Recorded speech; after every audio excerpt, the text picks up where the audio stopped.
smoothly as we can. Before we get started, there are just a few housekeeping reminders that we would like for you to consider. We are almost beyond belief that we are here in person. Until last month, we were still holding our breath that we would possibly have to have a fully virtual event. And this is the first event in person that I've been to in 2 years. So this is just so exciting. Welcome. I would also like to take a moment to welcome our participants who are attending virtually. We've learned that we can do things in a hybrid mode after these last 2 years.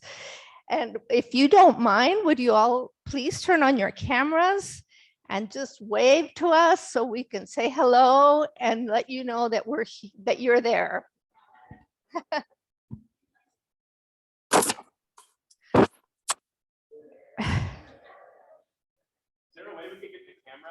Hand over everyone.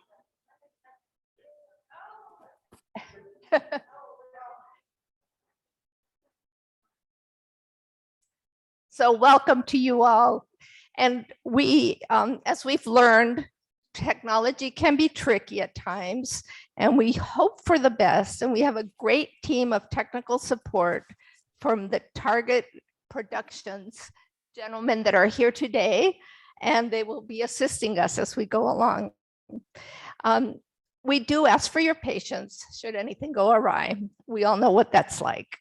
For those of you joining us on Zoom, we just ask that you please mute your mics, and we do encourage your participation. Please just raise your hand with the little icon or post your questions in the chat, which we'll be monitoring as we go along.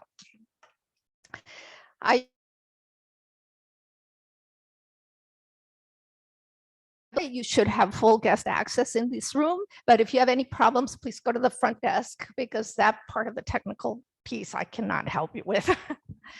We have the coffee and water station. Please help yourselves throughout the morning. And if you need to take a break, please feel free to do so. And as a courtesy, we ask that you silence your phones also. We know you all are very busy, and that getting away is only figuratively, because we're all only a phone call or an email away. So we know what that feeling is like. Please feel free to take care of whatever business you have to at any point. You all have the full agenda in your packets on page 3 and 4. Our first session will be informative. You will hear from our keynote speaker, Dana McGrath, who has been a champion for the project since its inception.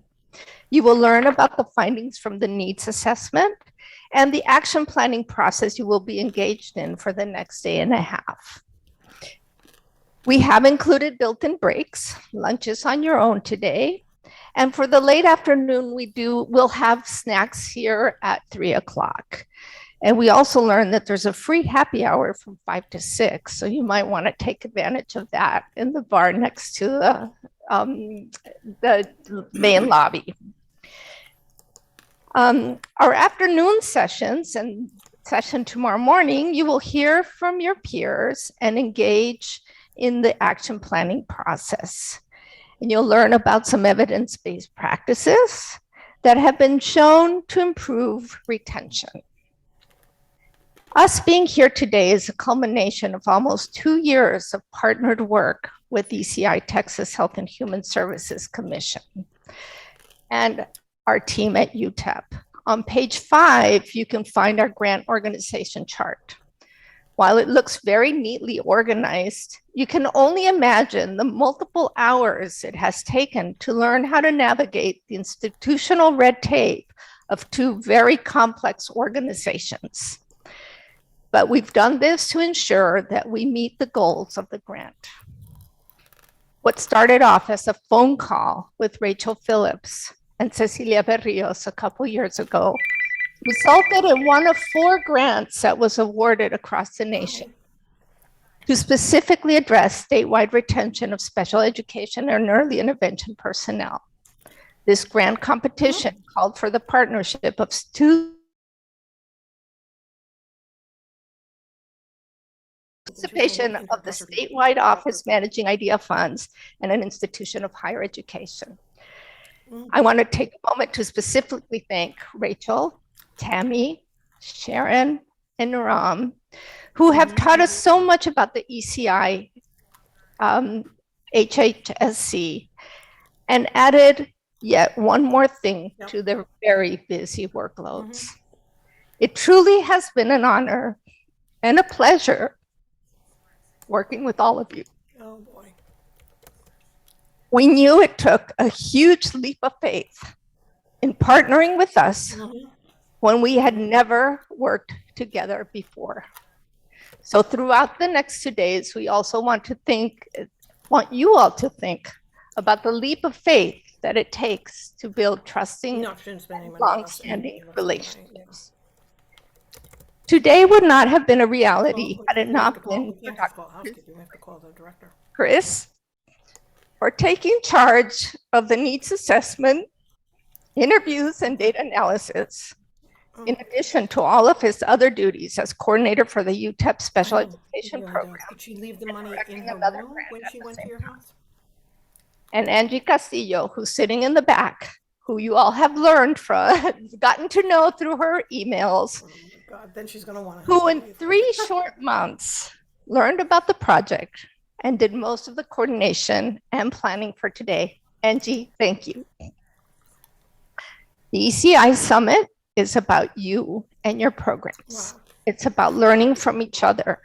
It's about documenting your efforts and making your voices be heard. Yeah. It is our hope that you leave the summit with the inspiration to take action to try something different that will lead to improved I'm on a of conference Earth. in Texas where I'm a speaker later this afternoon all day. Now, it is with deep Of course, they're pleasure an hour that behind. I introduce Sharon Stone, Right. Manager I'll for see you. Early Childhood Intervention Policy and Support. She oversees the work of the training, outreach, and policy teams, and stepped in as a project director for the grant when Cecilia retired. Thank you, Sharon. Sharon has worked for the ECI State Office since 2007. And before this, Sharon spent 7 years working for local ECI programs as an early intervention specialist, local coordinator, and infant mental health specialist. Sharon states that her most important ECI experience was being the parent of a daughter, now 25 years old, who received ECI services. Sharon is a licensed master social worker who has a bachelor's degree in psychology from UT Austin and a master's of science in social work from UT Arlington. Sharon, welcome and thank you.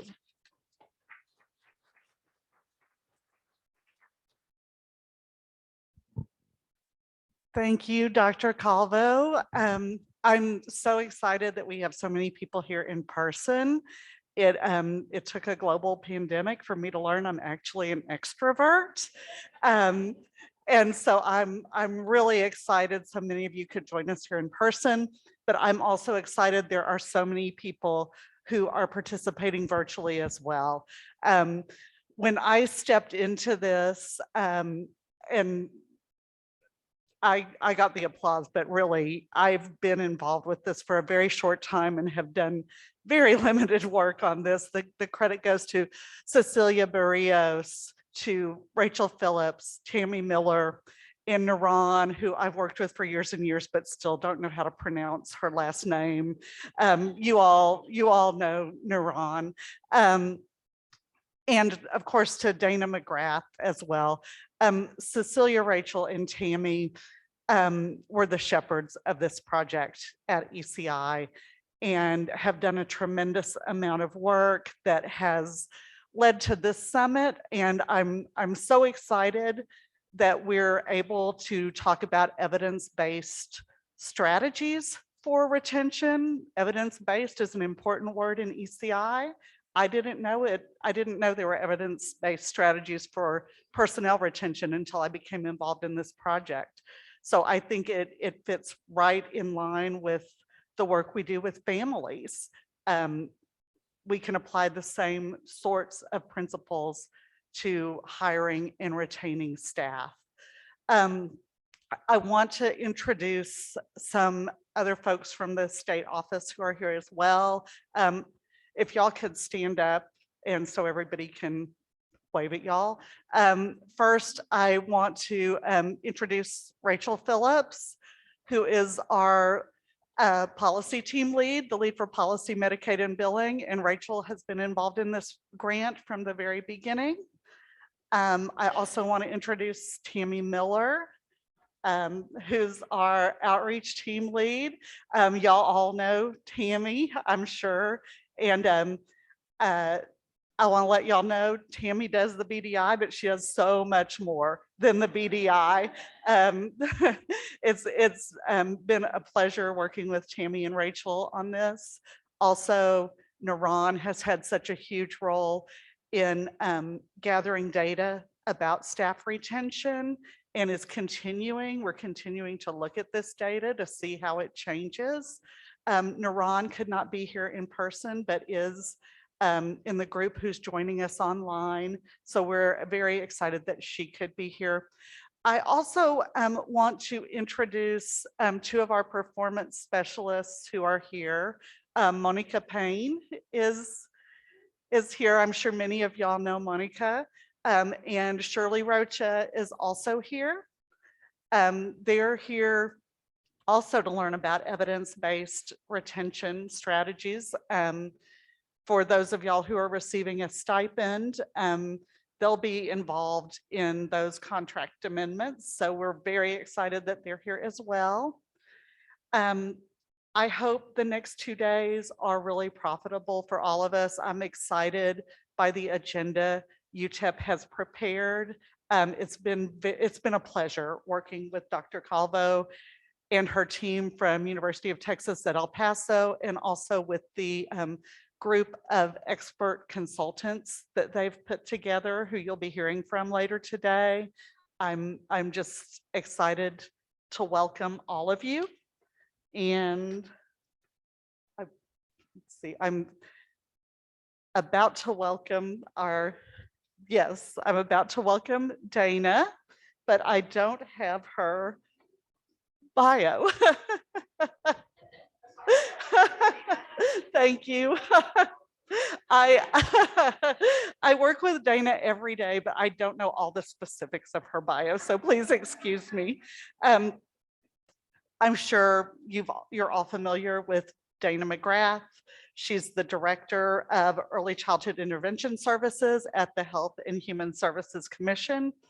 Dana has worked for ECI since 2014 to improve outcomes for children with disabilities and developmental delays, and she has more than 13 years of service with the state of Texas in various positions at the Department of Aging Disability Services, the Department of Assistive and Rehabilitative Services, and the Health and Human Services Commission. She holds a bachelor's degree in sociology and the study of women and gender from Rice University, and holds a master's degree in public policy from George Washington University. So please welcome my boss, Dana McGrath.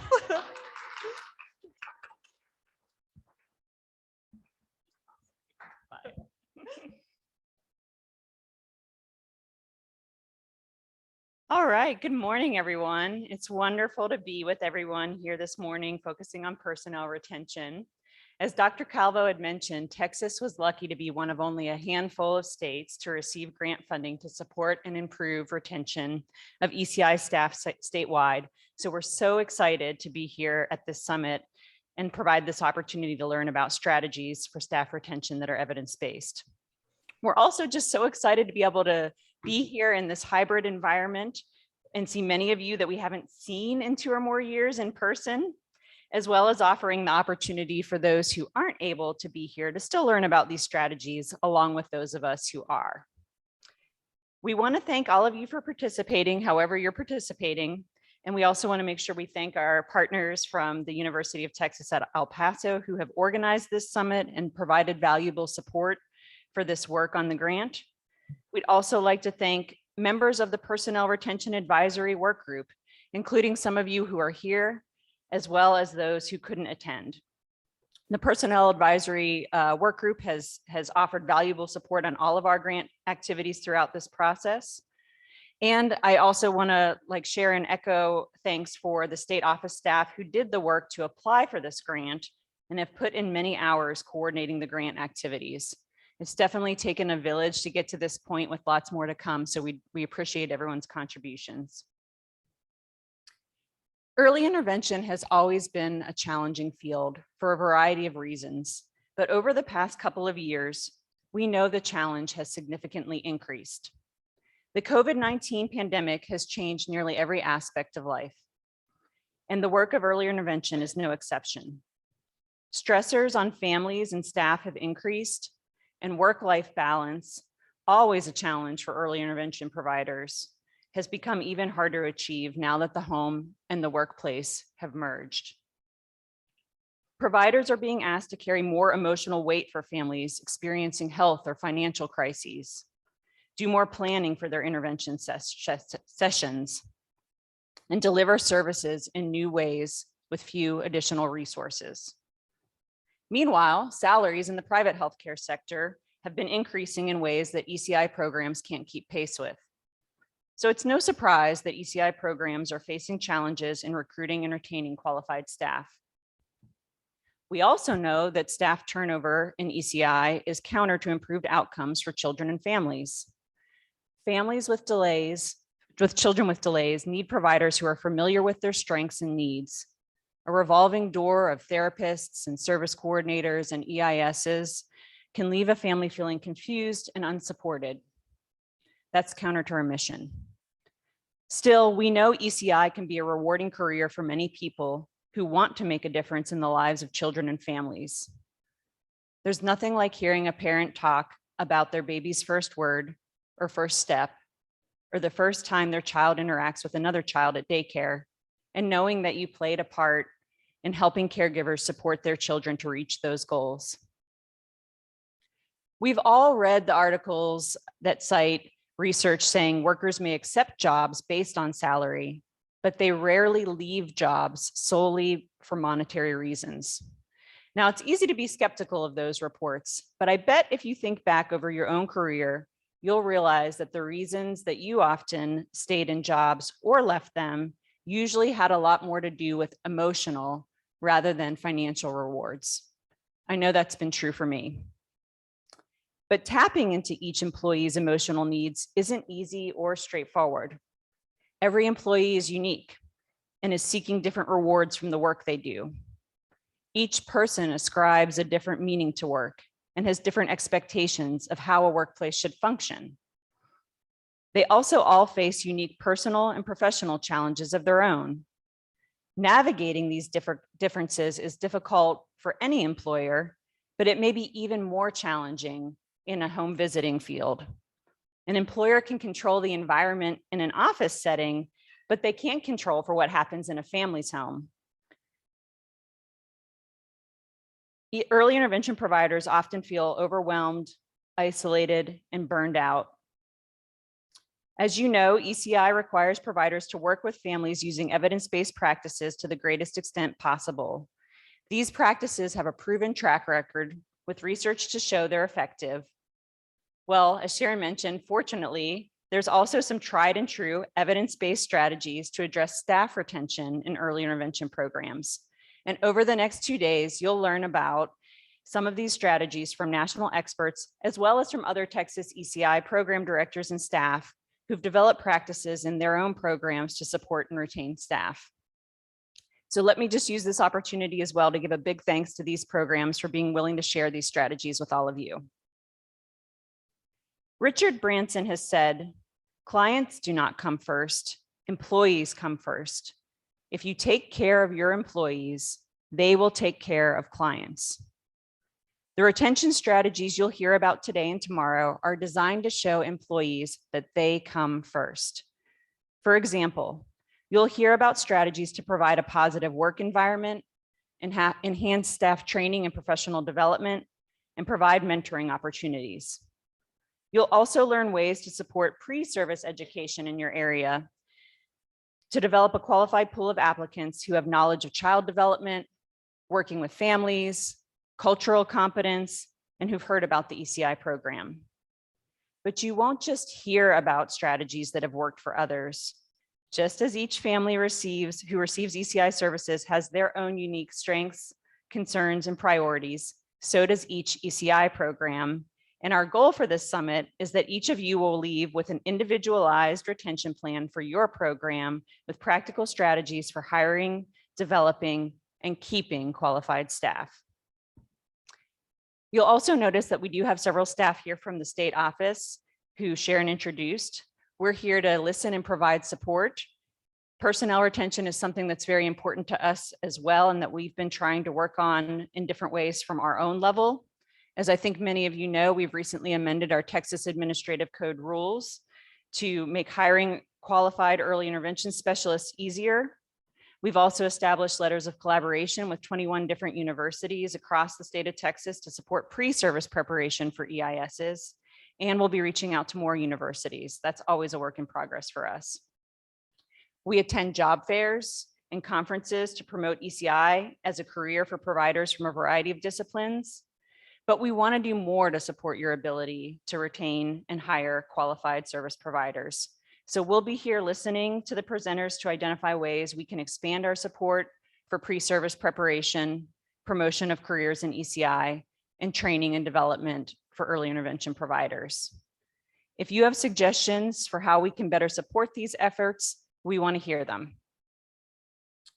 We also hope you'll take advantage, if you haven't already, of one of the other components of the grant we received, the Peer Network, which is a community of practice for early intervention specialists and service coordinators.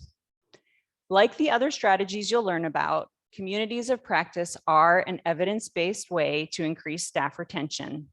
Research has shown that staff who participate in communities of practice report increased confidence and competence in their work and have stronger identification with their jobs. The Peer Network offers discussions every other month on topics requested by members. So far, those discussions have covered time management and burnout, and the April discussions will feature a panel speaking on autism. Peer Network members also receive a monthly newsletter highlighting resources for families, as well as for training and professional development. And if you'd like more information about the Peer Network, Rachel Phillips, who's been spearheading that effort, is here to provide that. You should definitely check in with Rachel and learn more about that and get your EISs and service coordinators signed up. So we hope that you will find these next couple of days enjoyable and informative. Most importantly, we hope that the retention plans that you all develop will lead to ECI staff across the state who find value in their work and want to continue working for ECI programs, as well as for improved outcome for kids and families. And those things really do go hand in hand. So thank you all for being here and being engaged in this critical topic, and enjoy the summit. And I am going to introduce Dr. Chris Yeager from the University of Texas at El Paso. He's an assistant professor there in the Department of Educational Psychology and Special Services. He is a former special education teacher and literacy coach. He received his master's and doctoral degrees from the University of Nevada, Las Vegas. Currently, he is the coordinator for UTEP's graduate programs in special education and educational diagnostician. He teaches courses in the areas of research applications, assessment, reading, history and law, and secondary transition. And his research primarily utilizes qualitative and mixed methodologies in the areas of social support, self-advocacy, parent involvement, and transition planning. So thank you for all your work on the grant, and welcome, Dr. Yeager.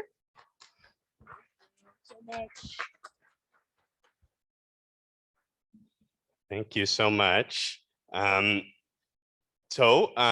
like mentioned, I'm going to go ahead and talk about the results of the statewide needs assessment.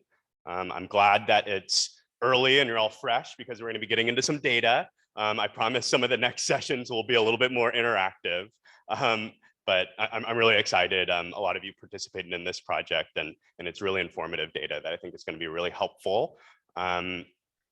So yes, good morning. My name is Chris Yeager. I'm an assistant professor in special education at UTEP, and I'm a member of the grant evaluation team that conducted the statewide needs assessment on ECI personnel retention.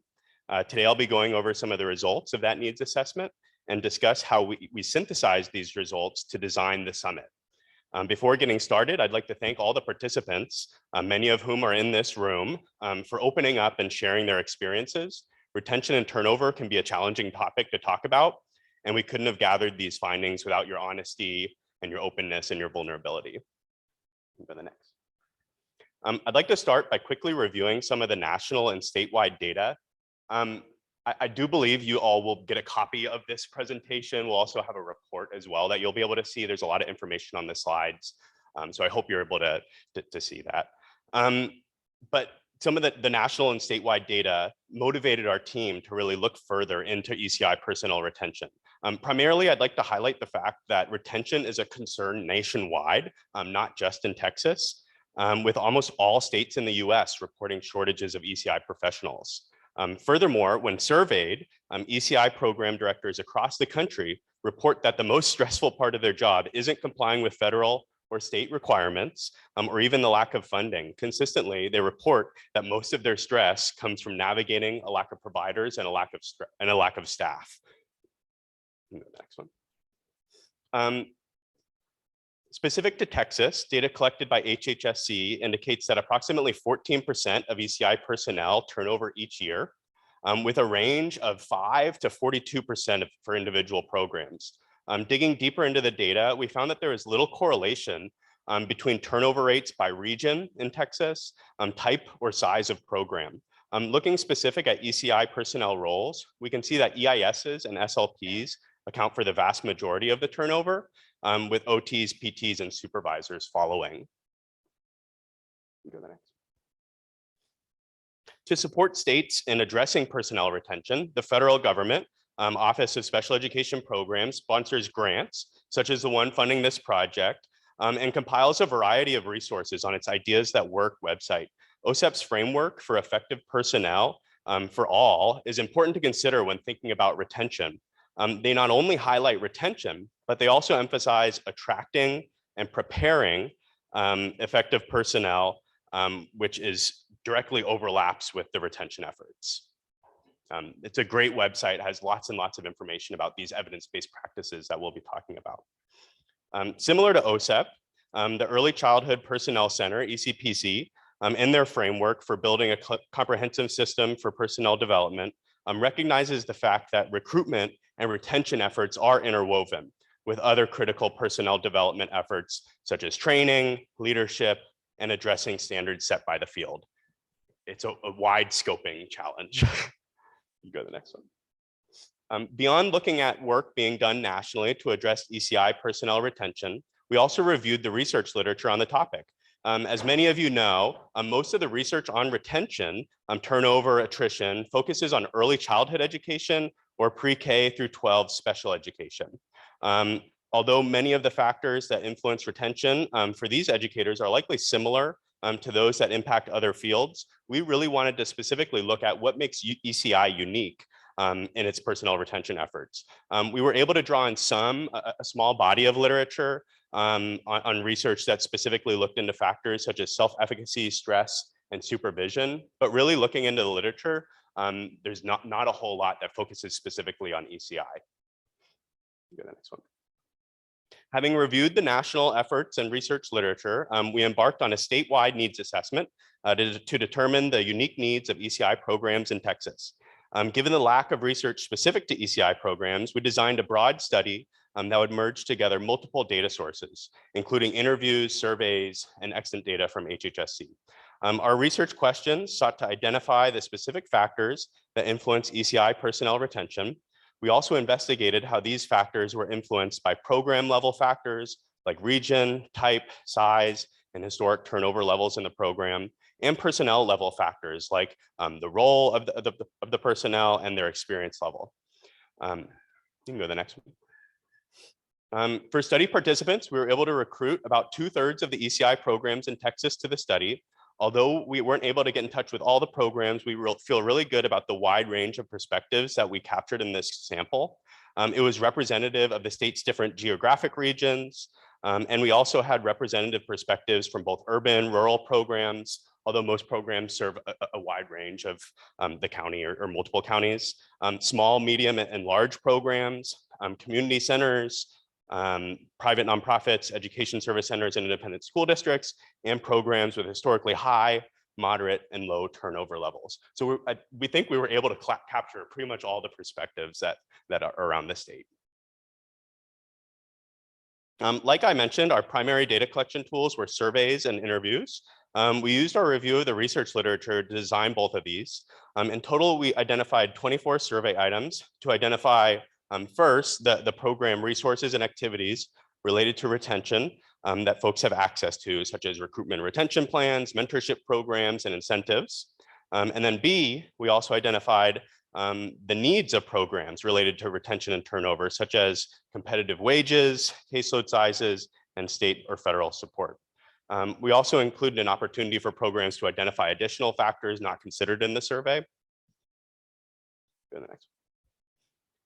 In addition to the survey, we developed a semi-structured interview to further explore the nuances of factors that influence retention.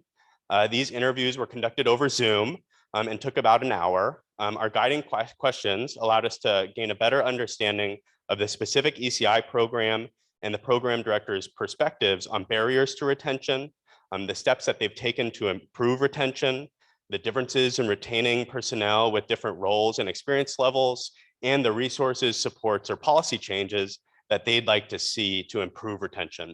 Really, we further investigated those factors identified in the survey to identify those nuances. Our analysis of survey data focused mainly on descriptive statistics, given that our sample size of 27 was on the low end for more complex statistical analysis. To note, over the next year, one of our next steps is to gather data from ECI personnel, not just the program directors, which we think will be an interesting point of comparison to see their perspectives on retention versus your all's. For interviews, we used a collaborative coding process to identify emergent themes from the interview transcripts. Okay, so what did we find? Looking at the needs survey, we found that almost 90% of programs expressed needs related to recruiting and hiring staff. 82% of programs had needs related to caseload size or workload, and 2/3 of programs identified needs related to staff turnover. Other needs that a majority of programs expressed included training, wages, policies, continuing education, and community engagement. Next, looking at the activities and resources survey data, we found that most programs are addressing many of the factors that literature says are critical for retention. However, 2 items that ranked lowest included the development of retention or recruitment plans with measurable goals and formal partnerships with colleges.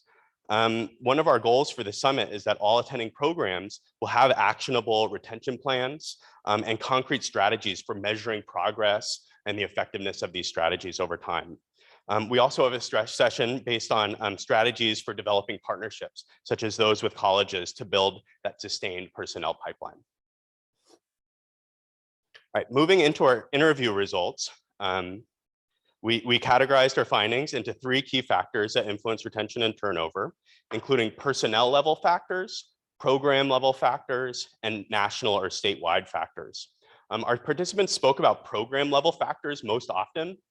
The program directors, right? Most of your control is in that area.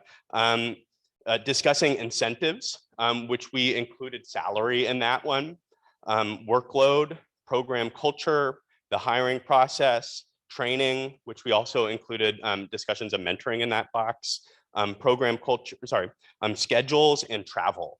Most of the travel discussion surrounded driving to home visits. The next most frequently discussed area was national or statewide factors, which included discussion of policies. Typically, most discussion was around productivity requirements, reporting requirements, and other contractor budget related policies. Next, the impact of COVID-19 on personnel. We did these interviews, like maybe it says on one of the slides, last August to December.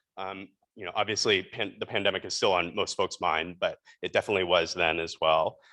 Funding, higher education was also discussed, typically in relation to partnerships with colleges for recruiting personnel, and then also the policies related to the credits that EISs need in order to be hired.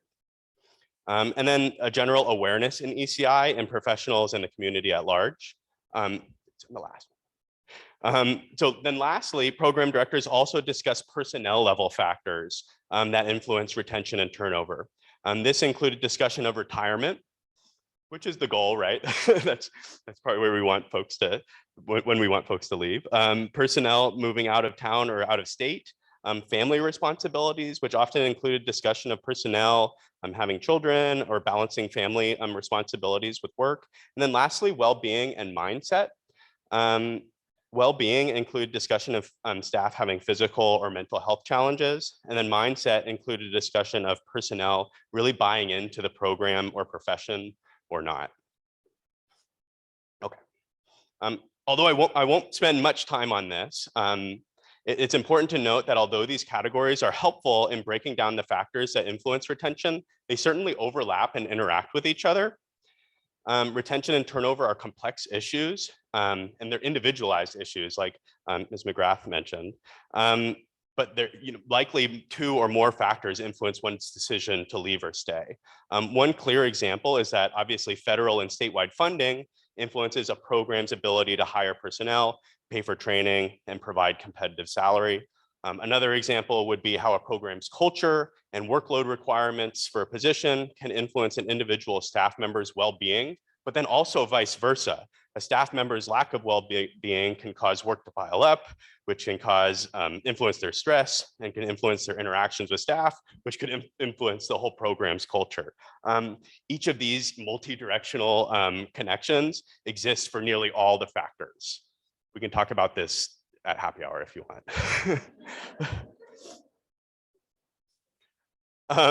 So how can we really make sense of this complex issue that certainly requires a coordinated approach from federal, state, university, program level entities? What we did and what we're planning on focusing on for the summit is breaking it down into 5 areas, which include incentives, culture, hiring, training, and mentoring. The first area we isolated was incentives, which we categorized into 3 areas, which include competitive salary and benefits, promotion and wages, and perks. These incentives are perceived to be critical for retaining staff and often a key reason why staff leave. To combat turnover for this reason, some programs discuss comparing salaries with other settings to ensure that they're competitive. B, designing step programs or other opportunities for career advancement within the program. And C, offering bonuses or other financial and material incentives. However, some participants were adamant that programs can't solely rely on these incentives for retention without addressing other factors, right? Those emotional reasons why people stay. Of course, addressing incentives is in large part a funding issue. We hope that the grant will provide some financial support, but we know that additional program, state, and federal support will be necessary to fully address this issue. And then as you can see on each of the next slides, we have direct quotes from people that we spoke to that really emphasize and paint a picture of what I'll be talking about. All right, second, we identified the influence that a program's culture has on personnel retention. We identified 3 factors related to culture, including mission-focused leadership, work-life balance, and team support and recognition. In our first session on supporting a positive program environment, we plan on focusing on strategies to help programs recenter on their why, which include those key principles for ECI and the mission of helping children and families, which needs to be at the forefront. But then we also plan on sharing strategies for not just centering on the mission of ECI, but also ensuring that what's important to personnel, which for many people is their family and their home life, is also valued. And then lastly, we'll provide strategies on promoting that feeling of unity and teamwork and progress within programs, which can directly influence folks' desire to stay. Third, we identified factors related to the hiring process, including recruitment and building awareness of ECI in the community, B, partnering with colleges, and C, hiring with retention in mind. In our second session on building a personnel pipeline, I'm looking for the speaker of that session. We plan on focusing on strategies to develop a program that personnel want to invite their friends to join. Connect with local or even online college programs to collaborate on internships and building awareness in future employees through guest speaking or different events like that. And then lastly, looking at the recruitment and hiring process to ensure that prospective employees can make informed decisions about joining a program and staying for the long term. Fourth, we identified factors related to training, including the onboarding process, providing strategic support, and encouraging professional growth. In our third session on enhancing training and development, we plan on focusing on strategies to prepare new personnel to develop skills so they don't feel as though they've been thrown out there. Strategies such as surveys to identify the specific needs of your program and individuals within your program to ensure that that training is targeted. And then last, strategies to help experienced employees continue to develop themselves and advance in the profession. And then fifth, and finally, we identified factors related to mentoring. Again, I'm looking for the speaker, but it's a big room. Including both formal and informal mentoring, which are both critical for retention. Our last session on mentoring will address models for formal one-on-one or group mentoring to ensure that personnel have the necessary skills for that position. And then B, we'll also focus on strategies for informal mentoring to ensure personnel know the nuances of the job. And if you're reading along, such as where to stop to go to the bathroom on a long drive, those important skills, right? Okay, so we have our main findings from the needs assessment. Again, we'll be sending you a more in-depth report and you'll have more time to chew on all of that, all those findings. But these findings are really a synthesis of all of the innovative things that programs are doing already. Our goal for this summit is to allow programs to further share the strategies and innovations that are happening all across the state and to connect to some of the national work that's being done on retention. In particular, we'd like to utilize the quality indicators for recruitment and retention developed by ECPC to guide the action planning process. Their quality indicator for retention includes strategies that are based on data, current research, and stakeholder input, which we hope our needs assessment and summit will help with. Addressing discipline-specific shortages, which means developing strategies targeted specifically for EISs, SLPs, and therapists, and monitoring the effectiveness of these strategies on an ongoing basis, revising as needed. Thus, the framework for the summit action planning process is to merge the ECPC quality indicator on retention with the findings from the statewide needs assessment. And Dr. Calvo is going to be providing some more of the specifics on how you'll be doing this and walking you through the packets that you all have at your tables. Thank you so much.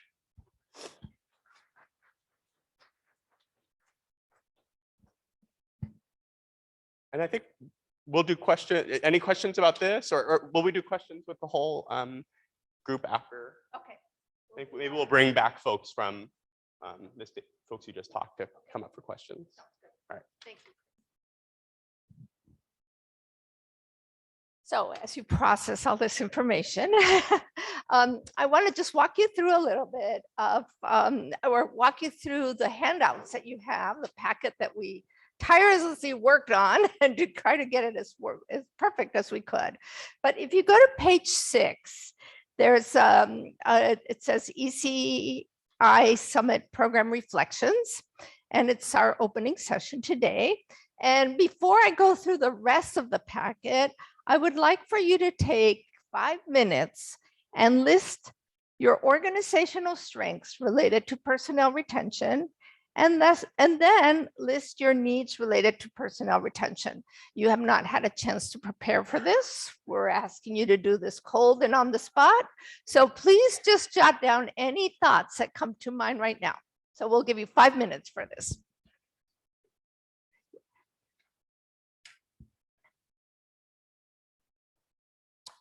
Thank you.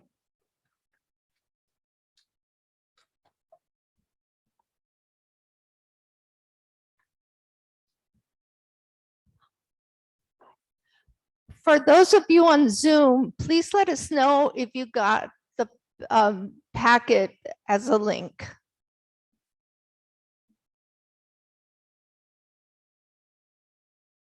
Okay. And Angie's monitoring back there. Yes. So please, we'll ask you to do the same thing back there.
And it seems like you all are ready to talk as well.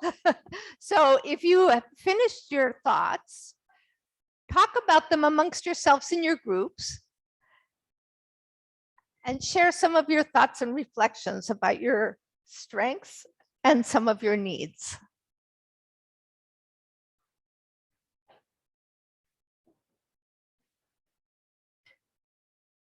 And for those of you on Zoom, you can post some of your thoughts in the chat that we'll talk about when we discuss openly.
Yeah, if you want to.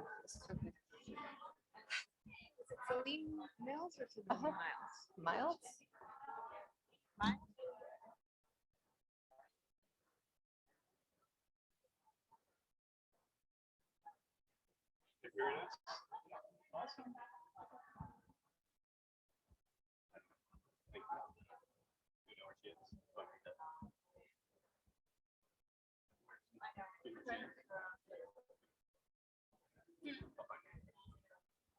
I know. I came yesterday and I get home and I just threw everything from my suitcase, put everything for this and I came here. So I'm like,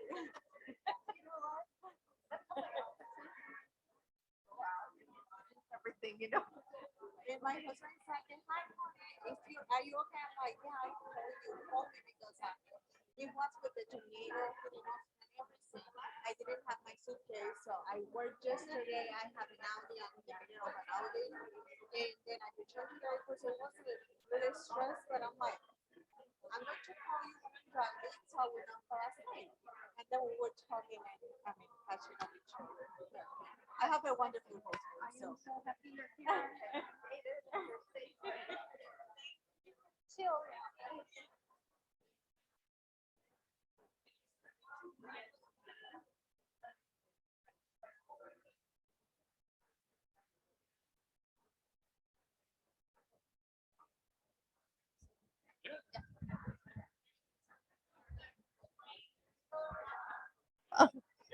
Save for questions.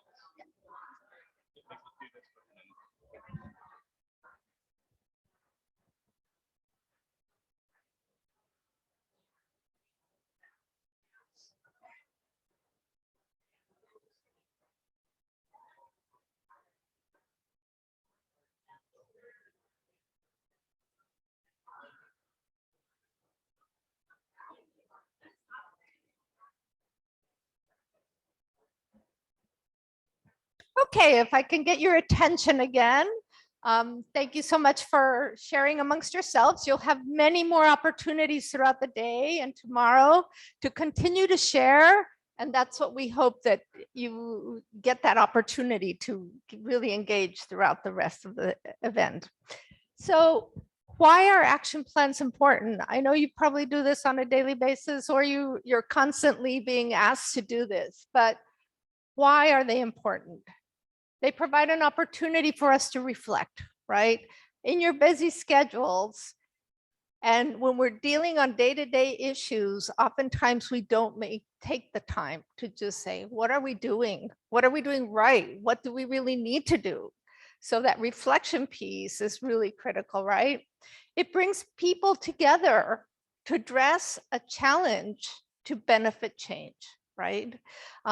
Again, we keep talking about all the issues that are in front of us, but what are we really doing about them? And we're so busy and we're so tired at the end of the day, at the end of the week, that we often don't take that time, right? It clarifies our focus. Oftentimes we try different strategies, but we really don't stop to think about what are we getting out of this? Are we putting a lot of effort into a strategy that doesn't really bring back or doesn't really help improve our program? So action plans help us be targeted, and they give us an idea of what works and what doesn't work. It also brings us together to have a shared idea, a common action, a common direction as to what we're attempting to do. It also creates some accountability for us. If we're really going to try something, let's do it. And let's get that buy-in, and let's ensure that we're targeting that one action we want to address. It gives us a time frame. Before we know it, 6 months have happened and we're like, oh, what did we say we were going to do? So it gives us an opportunity to really stop and think, okay, are we going to meet every other week? Are we going to spend half an hour every other week? What are we going to do to really measure what we've accomplished?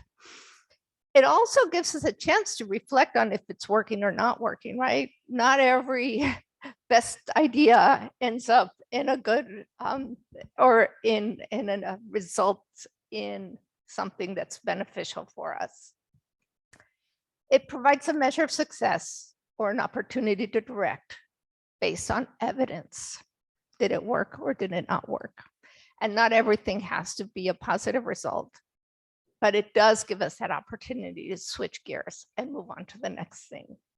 So that's why our goal is that by tomorrow, you will have an action plan, or at least a draft of an action plan, because we know you don't have everybody around the table today and tomorrow that will really help develop that action plan. But that's our what our mission is that we are going to provide that support for the rest of the year to help you achieve those goals that you're setting forth for yourself. Okay, so on page, if you move on to page 7, oh, no, I'm sorry. So let me just go through the packet in order so you know what's in here. On page 7, you'll see that for each one of our sessions, you'll have some note pages here so that you can jot down some of the ideas and the key strategies that are presented. How are they relevant to your program? And any questions or concerns that come to mind. If you move on to page 8, you'll see the action plan work time. And these are the 30 minutes that we've built in for you to actually start thinking after each presentation, how do you think this would be relevant to your program? They're notes. These are not going to be picked up. They're not going to be graded, but they're for you to think, all right? And we have a set for each one of the sessions. So if you move on to page, sorry for flipping through all of this,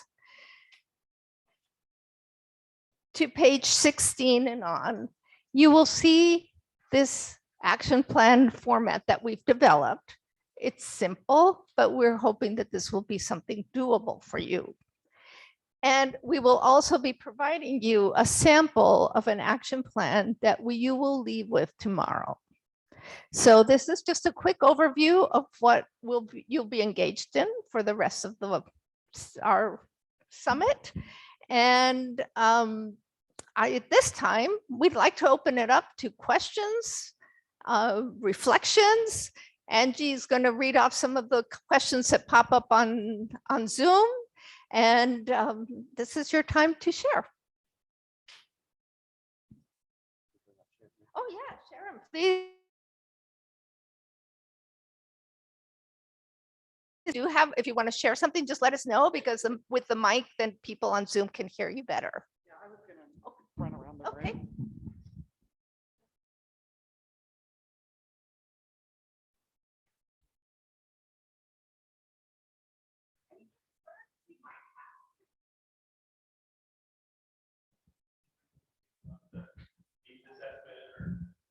I think there is one question from Zoom. There's a comment. I have always heard that when you think about retention, you first start with the assumption that there is adequate compensation for the position and then move on to looking at the other support issues that it seems the summit will mostly address. Is this assumption of adequate compensation correct?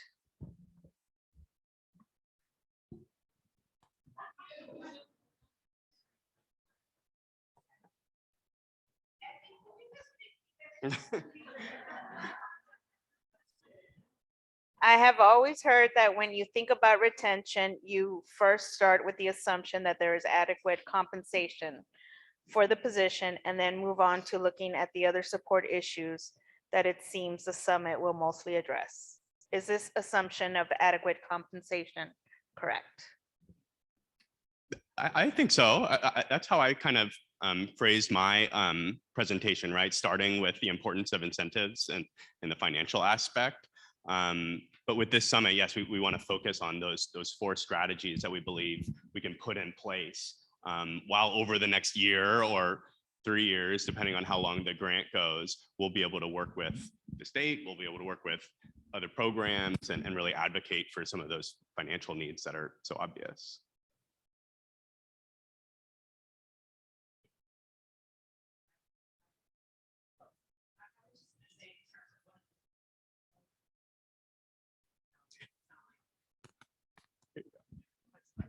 Button, okay.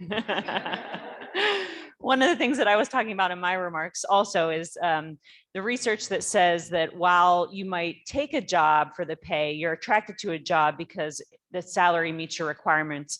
The reason you stay or leave, you're not going to stay in the job just for the pay if it's a terrible work environment or it's not meeting some other emotional need. Like those are the reasons you might leave a job, but the pay is sort of what attracts you. But then you stick around or not based on some of these other factors that I think we'll be working on around the environment that you're working in. And people also want that opportunity for growth. And that's what a lot of programs are doing, is building in those steps so that folks can advance within their position. Because, you know, the pay might look good at first, but after 10 years, you want that career advancement, or however long, right? All people want that advancement. And so if we can build that in to programs, that'll address hopefully both. Yeah. So. Excuse me. I just wanted to add that I know when through our interviews, et cetera, if they are interested in the position, then they're interested. However, if the salary expectation does not meet their expectation, then they will let us know right away they're not interested.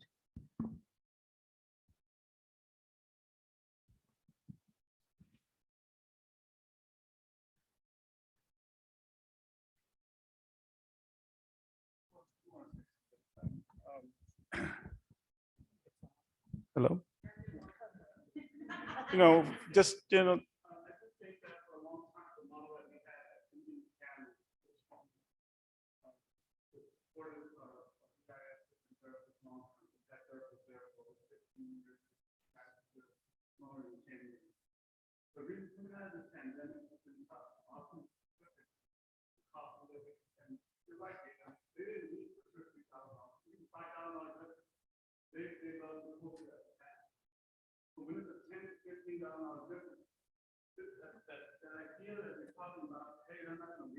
Money.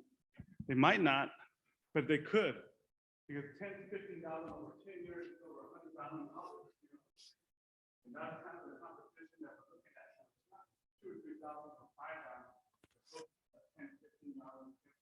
We'll put that extra money, and they're just monkeying it. It's hard to keep it.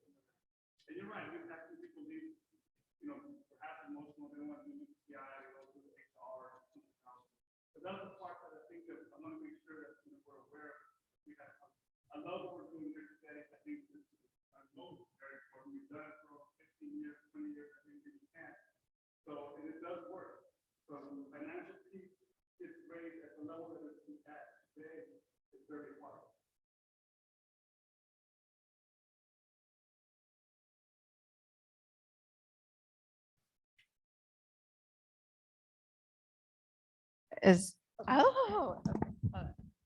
Okay. I'm just going to piggyback on what Guillermo just shared, and actually together you're going to be hearing from us in just a little bit.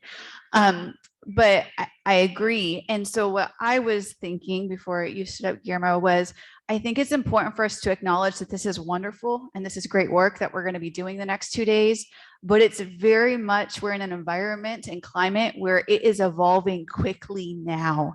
And so some of this material that we're going to be leveraging and pulling in these discussions, I do not want to dilute this value of that by any means, but it was done during a time where we're now in a new time, and we need to be aware of that.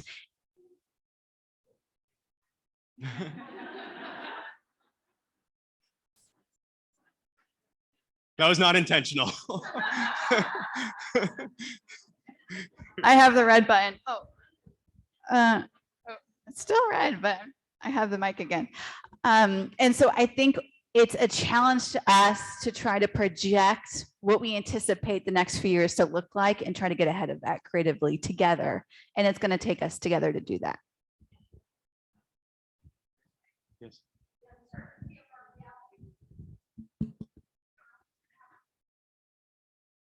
Okay, so now I know I have 2 minutes, right? Is that what it was? I just wanted to comment that for years as a director at our agency, we didn't have a salary steps. We would every year, you know, when we hire staff, we try to determine, you know, what is the current salary for starting speech therapist or whatever position. But we finally came up with steps, and to me that was so important because we're often, you know, we have it now that for example, we have 15 steps. This is what a starting salary would be, somebody with 1 year experience versus someone who might have 20 years experience or more. So that really makes it equitable as we're hiring staff that are coming on board. But I just wanted to comment that if your agency doesn't have salary steps or something like that, I think it could be very inequitable. So that's something that you'll definitely want to, I think all programs need to do. 2 minutes are up.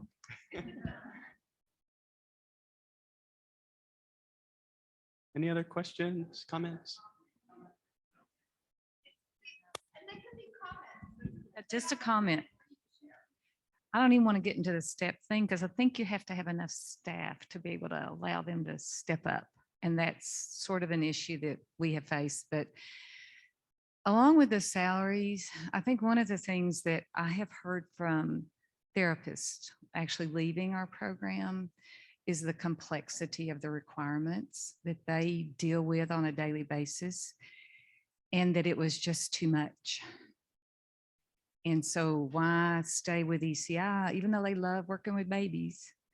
But why stay there when they can go to a home health agency and they may have more productivity pushes for them, but they do not have to worry about all the requirements of meeting the timelines and honestly, in the team meetings. I think that even can be a challenge for them. So that's just comment that I don't know really how to address, because ECI is, in the years that I've been with ECI, I always tell people with a visual, these are the rules we had when I started, and these are the rules we have now that we need to comply with.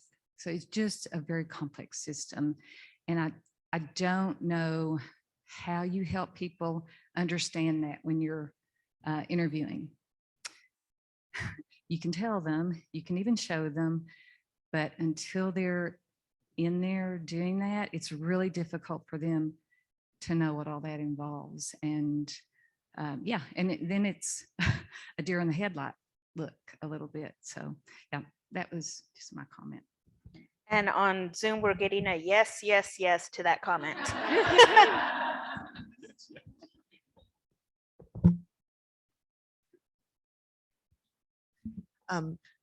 I wanted to go back to what Chelsea was saying about the steps, and that made me curious because my program is also on the smaller end, and we do steps. But I'm curious of how people use steps, because I think some people use steps in a, like I think you were saying that there may be as many as 15 or so steps. In our program, there's fewer steps, but they're maybe based on different criteria. So I want to know what types of step increases people use in their programs. So. Longevity and are there any that are related to anything besides longevity? Okay. So when they come in, they have different steps, but then they can also have different steps as they go along, right? So, okay, I'm just curious how people are using the steps, because it's made a tremendous difference for our program, because if somebody has the exact same salary range that they had when they started working for ECI 10, 15 years ago, that can be discouraging.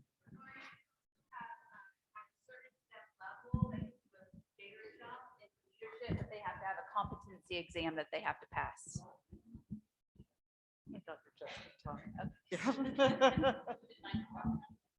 I just wanted to add something with regards to what Charles C. said.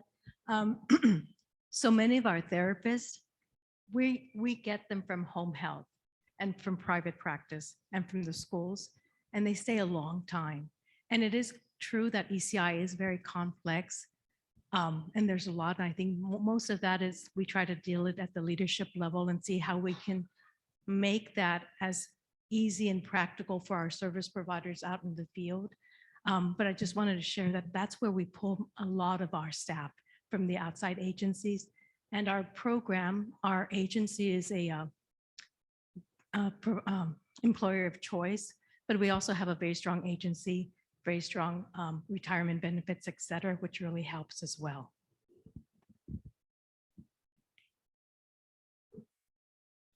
And just taking a step back to the data that we collected, most of the challenge with the therapists seems to come from the hiring side, right? And attracting and recruiting, while the EISs, that's where there's really more of the turnover challenge.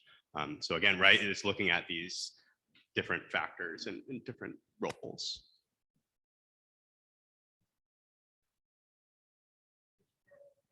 When you were doing the interviews, did you I was just wondering, like, from a researcher perspective, when you were doing the interviews, did you hear what you thought you were going to hear, or was it more overwhelming, or like, what were your just personal thoughts? I think for the most part, we heard what we thought we were going to hear. We know from the retention literature that it's a complex issue, right? There's individual reasons why people leave program, state, national, societal reasons, right? Just like the awareness of ECI, the professionalism component, right, that impacts salaries. So for the most part, those reasons why folks turn over is what we saw in the literature. But some of the innovative strategies that people are doing, we learned a ton from. And we hope, we were able to compile all those together and hopefully be able to share those with y'all today.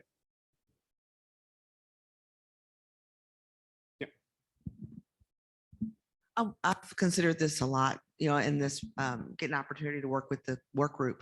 But I wonder, for many directors, what is the goal as far as, like, when you consider how long a staff, an average ECI staff, when you consider that as you're planning, what is the goal? How long should we expect an ECI staff person in the various disciplines to stay at our program and feel like that's successful? Because we were just talking about, of course, I'm dating myself here, but back in the 90s, looking for a job and talking with colleagues, their expectation for staying at a program was much different than the expectation is now.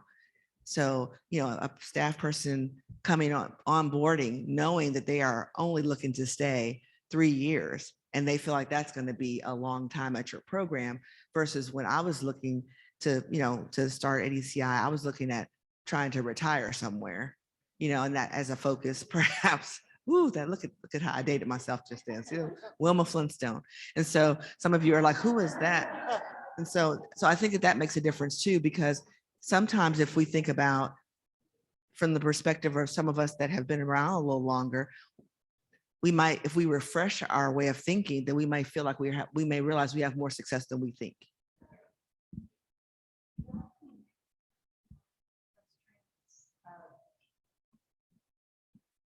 Just wondering if you have any national data on that, on the trends for longevity. What do those look like right now? Because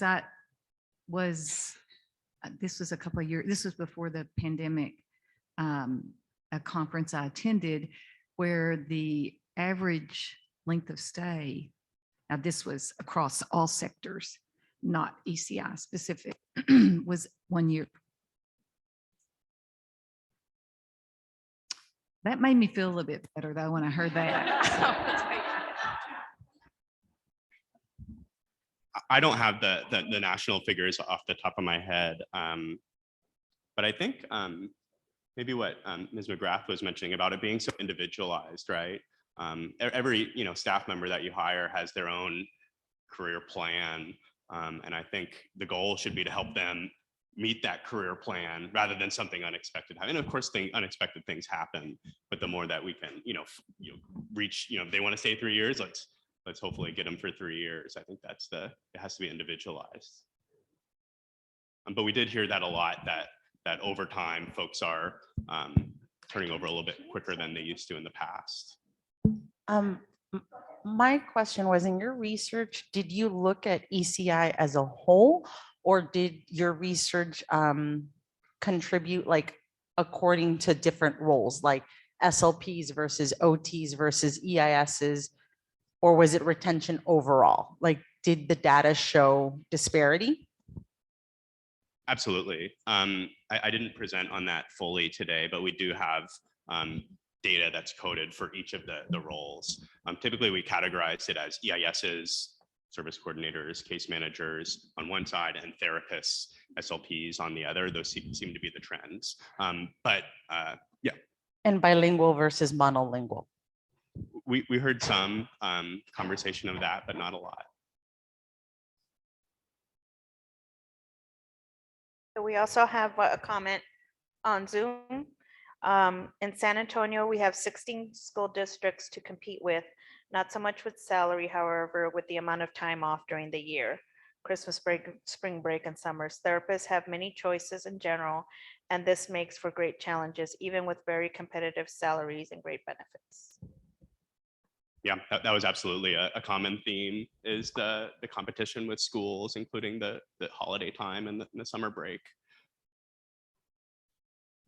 Even with generous time off, because we have a very generous time off package, the requirements are still the same.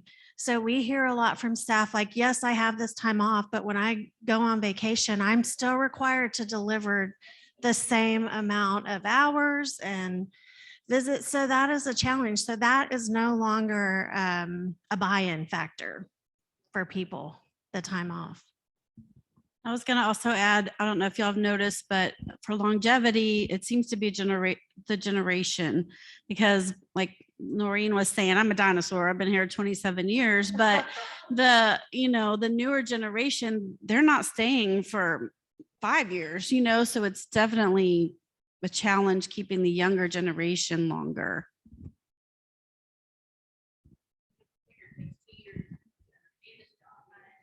Yeah.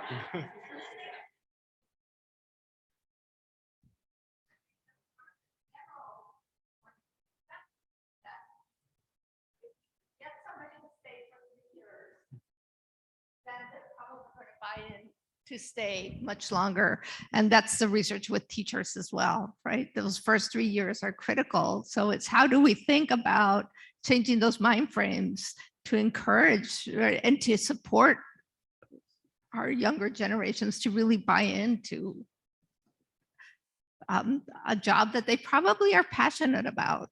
I think most people go into these fields, whether it's early intervention or special education or teaching, because we really believe in it and it's in our hearts. But how does the system work to really discourage wanting to stay? Yeah, yesterday at a happy hour, Brian Sessom mentioned ECI as a personality trait. And I think you don't know you have that personality trait until you've been, because it does take a long time to learn. I think you don't know you have that personality trait until you've been in it for a while.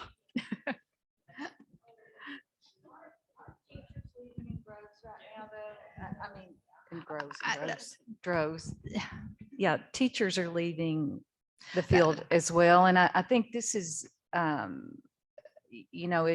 is having an impact on us in a positive manner, because we're actually getting some applicants now that we weren't previously for the EIS positions. Yeah.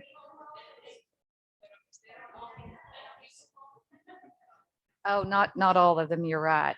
Yeah, I hear you. I think it goes back to your comment. We don't know what we're going to be facing 6 months from now. We don't know what's happening. I mean, that's all of this was conducted in the midst of the pandemic.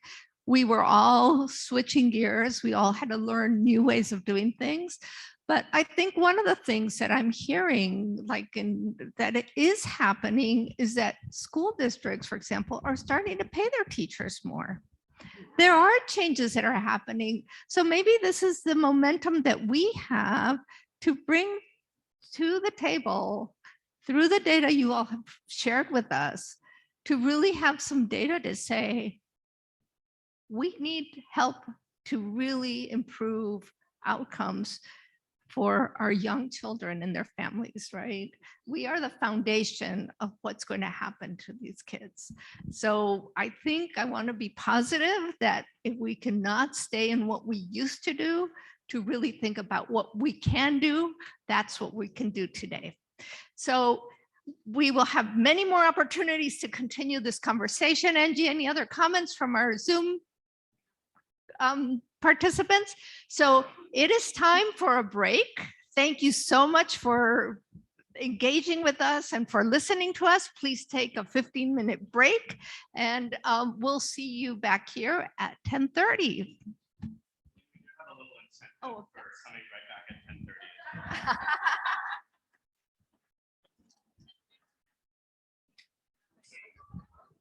And that's for our Zoom participants as well.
All right, we'll get started in about a minute. We'll give folks a minute or so to take your seats, and then we'll do our wheel of names drawing.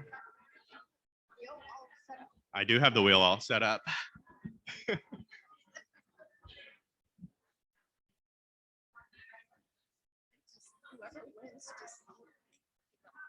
Annie Candy's gonna do it.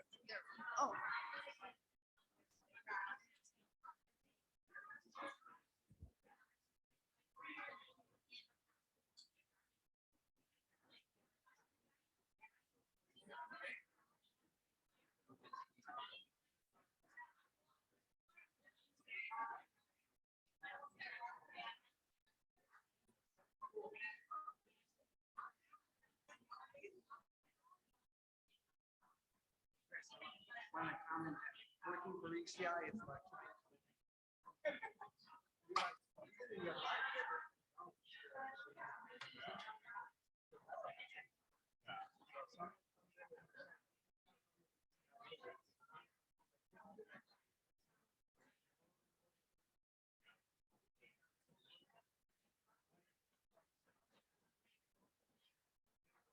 staff coming into an ECI program.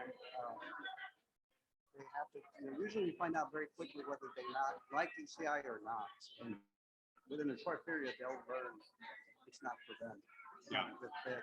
So, And that happens. We're not, can't get rid of all of it, but just working on that retention where we can. I would prefer I find out right away, this is not for you. Like for some people going to homes, it's not. All right, well, we are gonna get started on our first session, but before we do so, as part of the research project, we had a little bit of leftover incentive funds. And so as a grant, you wanna use those funds.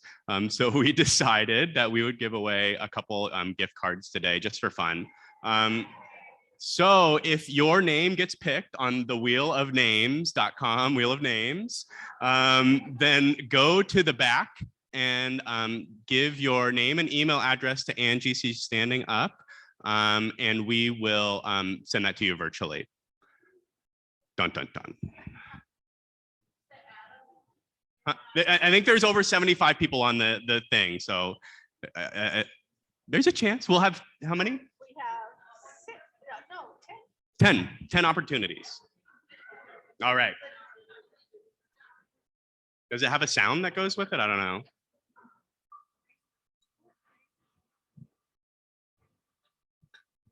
Vanna. Brenda Jones, are you on virtual? You must claim your prize. Angie, is she on virtual? And I will remove names so folks can't win twice. Do we know Brenda Jones? She's a real person. It's not a fake name that you made up to get our money. All right, congrats, Brenda Jones. You got that written down, Angie? Okay. Are you on Zoom? Brenda, are you on Zoom? Brenda? Okay. Maybe they'll pop up right here if they win. Number 2.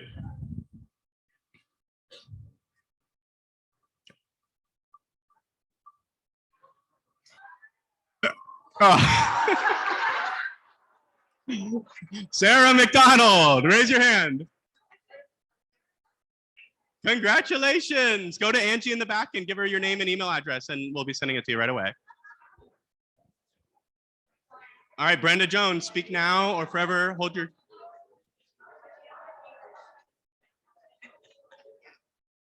All right, you got to be here to win. Here we go.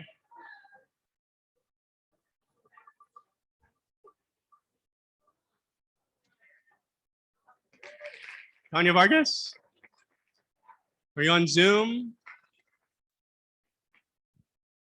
No cheers. Do we see you on the Zoom?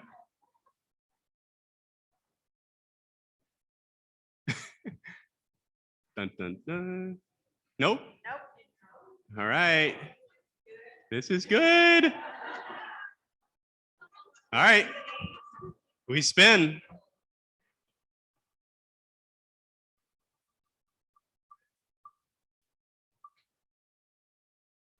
Sandra? A little embarrassing.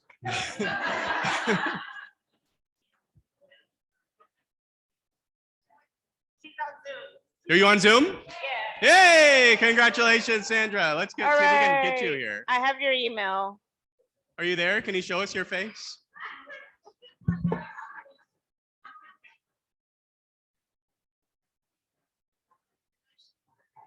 I don't see it.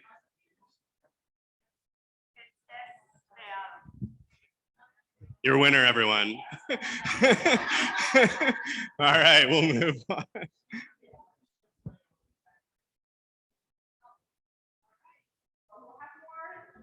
Drawings as the day goes on. Now we'll start our first session. And I am very excited to introduce Cheryl Wilcox, who's here from El Paso. And she's been part of this in a way since the first time we heard about this grant. And we brought her to campus and we were talking about the possibilities. And the first round, we couldn't get a team together. The second round, we finally got a team together, and Carlos and Gila Lopez, he also helped us in just putting some ideas together. So Cheryl, welcome. Cheryl's a speech and language pathologist, and she works for Region 19. She's also one of our adjunct faculty at UTEP who teaches some of our special education courses. She joined Region 19 as the new early childhood special education specialist and program manager for speech therapists. And for the last 15 years, Cheryl has been involved with creating and implementing early intervention opportunities for younger children and working directly with parents and teachers to meet the needs of the child, especially when addressing severe behavior concerns, language development, classroom management, and routines and parent communication. She's worked with supporting schools, classrooms, and teachers through positive behavior interventions over the years. And her passion for helping others and increasing good communication between everyone involved with a child's learning and growth is what drives her to share with you today. Cheryl is also able to work with classroom teachers, and through empathy interviews, which you will learn today, can help all those involved uncover and identify unmet needs in order to plan with the classroom, teacher, and or districts in the areas of early childhood. So Cheryl, welcome. Thank you. Hi, everyone. So I believe I'm supposed to welcome my panel. If you guys want to come up, we have Guillermo Lopez from Any Baby Can. You want to join us? Cynthia Quinones, also from Any Baby Can, and Selena Millis. Yes. And that one's from Metro Care Services, Selena. So if you want to join us, you guys can take a seat and get comfy.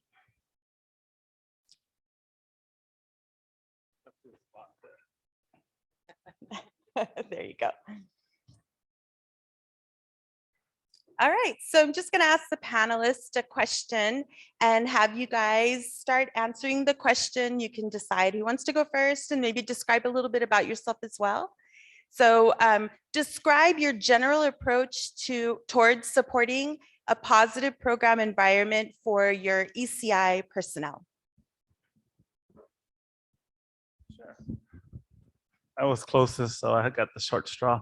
But again, I'm Guillermo Lopez, and I've been practicing with ECI for over 21 years. I'm an occupational therapist by degree, and through time, I kept going through the upward leadership positions, and the senior director for at NUB CAN. We provide services in Travis, Hayes, Blanco, and Llama County. And in Travis County, about half the city is Any Baby Can, the other half is Easter Seals of Greater Austin. But really, you know, again, some of the ideas that were talked about earlier today, we do implement at Any Baby Can. You know, we do treat our staff like family. And that's the number one key position, I think, is building relationships. You know, we're in the business of supporting families so their children can thrive. But at the same time, we need to be in the business of supporting our staff so that they can be in a positive place when they go in to provide services to a client. If you're a disgruntled employee or not happy, imagine knocking on the door and being empathetic to a family that's in need. That's not going to be a very good relationship that's going to be built upon. You know, we build relationships like we do with our families, you know, with our staff from the very beginning. You know, we connect them with a mentor, someone that's been practicing for, you know, more than 2 or 3 years with us. And we usually we like somebody with that 5 to 10 year experience to be the mentor for our new staff. And they also meet with their supervisors. The other part that we do is we also have a dedicated quality assurance person and a program coordinator now that we got. So these individuals, these newbies can call these people at any time, and more than likely their schedule is more open to answer questions on technical questions that they might have. So the other piece that we do during the pandemic, we realized that, you know, and they said it earlier, that there is a lot of isolation in what we do. You know, you guys work on an island. We used to work on an island, you know, Cynthia and I, but, you know, we're in our own little island in the office these days. But really, you know, a lot of people are isolated. And part of trying to combat some of that is really we started to make sure that we met with our newbies, and only newbies as a cohort every 2 weeks, just so they could, you know, meet and talk. And part of that was by chance, right? Sometimes you change things by chance. And what happened, there was a meeting that we got them all together, and someone that has 3 years or more experience were in a different classroom meeting. But the ones that were new to under 1 year of being employed by us, after the meeting, the meeting was from 1 to 3. And Cynthia, you want to talk about that a little bit more?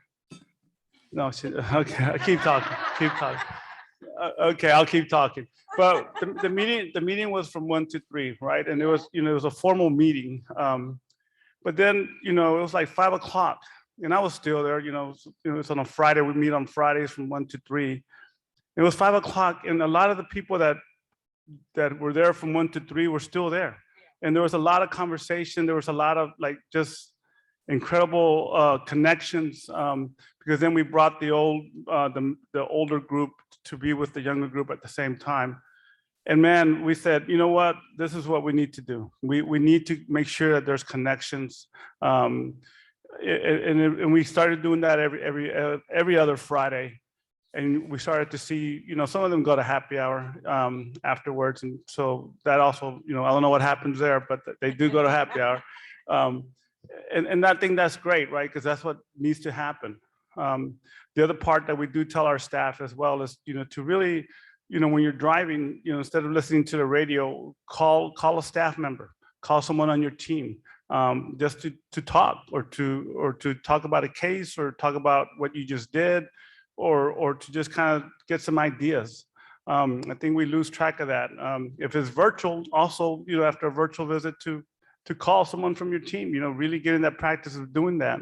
You know, it's tough, but we got to battle the isolation that sometimes happens with the job that we have here today. I'm gonna let Cynthia talk a little bit about recognition and what she does to help recognize staff. So I'm gonna pass the mic. Thank you. I'm Cynthia Quiñones with Any Baby Can, and I started working exactly 6 months after you. So we has been together. I was and I am an early intervention specialist, social worker. I'm from Puerto Rico, and I know the field in and out of rules. I mean, everything. Why? Because when I came from Puerto Rico, I was said that I didn't know that I need to provide developmental rehabilitation services. I didn't feel that I'm a therapist at all. I'm like, what that people wants me to do? Like, seriously. I mean, I remember the vision screening where I'm like looking into the pupil, I'm like, what I'm supposed to look. So I know ECI, I mean, pretty good. And we has been, I mean, amazing job that we has been doing since that. We have improved a lot of stuff, and I need to keep doing this work to remain positive. Like there's no way that I can continue work with ECI or anybody can if I don't remain myself positive. And that's the hard part. When they invite us to talk here, I was like, oh my gosh, with all of the concerns that I have, I mean, it will be the same concern that each one of you have. I mean, funds, I would love to provide salaries to retain my staff because my staff is happy, they love us. But as Guillermo said at the beginning, I mean, 10, 15,000 different, I would be happy with 10 more, like seriously. So I'm like, I have the opportunity to work in a profit area because I need a part-time plus working ECI because there's no way with my kids that I will make it on my own, and I was a single mom. So I work in the profit area and I work at the same time in the non-profit area, anybody can. And for me was like how my professional work, I'm not feel like I'm doing it different.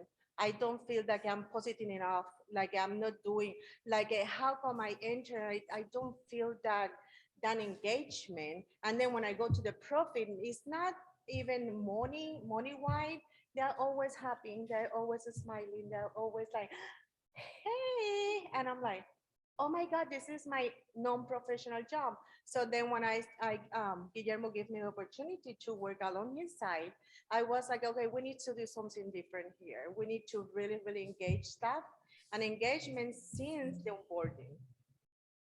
And one of the directors said a comment that is like, this is a changing environment that we are. I mean, every time it's changing, every time it's changing. And I'm like, I was really happy last year we did a professional band for like 3 years different. And we have the last money will be a mentor, and we put money on the side, 3 to 4,000 in each level. And then I'm so happy. And guess what? I have 3 persons that resigned. And I'm like, good Lord, I give bonuses to everyone. To everyone, doesn't matter the productivity, nothing. We give bonuses to everyone. Guess what? I keep still have people leaving. And I'm like, and what's going on? You need to adapt all the time. Last year, we had the benefit, I will say, anybody can support us all the way, all the way. So then with this, we were like trying to pilot telehealth. I don't know if you remember that time.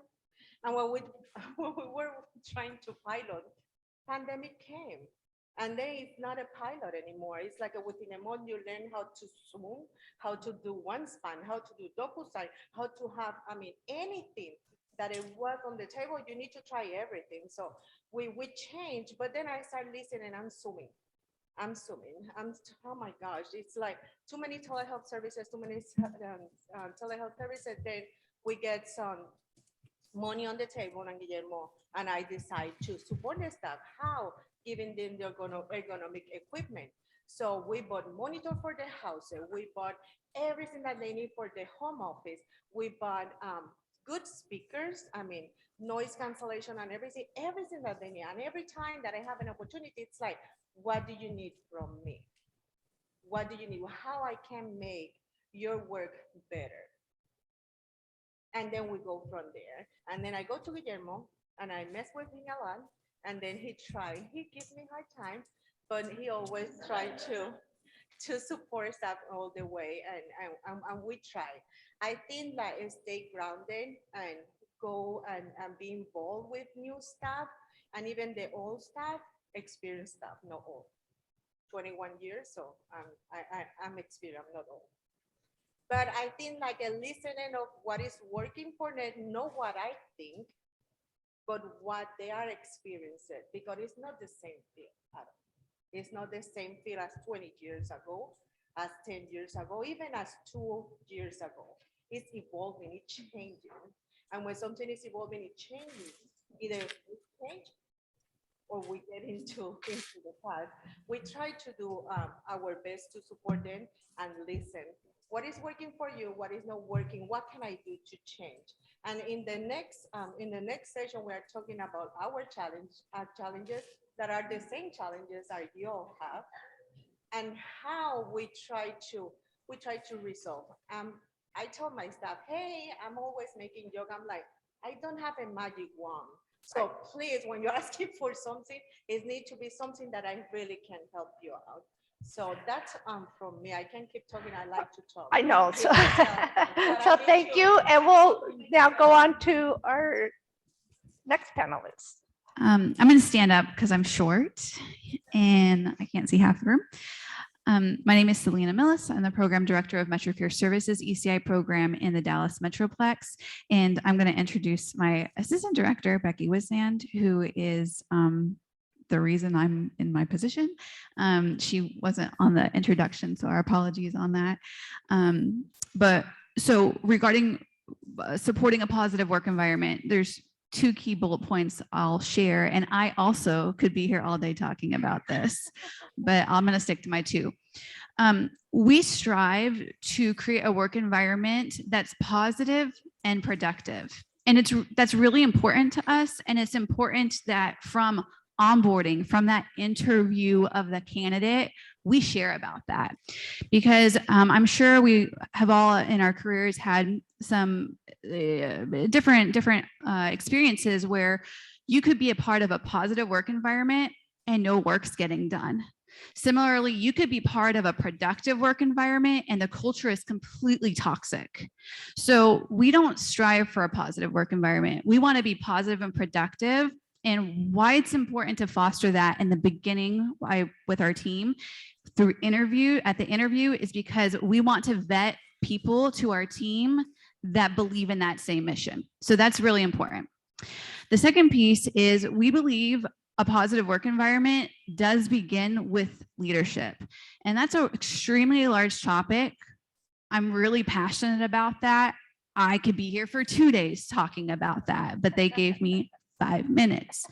So really, what we mean by that is the responsibility of the leadership team of the program to lead through the finite and the infinite details of the program. I could talk about training, all those categories we've talked about, incentives, training, mentorship, all those categories, right? But some concretes that I'll just give underneath that point. We believe leadership's responsibility is to truly understand the barriers the team is experiencing and either remove those barriers, coach them on how they can overcome those barriers, or do some significantly program restructures where those barriers no longer exist for them. So that's one key point about that. And then we make sure that the team knows that that's our responsibility. We're very upfront and honest about that. Why? Because it helps them keep us accountable to it. And then we try to foster an environment where they can feel comfortable saying, you're supposed to remove this barrier for me and you have failed to do so.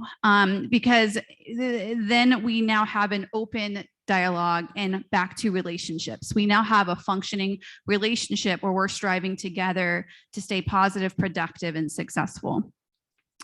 We believe that leadership sets the tone for the environment. So what I mean by that is if we make a mistake, and it's going to happen every day, we own it. We model for them how to own it and apologize, and then how to try to learn from that and make amends to that. If we don't know the answer to a question, myself and the rest of the leadership teams, we say, I don't know, but I'm going to get back to you on that. And I'll figure this out. And I might need to pull in some resources to support, but I'm going to get back to you on that. Why is that important? Because it normalizes for your team to also not feel like they have all the answers for each other and for families. We model the importance of setting boundaries. I think you naturally get into ECI because you want to help people. And so that comes a lot with this yes, yes, yes mentality, saying yes to everything. I'll do that. I'll do that. That's not going to sustain you long term. It's going to lead to burnout. And so we try to model at the leadership level how to say no. And that might mean, I can't support with that right now, and here's why, but let me connect you to a resource that I think might be able to help you with that need. We also try to monitor with boundaries, time management, work-life balance. Unless we're in crises like March of 2020, they don't see leadership on email after 5 p.m. or on weekends. They don't. And I'm not saying we're not maybe working at night sometimes, but we don't let our staff see that. But for the most part, we try to embody for them that when we're at work, we're going to give 100%, not 110%, because we don't want to burn out anybody, including our leaders. But we're going to give you everything. But then when the clock hits 5, we're going to go home and enjoy our personal lives because we want you to do the same. And so we really try to model that in what we do. And then last, we believe, when I say leadership, yes, a lot of this is formal leadership, but we also believe and try to instill in the team that leadership also means informal leadership. You can be a leader without a title. So we try to foster that awareness and also accountability through all levels of our team and our program to challenge them to ask themselves, how are you leading your fellow team members today in your conversations and dialogues? And we spend a lot of time mentoring and training on that in our discussion. We believe if we keep those foundational pieces in mind every day, and they're going to shift as times change, right? One strategy that worked with that might not work tomorrow or next year. But if we try to keep those as cornerstones, that's what helps us maintain a positive and productive work environment. Becky, do you want to share anything else about that? Okay, next one. Thank you. All right, no, it's on. Yeah, thank you though. All right, you guys did pretty good with your 5 minutes, I think. Yes. All right, yeah, you did. Related to supporting a positive program environment, what are some challenges you have faced and what are some specific strategies that you've implemented to address these challenges? I'm gonna start. Oh, that's his. Sure. You're gonna join on this one. Our team experiences seasons of challenge that y'all have experienced. Staff turnover, high stress, caseloads. We've done it all. So years ago, when we were going through one of those challenging seasons, we kind of just stopped and we looked at each other and we're like, what are we doing wrong? You know, what we're missing something. And so we went to our team, we just called everyone in and we just laid it out. This is not like us. You know, is this just a season with no rhyme or reason, or is there something more that we're missing? And we just kind of sat back and let them just spew it out at us. And so some things we heard a lot, as you can imagine, but some themes that we got from that touch point was just lack of connection with their fellow team members. It could be extremely isolating if you don't create and maintain this space for them to stay connected with each other in what they're doing. They don't have space to regroup was one of the things. Constant pace of direct service, direct service, direct service, direct service. Lack of clarity and supports available to them when workloads are high or needs arise that they don't know what to do. And the EIS team felt like there was no career opportunities for growth. So there are some things in that we couldn't necessarily, there was a lot we heard that day that there were things to acknowledge. We can't control that. But for the things that we could control, we try to change some things and implement some new things. So what do? We reorganize the entire program to provide mentor and lead positions throughout the whole program. So for every discipline group, there's at least a lead therapist or a lead provider. For larger discipline groups like our EIS team, we created the promotional tier ladder. And so we have EIS trainees, EIS fully qualified, EIS seniors, EIS leads, and then program supervisors. And that's just all within the EIS position. And we have people in all of those spots right now. So we provided that structure and that support within it. Each discipline group has that lead that does quarterly discipline group team meetings. Those are outside of our all team meetings. They just quarterly come together as a smaller team. In I already told you about that. We created the career ladders for each discipline group. We have had this going on for many, many years called the Sunshine Committee. And I think we had a, yeah. Oh, we used to have this was created. We invited a a team of employee volunteers to create this. And so their mission statement, care, compassion, and celebrating success and joyful unity. So their goals: create joy, celebrate the success and accomplishments of the team, have care and compassion, and cultivate unity. We actually started this in 2012 or 13, and it just continues to grow. And they've done some wild stuff, y'all. But what they do every month minimally is they recognize anniversaries. They foster something called Rays of Sunshine, where staff can submit successes from family stories or something that a fellow team member did. What else does Sunshine do? Oh, they host baby showers for all the people that keep getting pregnant in our program, wedding showers, employee picnics. They've done employee picnics.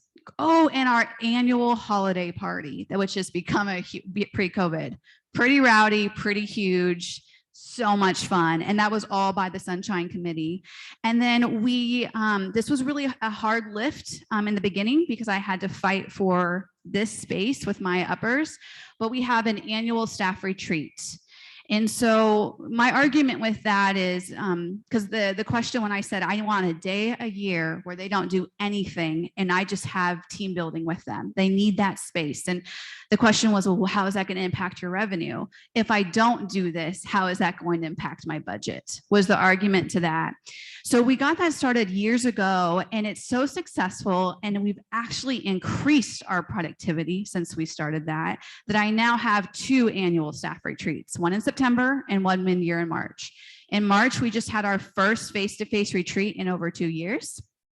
And it was wild and fun, but they really needed that. And so that's something that they know is coming. We plan them a year in advance, and they extremely look forward to. And we have multiple people join in planning those events. Okay, your turn. What do you want me to talk about? I don't know. Is there anything else you want to add to that? No, I just think what they've already talked about, culture is really important. And we've really strived over the last 10 years or so to foster a positive work environment, because it's just so critical. And so the Sunshine team has done a really great job, and but we just foster it in everything that we do. We try to get away from the pettiness. We don't allow people to talk behind people's backs. We are primarily women, so we're very dramatic at times. So we really encourage people to talk to one another, be adults, you're professionals, talk to each other, work things out. Of course, we'll step in if we need to in those dramatic times, but just the culture has been really important. And last thing I'll add about that, with the Sunshine Committee, in case you guys are wondering, how do we fund that? The employees fund it. It actually started, I funded it out of my personal pocket because, as you all know, our grant dollars can't fund stuff like that. So for the first year, I personally financed it all. I'm not encouraging that, but desperate times called for desperate measures. They loved it so much that now the employees fund it. They put in, we ask for, if they want to, we don't require it, of course, $10, all employees. Most employees put in a whole lot more than $10 because they believe in it. And then I serve as managing those funds, and we have the committee, and we use that to budget out the events throughout the year for them. Thank you so much for sharing those very positive outcomes. And now we'll let Any Baby Can take their chance. Thank you. I will say that in Any Baby Can, Oh, we are. Can you just, there you go. Just hold Yes. it closer to you so that everybody can. Okay. So at Any Baby Can, we are all women, except like we hire two males. So Guillermo is our senior director. So we mess a lot with him.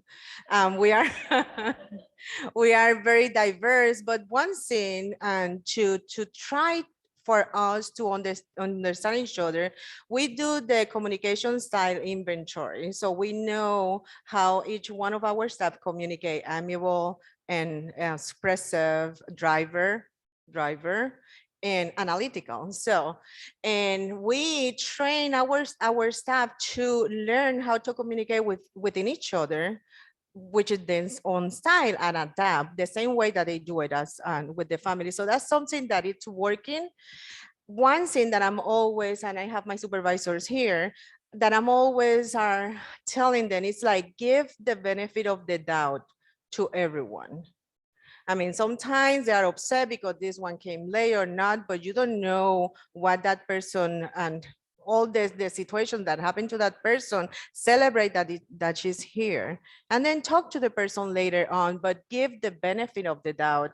I think like when you start doing that, everything it's like a very nice. But anyway, Guillermo wants me to talk about recognition, and I'm like the one that do a lot of party everywhere. There's a party, Cynthia. I do happy hours a lot. Okay, so with this virtual wall, I cannot do happy hours. We cannot go, but we did happy hours online after 5, after 5, after 5. But anyway, we start doing, and we call on wine meetings, like everyone's will meet and we talk about all of our issues, our family issues and everything. So, but we take like a 1 hour, 2 hours. The only problem is like we are 65 staff. So 1 hour, it's kind of hard. So we try our best, but we start investing on those meetings. One thing that I do, before I send happy birthday card to everyone, but now because we are virtual, so I start with the group greeting card so everyone can sign online, and I'm sending for anything, even engagement, even a new house, and celebrating each single milestone that they have in their personal life or at work. And that's something that we do a lot. And then at the staff meeting and the all staff meeting, one thing that I do is like we recognize and we celebrate staff, and we give some gift card, $5 Amazon card, $10, because as you said, I mean, budget it's an issue at ECI, but I open the meeting for them to start recognizing peers. Like they can recognize, they can talk, we can spend time and acknowledge that little bit of milestone that they have. And remind me if I'm forgetting something, but I'm always celebrating everyone. There's a celebration at the whole agency, and Cynthia is there. At the agency level, I did an international launch long time ago, and I'm still there after 20 years. And it just recognize your culture. Let's eat. I like to eat. Let's eat and let's share our culture. So I'm always in any type of celebration.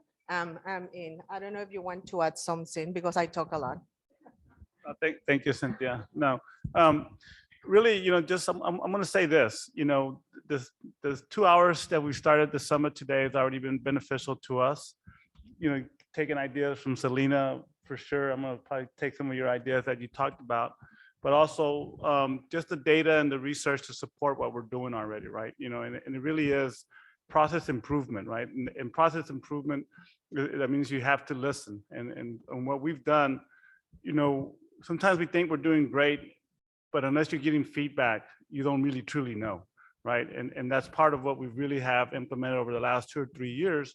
Is, anybody that we hire, we meet with them at 6 months. They do have their performance review as their supervisor, but then they also meet with Cynthia and I, and we just tell them straight up to say, what are we doing? What went well? What did we do well? And then we also have to listen to what part did we not do well, or what part can we improve on? And then you take those ideas that they give you back, to say, and especially if it's more than 1 or 2 people saying, you didn't do this very well, then you have to look at your system and say, okay, how am I going to improve that piece? And I think through process improvement, we can get better. So, and I think that's going to be where I stop talking, and I'm going to give the mic up again. So. All right, so I think at this time we can open it up for questions if anybody has. Or why don't we wait till the end? Oh, okay. You can do your presentation and then we'll have time. Oh, okay, that's great. Okay, thank you. Then we'll do that. All right. So if you look, there's a QR code you can get to the Padlet that actually has these strategies in this presentation. So you're welcome to join it. And then once you have it, you'll be able to go to it as often as you want to. It has a lot of resources and information. So if you're interested in this, and then I can tie it into a lot of what you guys were already talking about, just opening it up with being able to listen. That's going to be a skill set that we'll talk a little bit about when we start talking about empathy interviews. And so then if you just want to go to the Padlet.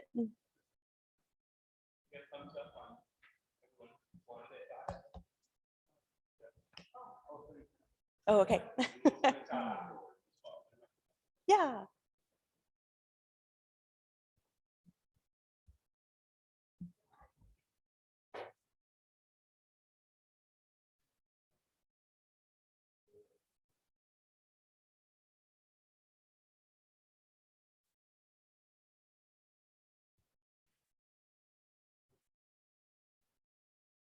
And what's nice about the Padlet is you can go to it at any time. I don't change it. You can add comments, talk to each other, and then of course, download all the resources that are there.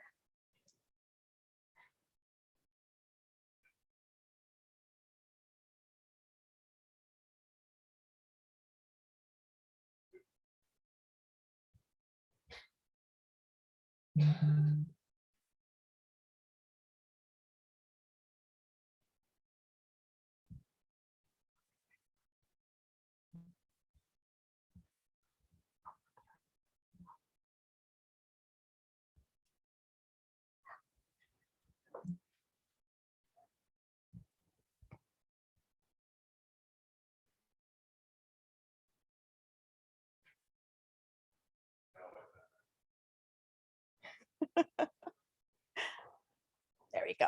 All right. So in thinking about what they were talking about in those positive environments and starting with it's all that open communication, and it takes not just talking and asking those questions, but to truly listen. So we're going to talk a little bit about empathy interviews and being open to what is going on and what's being said and what the stories are, so that you can then go through the celebrations and your sunshine committee and have all of those available. But first, as adults right now, we're needing to feel connected again. And so we need to feel like if you ask me something, you really are going to listen. Especially if I'm going to tell a story about something that's related to the work that I'm doing. And so I'm doing a lot of this in school districts with teams. I do it with SPED departments, all the way from the receptionists, secretaries, clerks, to the SPED director, and all the staff involved, because they're all I'm hearing the same thing that they're all saying, and they don't feel connected to each other. They come in, they're working together, and then they're wondering why they don't get the same greeting, or, this person looks lost or different or angry. And so they don't get to really spend time to ask each other what's going on in their lives. And sometimes we don't know. And so when I'm working with teams, we go through and start looking at empathy. And you had mentioned empathy as well for families, but I think it needs to start with us first before we get out there, right? And to make connections with other people. And what I love is Dr. Galvo had given me this reflective supervision article that you guys have, and it's directly related to ECI. And so this is something for you to kind of peruse later on, so you can get kind of an idea of where we're going with this. Another thing I've done is given you a 20-minute Brene Brown TED Talk on vulnerability. And so before I do any of the work with the adults, the first thing I want to do is talk about vulnerability. And that's always kind of a negative word to some people. I don't want to be vulnerable, because that means I'm open to judgment or mistakes or not knowing. And so we go through why vulnerability is actually the opposite. It's a superpower, right? When you're most vulnerable, you're most open. So as soon as you're open, then you're able to be filled up with new information, new ideas, new experiences. But if you're not feeling that vulnerability, or you don't understand it, then this is a great way to start first. So you have the video for yourself if you decide to use this. And then we go into story time. So this is that empathy interview part. And then I've given you resources on the purpose of empathy interviews. This is used with design thinking from Stanford University, and it's used in a variety of industries. And what they do is they step back and they think, okay, I have to get somebody to talk about what's going on, what their thoughts are, what they're needing, but I need to do it in a way that promotes, an openness, and for them to be honest and vulnerable. And so we're going to do it through an actual interview that causes stories. So then what I've done, and I think you can scoot up just a little bit more. Yeah, there we go. So here this is the steps that I take, the things that I do as I go into empathy interview mode and give to directors to use with their staff. And I'll let them know you have to first have a purpose for your interview. What is it that you're trying to unveil or dig into? What is it that you're trying to find out? What is that unmet need that you kind of have an idea, but you need to get back from them? And then the recommendation is about 20 minutes per interview. You don't really need to sit too long with them, just long enough for that listening piece and for them to start opening up. And then you had talked about like later on you had, you thought you left, they were still there talking. We do need a lot of time for that. But for the empathy interview, you want to be specific for a moment or a story. And I've given you different prompts to use. And that tell me about a time when, and then whatever that area or need is that you feel like you want to dive into. And then there's other prompts that are just open-ended and it causes somebody to want to share. And then while you're listening, this is the key for listening, is when you're prompting in between. So what happens as adults is we start listening to somebody's story and it reminds us of a story. And then we're like, oh yeah. And then you start wanting to talk, and then you use your eyebrows and you get all excited, right? Let me get some water. And so anyway, so you start, like wanting to have a back and forth. So I'll run some of these empathy interviews and put people in teams of 2. And then I'll say, if I hear 2 people talking, then it's a conversation. But if one person is speaking and the other is just politely listening, then we know we're actually doing an interview. And so they have to kind of check themselves, right? And I said, watch your eyebrows, because I know you're getting involved in this story. But what happens is the person's watching your reaction and then they want to tell you what they think you want. And so you don't want that. You want them to tell what they need to get out. And so prompting them with simple things like, tell me more. It's very interesting the first time you do that and how an adult responds, like, you really want to listen to this? Like, okay, I can really tell you more. Are you sure you really want to know more? And it's just being open. Yeah, no, tell me more about that. And so that opens them up because they're thinking, wow. And after we experience that, I'll ask, how did it feel to be listened to? And they'll say, I really saw that I had an opportunity, a moment to really tell my story. And I took it even further because of the prompt. Sometimes when we start these interviews, people will automatically tell you what they think you want to hear or what they think they're supposed to say. And so it's hard, again, because of that vulnerability piece, or maybe because we haven't been asked before to tell a story, then it's hard for us to really dig in. But if you continue to just sit quietly and just listen, and as you see them kind of like not real sure what to say next, these are great prompts. How did that make you feel? And it's that touchy-feely stuff, the emotions that people are keeping now and not sharing openly. They're not sure if they can. And it turns out all of us are having the same emotions. We're very connected that way. And so this helps that person realize, okay, I'm still able to tell my story. So that's just a little bit of how to start that empathy interview process. And there's so much more to it. And another thing they recommend, if you can you do them one-on-one. And if you can record, like a video record, and they're okay with that, and you're the only one who's going to view it, during the interview, you don't have to take notes. You can just be present. And then later you can watch, and then you can take more in-depth notes about those facial expressions, all that non-verbal communication that 80% of what we talk or what we say and what our message comes from is usually our body language, our gestures, our head, the way we place ourselves. So you can kind of go back and view and be like, oh, they were telling me this made them proud, but then I looked at them and they looked confused or they looked sad or scared. And so you can really draw more information out of it. So more resources in there as well. And then we're going to get to barriers. So I love that you mentioned barriers and all the things that you guys do with it, because I think it's so essential. And sometimes we don't think to give people an opportunity to actually talk about their barriers. We list it for them, or they come to us when it's too late. They come to us after the problem or during it, during that crisis. For them, those barriers in those moments feel like a crisis, and it stops or prevents them from moving forward or continuing to be connected to their why, their passion. And so when we talk about them in a more neutral environment, then we know they exist. And then they know they can talk about them and it's not as emotional away from the actual situation. Usually we find out about them during the situation. So what we do is have an opportunity as a group to start listing barriers.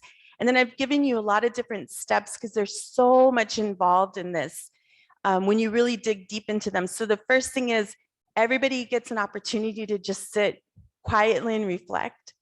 And they write a barrier, and then they write another one and another one.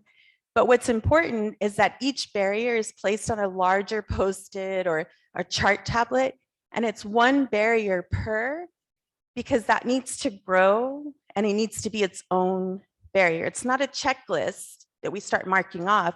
We have to actually dig deep into each of those barriers. And then when they're done, they post them, and then as a group, we walk around. And so then I've given you even more information in how each step or level, the time that we recommend to do it. And you kind of walk around the barrier. I think you can, yeah, scoot up still. There you go. I keep going to the cute dog. Yeah, we need to walk around just like that. Okay. And then, because it's barriers. And so we walk around, and the first thing we do on that first walkthrough is we just write on everybody's barrier, I agree, or tell me more. Because I might write time as a barrier, but time for me could be very different than time for you. And so I may not know what you're talking about. So this is a great opportunity for people to walk down and ask a clarifying question or put on their poster, just simply tell me more. And then we take about 5 minutes to do that. We just quickly walk around. Oh, I agree. Oh, I need more information. And then when we go back, the author of those barriers, and they see that somebody said, tell me more, then they can define it. And then they can take a minute to really reflect, like, what do I mean by time? And when they start to define it, then they can get more into those details. And then that helps us narrow down what that barrier really is. And again, it's outside of the situation, so it's a more neutral, environment to start really focusing on it. And so this is where you ask them to just be really clear on what that barrier is. Then we're going to organize them. And then I've given you some steps on that as well. And the time that it might take. And again, these are like 20-minute opportunities, and they're so powerful. And they add up. So the whole session could be an hour and a half that you're doing this. You could do it over time, but really important that you always make sure you're completing the whole barrier process, because sometimes we ask for them and we're like, okay, we're gonna get some solutions to this. And then they don't feel like they hear back about it. Like, oh yeah, I told them, I answered that survey. I told them how I was feeling. And then nobody ever really said anything. So we really want to come back and organize the barriers, and we want them to help us. So you might walk around and see the barriers as leadership and think, okay, and you can kind of already get the categories, the sense, there's time, there's commitment, there's interest, motivation, financial, whatever it may be. And then you start posting maybe larger categories, and then ask them as a group to grab their barriers and put them where they think they belong. So you start to categorize them, and then that way you see what's really heavy, what area is everybody really, focused on. Even though they have a very specific one, it probably goes into one category. And then from there, you also start to see all the I agree. Ah, yes, this is like a really big one. That's the consensus. And then we're going to start to design a solution. And then I've given you, just different strategies and exactly the steps when you start to design solutions. And this is going to take a little bit longer, but you're really going to focus in on that first barrier. And it's one thing at a time, so that I can really delve into it and learn what the process would be for all the barriers. We can't tackle them all, but we can focus in on one. And from there, you ask your team, think big. You know, you have $1 million and 100 hours in a day. What would you do to solve this? We have to start big to start narrowing down those ideas. And the solutions come from them and also yourself. And on the big Post-its now, or the big poster, now you can start putting little Post-its of all the solutions. And you have them brainstorm. And brainstorming would be just a solution per Post-it, just it's its own little thought, and then another one, and then another one. And then you give everybody an opportunity to read all their solutions to that one barrier. And then everybody starts to see similarities. And then as a group, and it could be a small group working on that particular barrier or a whole group. And then as that group works together, then they combine what's really relevant, what sounds good to them, what's feasible, what's exciting to them. And then they come up with that one solution idea. And then the last part of it, you're going to actually then trial it or pilot it, maybe with one particular person or group of people. And as you trial it, the most important thing is that you do follow-up, that you actually follow up.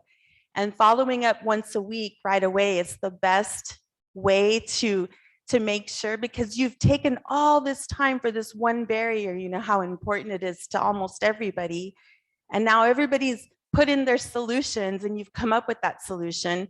So once a week you go through, and you could do follow-up, just even sitting down and chatting, having, you know, how's this feel? What do you need? What do you see that's different? You could do a survey, or you could even do an observation with like a pre-made checklist of what that target is. And so these are just different ideas, and it all comes from that design thinking process, but it's done in a way that's feasible and it doesn't cost you anything. No, nothing? Okay. So, but what it does cost is what's most valuable, and that's your time. But it's the same time and effort you're having to put in when you're not, you know, handling these or identifying them or helping each other work through them. So that's what I have for you. I thank you so much for your time.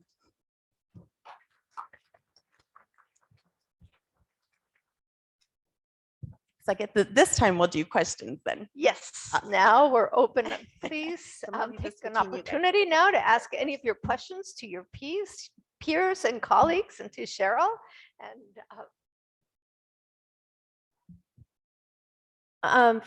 For the program that does the staff retreats, can you share what kind of topics or activities you do during the staff retreats? Yes. The answer is it's never the same. We plan the retreats based off of what we've assessed in the last 6 months the program needs. So we've had retreats where all we've done is play. Like we had one retreat where our themes was dress in 80s, and we did like competition-based games pretty much all day, and we ate a lot of food. And that's what they needed. That's what they needed. We've had then retreats where they've told us, all right, we feel pretty connected, but we really want to relearn about X topic.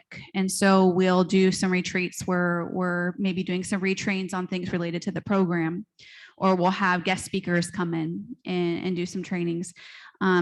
And then there's been retreats where we just sense that they're burnt out.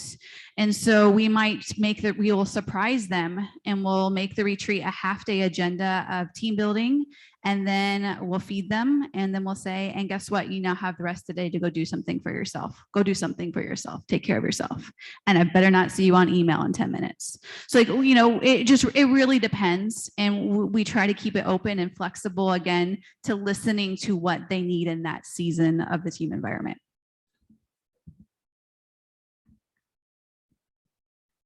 Kind of similar to what Selena does on our staff retreats, we do the same. We probably limit the training or information to 2 to 3 hours at the max. And then the rest of the day, you know, we will barbecue out there for them. Or, you know, sometimes we live in Austin. One time we've gone to Zirkle Park and they got in the canoes, stuff like that. But really, you know, low cost, get the information, but then also give them an opportunity to have unstructured time to really build relationships. And you know what? They might talk about work. They might, and that's okay. They might talk about, something they needed to ask, and that's a perfect time for that. But really it's unstructured. So anything they feel they want to do is fine. Laughing is always a good thing. And so that's what we want. So. Does anybody else want to add something that they've done during any retreats or team building activities? We've also done a scavenger hunt. I forgot to mention that. We send them across the city for a scavenger hunt, like to go to some of the resources in Travis County. And I don't think we've done the Hays County one yet, but so. Any other?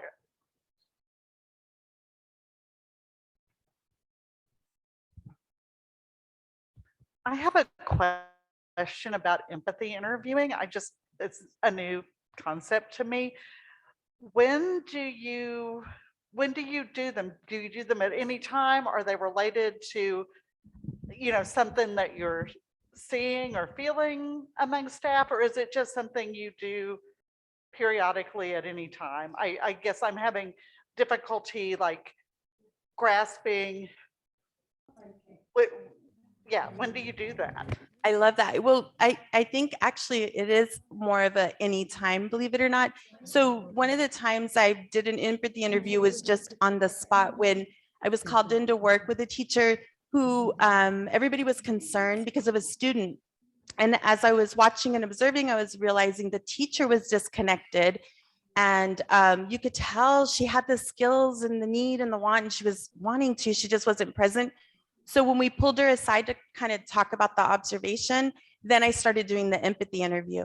And I didn't say, okay, I'm doing an empathy interview with you right now. What I did is I just realized, like, I think she just needs somebody to listen to her right now. And this may have nothing to do with what we think it is. It's not the student, And so as I just thought, okay, I'm just going to go into that mode. So I just started asking her, tell me a time when you did feel successful with him.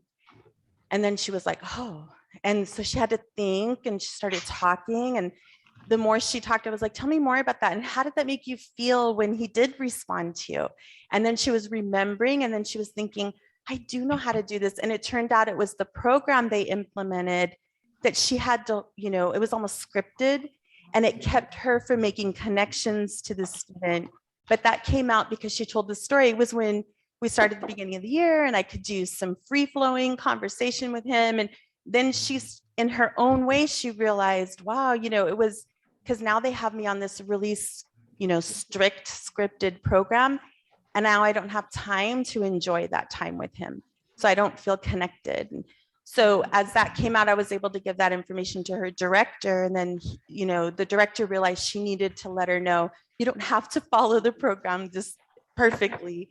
You're allowed to have, some room. So an empathy interview could be for a lot of different reasons. And again, that's why it's really important at the beginning that if you have a purpose, then you know why you're going to use it.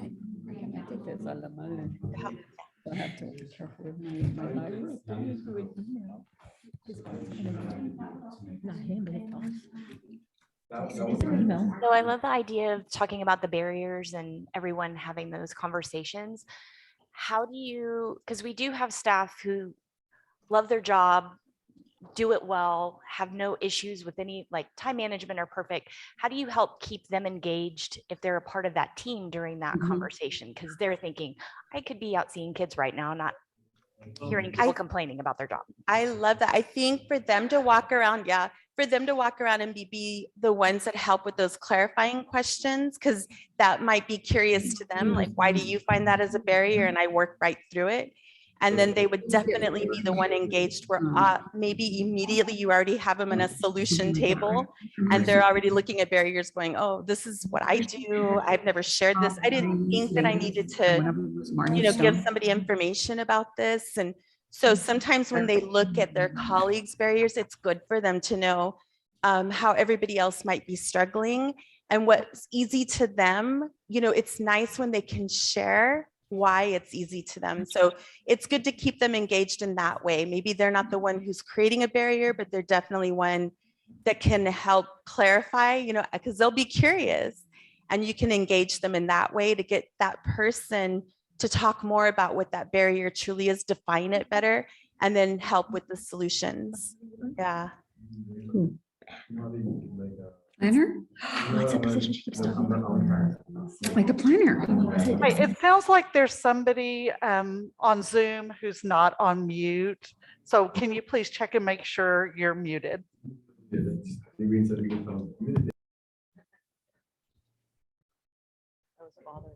you. Okay, I had questions about the empathy interviews also. So just thinking, because I really love the idea, do you share that it's an empathy interview, or is it like, can we just have a little discussion? So that's one question. And then just thinking about our organizational structure, who normally does those, or do you have a suggestion? Is it So for the first part of that, and again, if your purpose is you're planning it, then yes, you're going to let them know. So for instance, I worked with a district that they wanted to help an adult that needed to see inclusion as positive. And so this was something she wasn't on board with. And so a lot of other things came from that. So when they came to me, they said, how do we open this up? So because we can give them all of the ways to make an inclusive classroom, I'll give them everything, right? But we knew it was the adult's mindset. And so we went in, and everybody that was going to be involved, all the staff to create that, we told them, you're going to be involved in an empathy interview. This is an opportunity for you to tell your story when you were successful with this, and when you're starting to have some difficulty, or you have questions on what is this going to look and feel like for our district? We've never done this before. And so she was part of that sample, and we didn't single her out. So she knew everybody was and had an opportunity to talk about it. And then I did it as an outsider because the adult was being disgruntled, I guess, and working against. So she wasn't going to open up to anybody, within her district. So at that time, they brought me in to do it. And then there's another time I did it with another director, and she did them because she wanted to start having that open communication with her staff. She was like, I don't do a lot of that. Like usually I'm doing one-on-ones with them very quickly because I've observed them, or I have feedback, or, it's because they've come to me.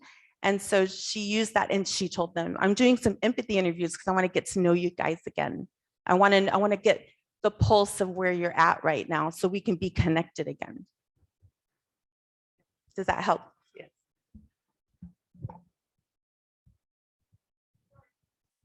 Oh.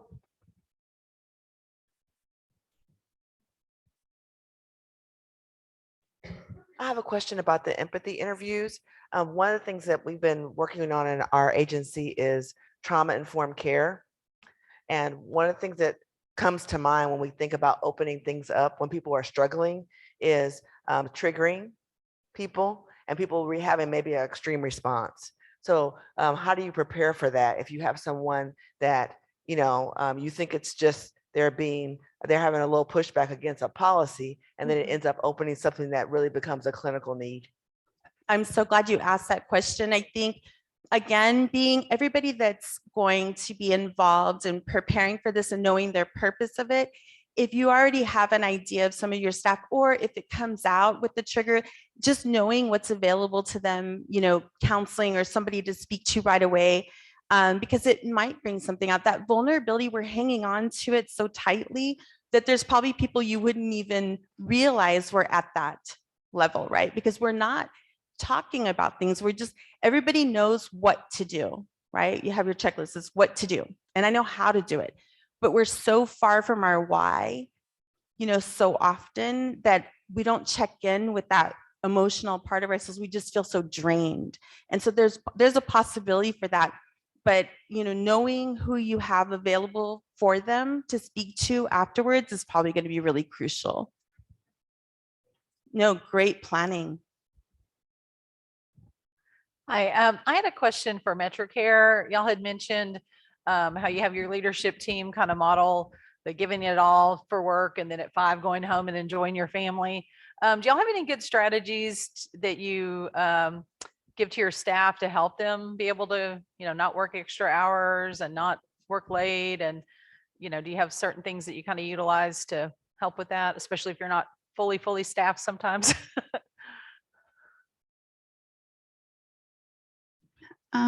What? Just gonna pass that over.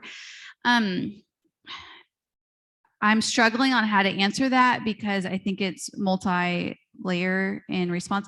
It depends on the staff and it depends on their current skill set that they have. And if this is a ongoing thing that really needs to be coached and monitored, or is this a fluke thing, and why is it a fluke? If this is a one kind of deal, season kind of thing. So I think it depends. I think I'm going to go back to my whole thing on the importance of leadership. We have spent a decade now really ensuring we have a strong leadership team across all discipline groups. And so with that, our lens is to be looking for that. And as quickly as we see signs of that, addressing it in a warm, we care about you, we want you to be successful way with the employee. And so then that goes back to the leader being able to establish a relationship and rapport with that individual, so they'll be open to sharing what their challenges are, or the leader will be intuitive to know what's really going on and have more concrete strategies and solutions to provide to that individual team member during that situation. So I'll give a concrete, my lead, she's been with us for a decade. She's been in the ECI for over 20 years. She started to have overtime on her time card. Well, she didn't start, she had, and I immediately picked up the phone and I said, hey, what's going on? I haven't heard from you. And you got overtime. So are you okay? That's the first thing. Are you okay? And she said, well, remember, I had to take over those extra cases and I already had gotten some new cases. And so we just talked about that. And I'm like, you know what? Thank you for reminding me. I completely forgot we handed that to you. How can I help you with this right now? And so we had a dialogue and we came up with, I was going to help cover some of those visits, and she still was going to have overtime, but it wasn't going to be as much. And then we had a deadline of when we expected it would trend back down. And if we didn't meet that deadline together, that action plan, I think is a better way to say it, then we had a secondary follow-up to follow up on that together. So it really has to be individualized to the why in that moment and the team member that you're working with. It's not black or white.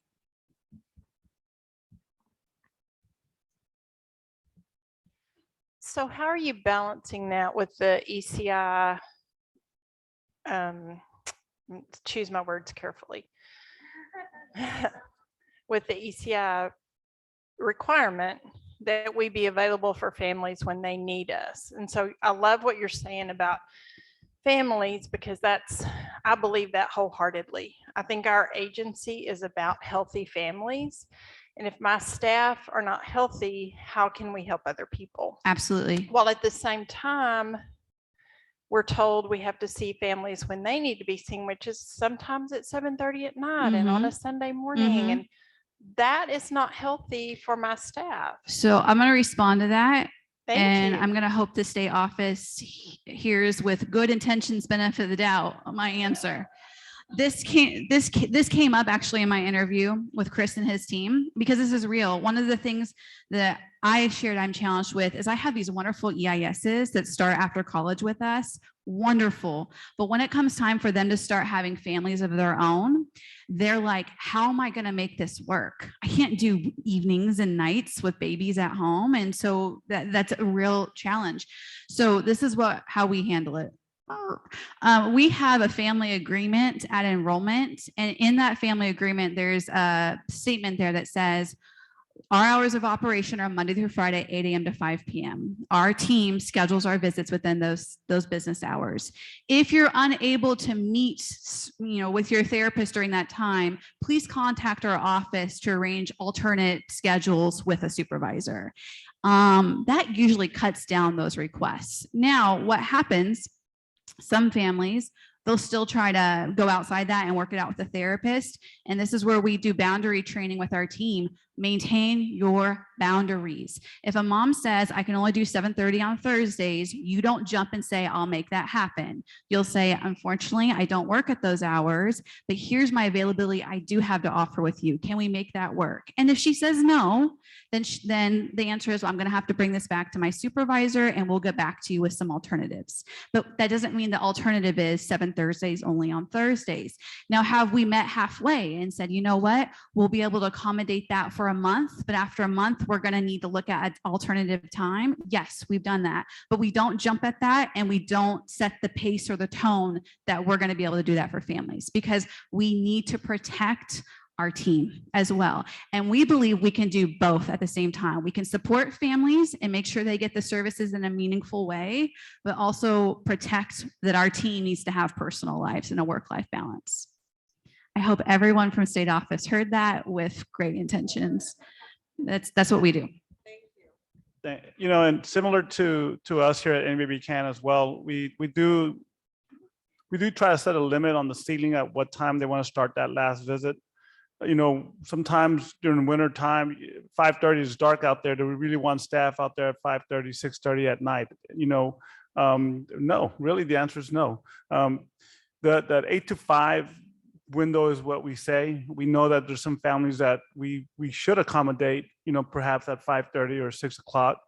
But really those families, like Thursdays at 7:30, some of our staff would say yes, they really would, you know, but we tell them that that's not reasonable for anyone, right? From their family life to our oversight, because you have to have oversight. If they're working at 7:30, somebody's got to be out there doing the oversight on that too. So really, truly, there has to be a limit, and I like, and I'm gonna steal your idea again, Selena. I'm gonna put a notification that our hours are 8 to 5. Contact a supervisor, because that's a great idea. But so yes, that's how we do it.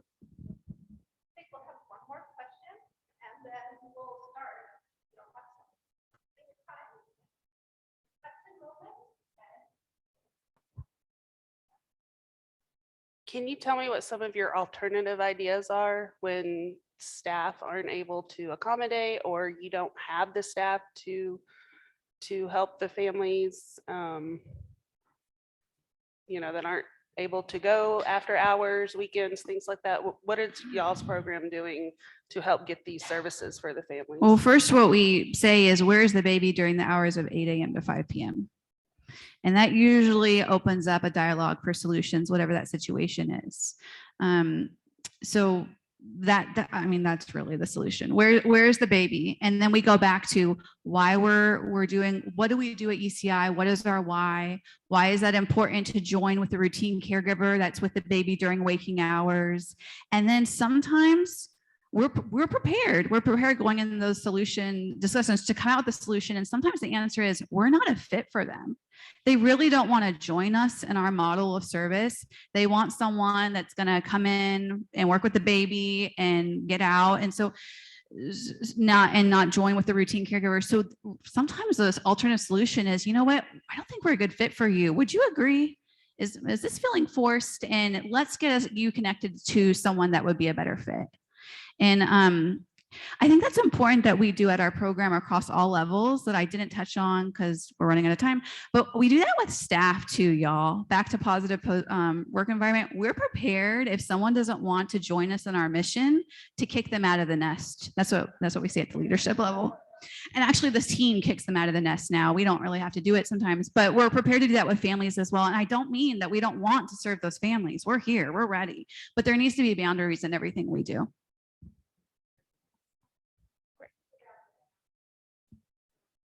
Sure. I do. My background, I'm a licensed psychologist, but in California, I was a licensed marriage and family therapist.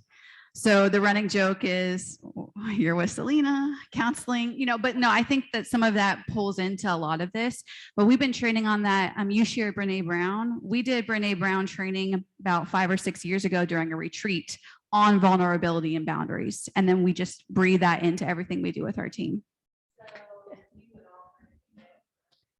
I did not say that. I did not say that. No, no, no. Boundaries.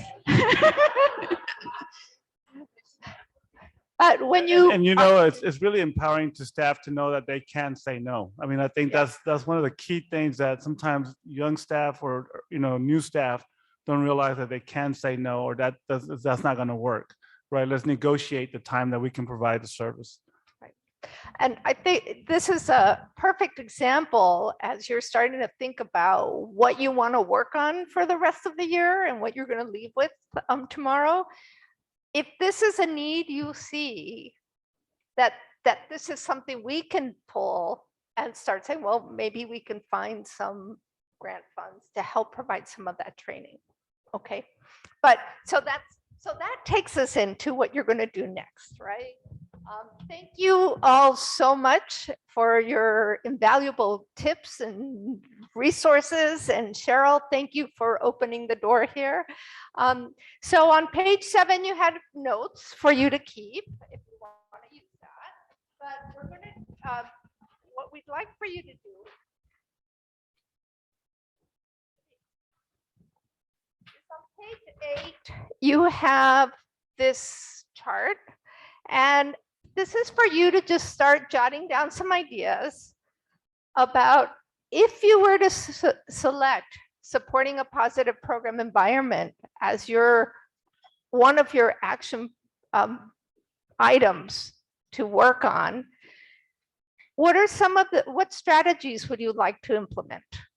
What's your timeline? What are some of the people or the team people you're going to bring together? What are the resources? What are some of the estimated costs? And any sources of evidence that this might work for you. You don't have much time to detail this, but you do have time to just jot down some ideas. And then tomorrow, you all will decide what are the 2 action items you're going to want to work on more in depth. And then we'll go from there. So from now, we have about 5 minutes. So only 5 minutes. Yeah, I would just list, some of the strategies that you heard: empathy interviews, staff retreats, right?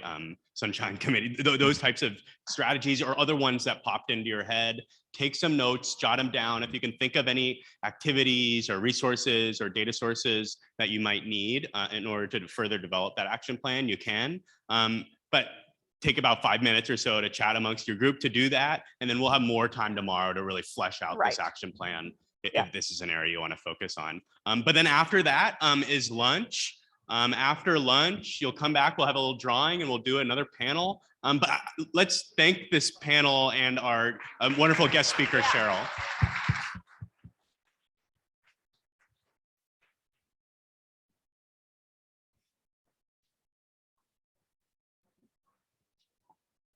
Was it 12:30?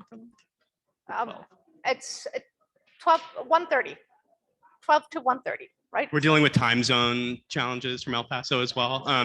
No, I think we have a half an hour to work on this. So take your time to flesh this out, and then you can head out to lunch.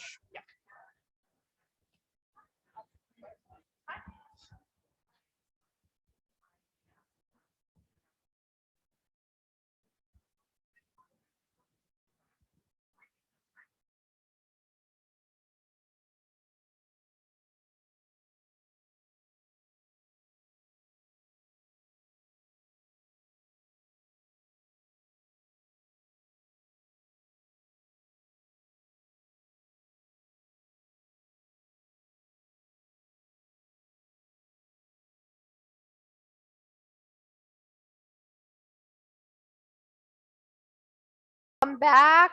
We hope you all had a wonderful lunch. Got a chance to just get out and chat informally. So we're ready for our next drawing.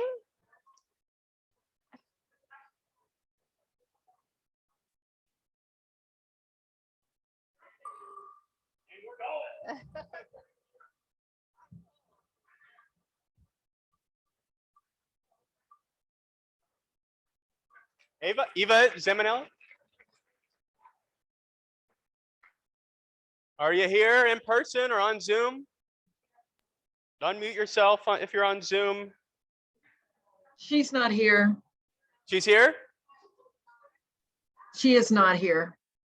She's not here. Okay, shall we keep rolling? All right.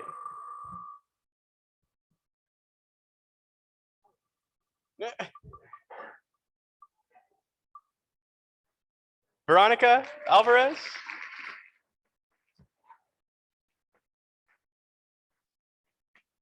On the Zoom.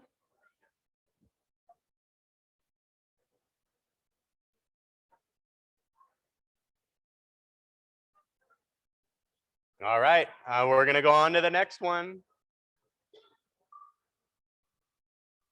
The names are getting a little bit bigger as names are being removed. Ah! Oh, Lizette. Are you here, Lizette? Congratulations. Go back to Angie in the back. Wow, that was the closest one yet. All right, one more, hopefully.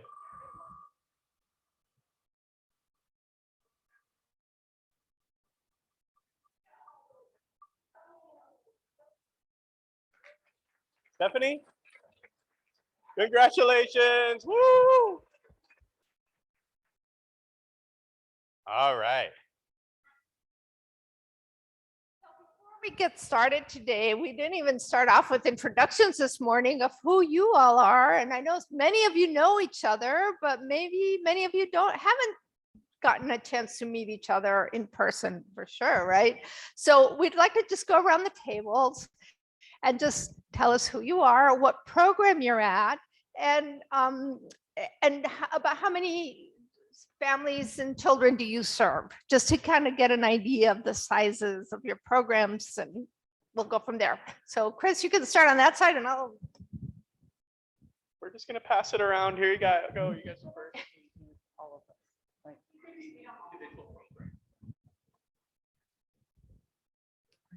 Hi, my name is Monica Garcia, and I am ECI Regional Manager with Brighton Center in San Antonio.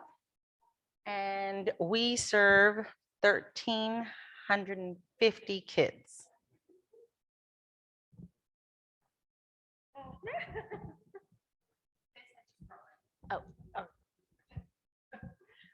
Hello, my name is Marisol Tavares. I am from Easter Seals RGV, so we're from the Valley. I am an EIS lead, and right now we serve around 1172. Right? And I come with Priscilla, she's an SLP. Yes.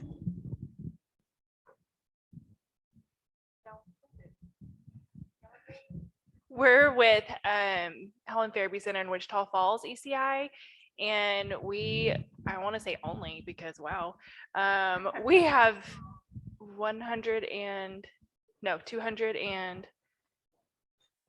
Is that what you just said? Yeah. 206. Precise. I'm with the Spindletop Center, and we're serving 525. I'm Monica Payne. I'm with ECI State. I'm Lindsay Garza, and I'm with Texas Panhandle Centers in Amarillo, and we serve 353.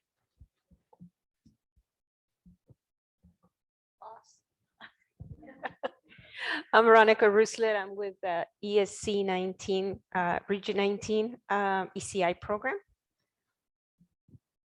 Hi, I'm Liliana Ruiz. I'm the ECI program administrator. I'm with Region 19, and we have enrolled 933 clients. And so I'm Stella Moreno. I'm the director for ECI Region 19. And so we are enrolled at 933, but we have the client number contract for 898. And just Region 19 is El Paso. I'm Lizette Dills. I'm the assistant director for the ECI at Permia Care, formerly known as Permian Basin Community Centers out in Midland, Odessa, and we serve about 500. Hi, my name is Amber Haney, and I'm the director of the Premier Care ECI. Hi, my name is Carlos Gomez, and I am with Paso del Norte Children's Development Center. We're a private nonprofit. the ECI director there. We're currently serving about 750 children. Hi, I'm Gilda Gill, and I'm with Paso Norte Children's Development Center as well. I'm the Chief Operations Officer for the agency.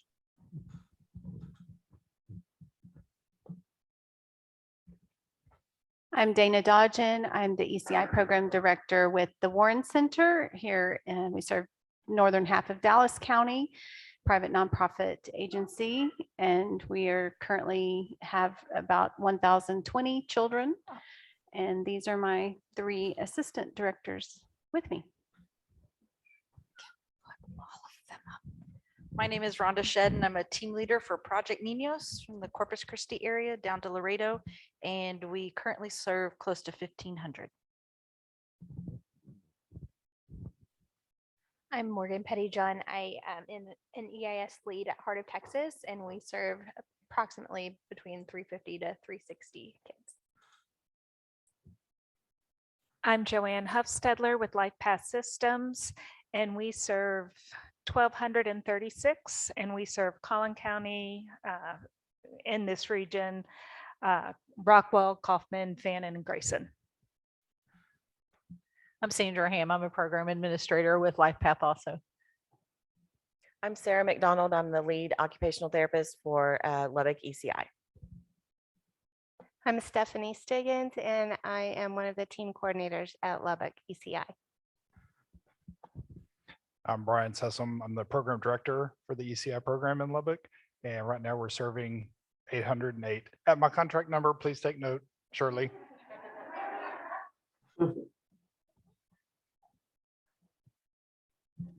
And now I'd like to open it up to our guests that are on Zoom. Julie Fielder, Central Counties, 494 is our contract number.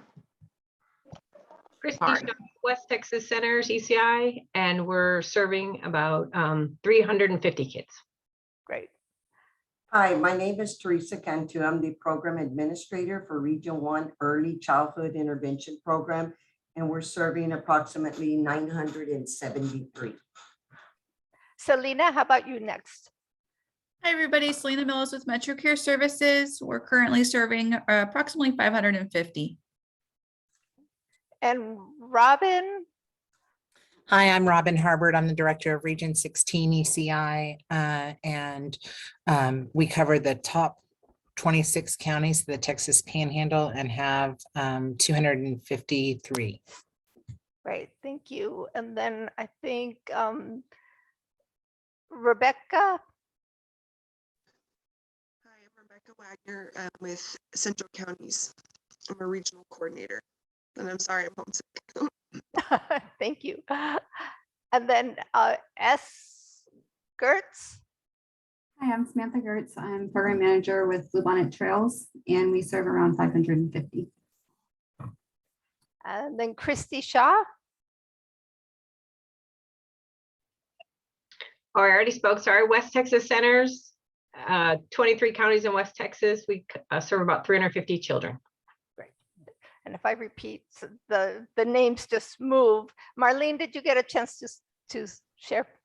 Not yet. Marlene Collier with the Harris Center in Houston area, and we're at 1,400 children. Great, thank you. And then Julie. Julie Fielder, Central County Services, our contract's 494. We're serving around 500, 508. Sorry, didn't turn on my camera. And hi, Rebecca, you already had a chance. Tangela Oliver Williams.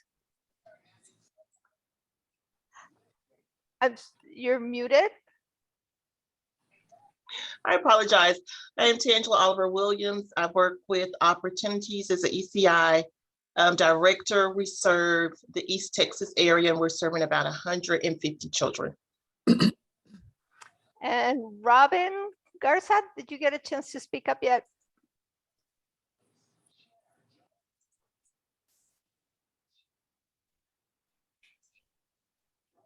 Not sure. How about Christina Flowers? Hi, I'm Christina Flowers. I am with Robin Harbert for Region 16 ECI. Thank you. And Shannon? Shannon had to step out. Okay, I'll come back to Shannon then. How about Jesse Perez? Hello, I am with Easter Seals ECI Central Texas, and our contracted kid count is 398. Thank you. And Jeanette Olguin? Hi, I'm Jeanette Olguin, and I'm with the Harris Center, Marlene Hollier's program, and we are at 1,400, and our contract number is 1282. And SB Garcia? Hi, I'm SB Garcia. I'm with Project Niños Community Action Corporation of South Texas, and our enrollment is 1,462. Great, thank you. And then Shannon Strobel. Sorry, Shannon's still not available, but I gave the update for Bluebonnet Trails. Oh, okay, thank you. And then Patsy Sanchez. Region 16, and I am with Robin Harbert, and our contract number is 350. Okay. And then Jen Bruning. Hey, Jen Bruning. I'm also with Easter Seals. Okay, great. And then the Spindletop Center. If you've already reported, then that's fine. Hi, it's Laura Beth Waller, and we're with Spindletop Center in Southeast Texas, and our contract is 430, and we're serving right at 525 right now. Great, thank you. So did everybody get a chance to introduce yourselves? No, I didn't. This is Selena Perez with Region 1, and I believe Mrs. Cantu has already shared that information, but our number served right now is 973. Great. Thank you. And then I just wanted to shout out for Trisha, who's there. If you are there, Trisha is our colleague from UTEP who has worked with on our project as well. And we're sorry she's not here, but thank you for being here with us virtually, Trisha. Absolutely. Okay, now we will continue with our in-person participants. I'm Shirley Roach. I'm with the state office.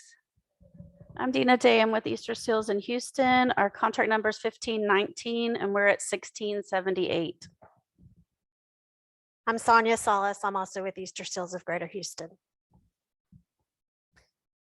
My name is Amanda McCullough. I'm with Texana Center, which is in Fort Bend, and we cover Fort Bend and Waller County. Our contract number is 484, and we're serving about 530. I'm Leanne Fry with Brazoria County Association for Children's Rehabilitation. It's Brazoria County, which is south of Houston. We're right on the coast. We're at about 232.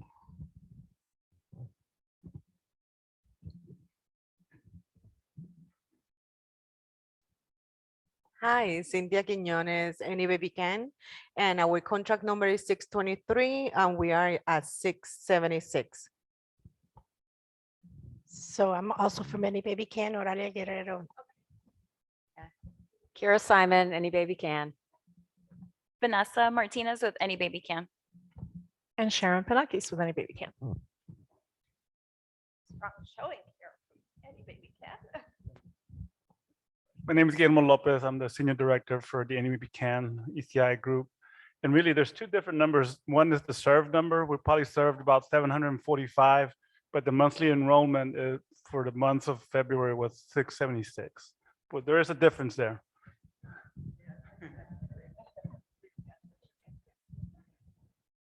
I'm Anisha Phillips with My Health, My Resources of Tarrant County. We serve 12 counties, and our served is around 5,000. Our monthly enrolled is 4,594. Hi, Yvette Hinojosa from Camino Real Community Services, and we're serving over 1,100.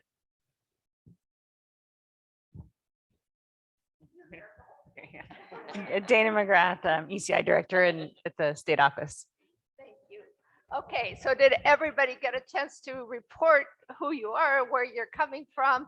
And I think this is a perfect example of the cross section of everybody around across the state. So a shout out for all the work that you're doing. And obviously the needs are very different from one program to the other, but at the same time, we share many commonalities, right? And so that's what we will start off our next session on building a personnel pipeline, because we can't retain people that we don't get, right? So this is part of the process, is how can we build that pipeline so that when we do get our service providers, they're really going to come to stay for as much time as possible. So without further ado, I will let Noreen get a chance to introduce herself and the work she's done. And All right, all right.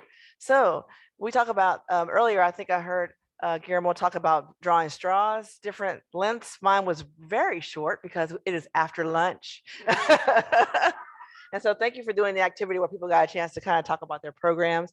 I am the director of the Betty Hartwick Center program in Abilene, Texas, and we serve the 5 surrounding counties, and we have about 180 kids that we serve currently. So that is exciting. I'm so excited about hearing programs that serve like 5,000 kids. That's just exciting. So what I'm going to be talking about today is building and sustaining a personnel pipeline, and just really sharing with you some of the things that we're doing in our program. I'm really proud of my team. I know that my smile will tell you that as we have our discussion today, but we've really had some pretty good successes before the pandemic and throughout the pandemic. And I just want to share some things that are working for our program, and hopefully that'll be helpful to you. So the 2 things that we start off with are building up, well, one thing I want to go back and say is that, because I'm excited about this too, but in August, I will celebrate 24 years with ECI. So I'm pretty excited about that. So, because I started as like a, middle school student probably. But I'm excited to have this many years with such an important organization and group of people. And I've learned a lot, served a lot. And one of the things that really makes me feel young is having applications for employment from children that were on my caseload come across my desk. I'm telling you that, I sometimes have to go out and skip rope in the courtyard to make myself feel young when those types of things happen. Because to think that those kiddos were under 3, but now they have graduated from college and are eligible to work in the program that helped them start off and who they can be. There's nothing like that in the world. And that hope, and that is what I cling to. And that's what makes me stay at ECI. So 2 of the things that I think have really helped our team with sustaining has been our team connection and community connection. So I'm going to talk about some of the pictures that you see up there. These are not stock pictures. These are actual photos that I have taken where someone is taken on our team. And that first one shows us at a trampoline park. Notice all the fluorescent socks that we have in the picture to the left there. That's just an example of some of the things that Selena was talking about earlier. Those team building days, building that connection, spending that time, those resources to spend fun times together. And over there on the right, community connection. That is a picture of me and the director of pediatrics at West Texas Rehab, one of the private therapy centers, and one of our physical therapists is staying there besides her. And that physical therapist, Lindsay J, as we affectionately call her, she had her field placement or internship time at the West Texas Center for Rehab, and bypassed the opportunity to work at that place and came to work at our place. But we have a wonderful relationship and connection with our community partners. And that's one of the reasons why I want to take that picture together, because that just goes to show that therapists can have all kinds of opportunities. They can have opportunities to make more money, to have status in a more visible, perhaps a more visible program, and can still choose ECI, but we can still remain having good relationships. And so I thought that was a testament to that.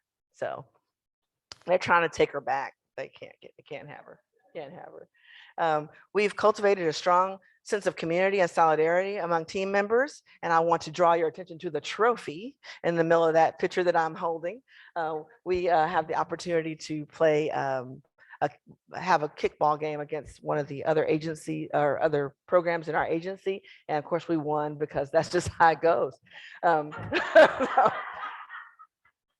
And so, you know, and when you think about just, and that's only a fraction of our team members, but I'm real proud of that picture because, you know, we just, you know, put it out there that this is something that we were going to do. We were challenged by another, by our sister program that does children's mental health, and we have folks rise to the occasion. And this is something that happens after hours, and people spend their own money on their shirts and those types of things, but it builds their camaraderie. And so that's pretty awesome. We involve team members in observing interviews.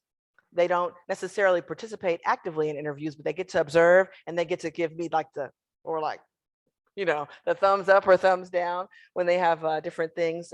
Candidates can ask them questions about their experience, and that gives them buy-in to our interview process right at the beginning. They participate in onboarding with our new folks. They take part in team building activities, as you are going to see and can see from our photos. And there's lots of peer-to-peer recognition that really cultivates building that strong team. And our veteran staff mentor the newer staff. They really kind of take them under their wings, depending on their departments, and really kind of help them when they have difficult times. So we can go to the next slide. And these are not actual firearms. I want to say that from the beginning.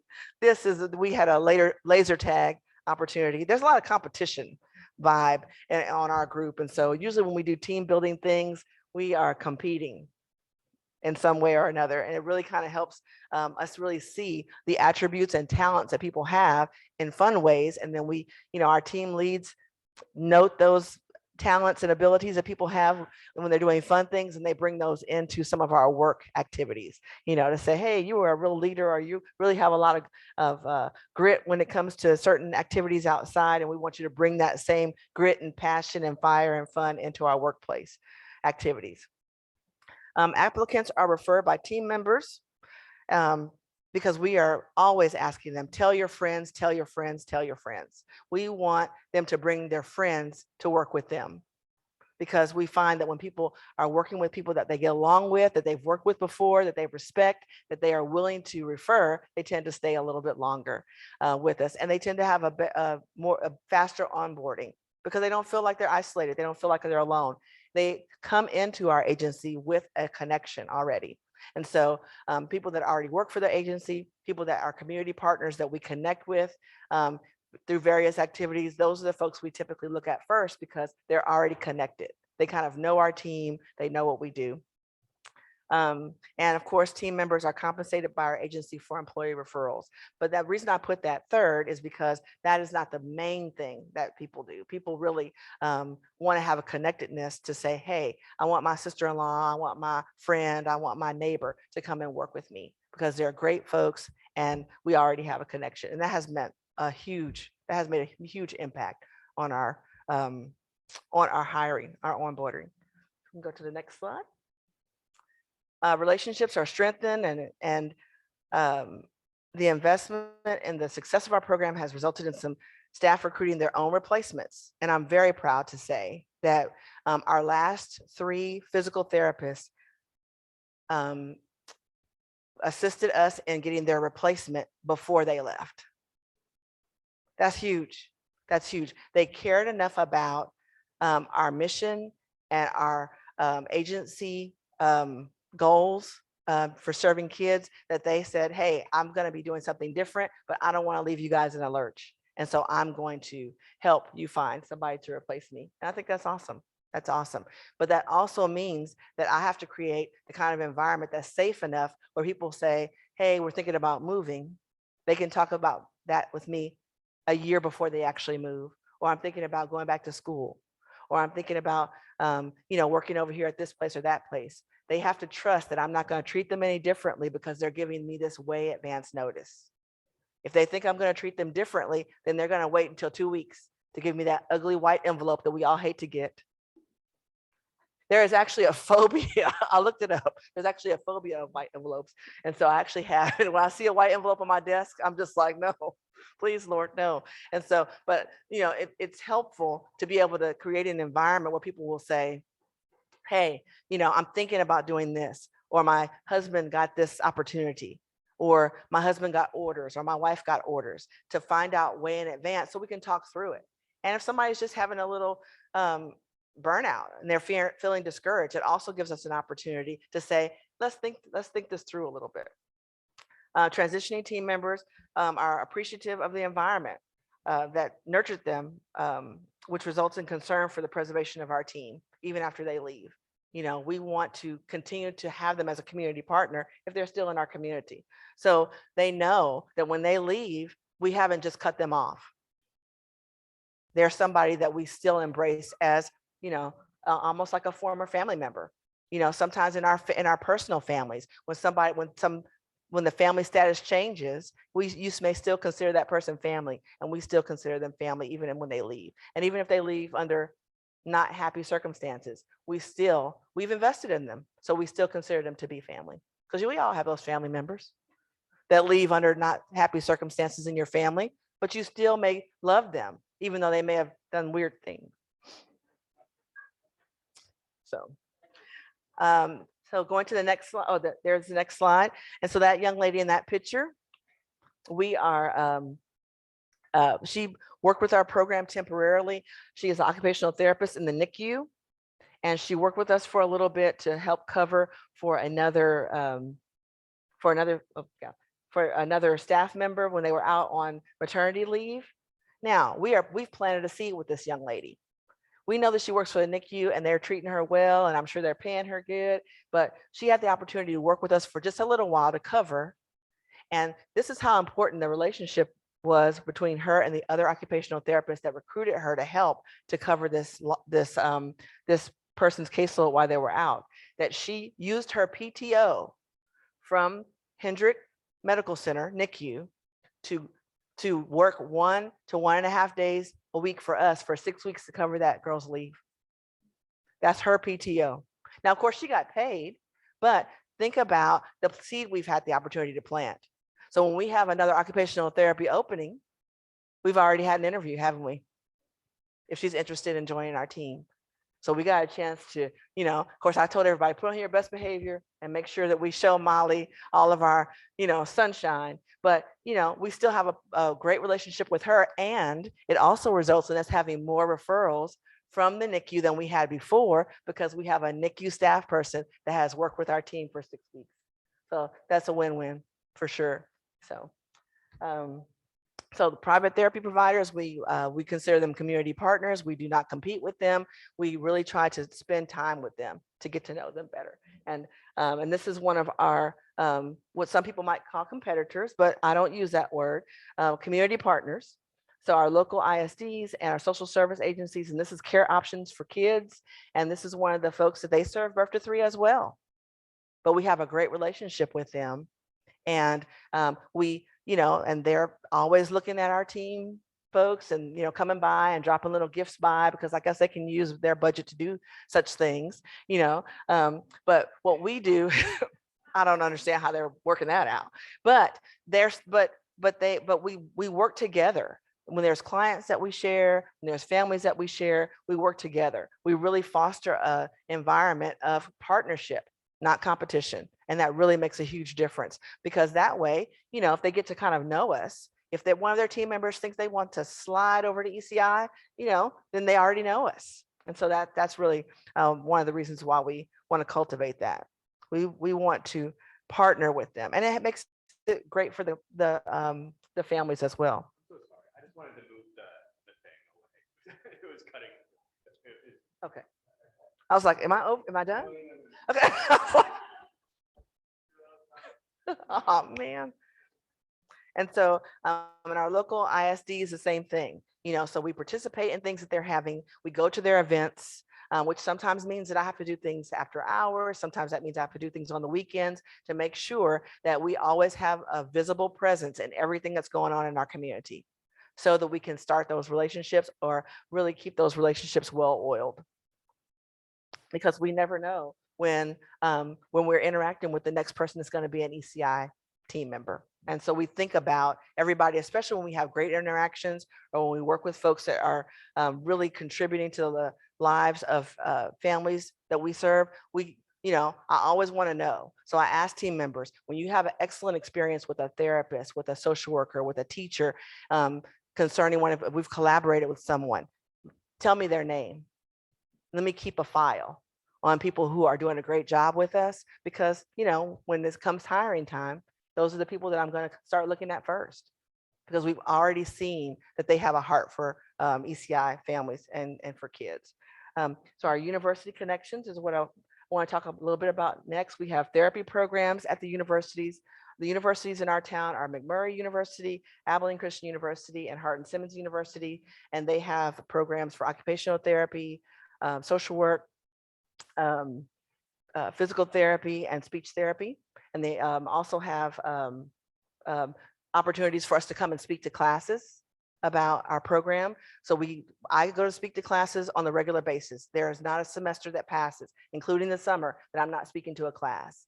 I want students that potentially could be interested in not only ECI programs in our area, but in everyone's area. I want them to know ECI. I want them to understand what ECI is, what we do, and be able to come and observe and do internships with us, so that they will think this may be something that I might be interested in doing. Maybe not in Abilene, but maybe in some other community. And so we jump at the chance to get interns and observers all the time.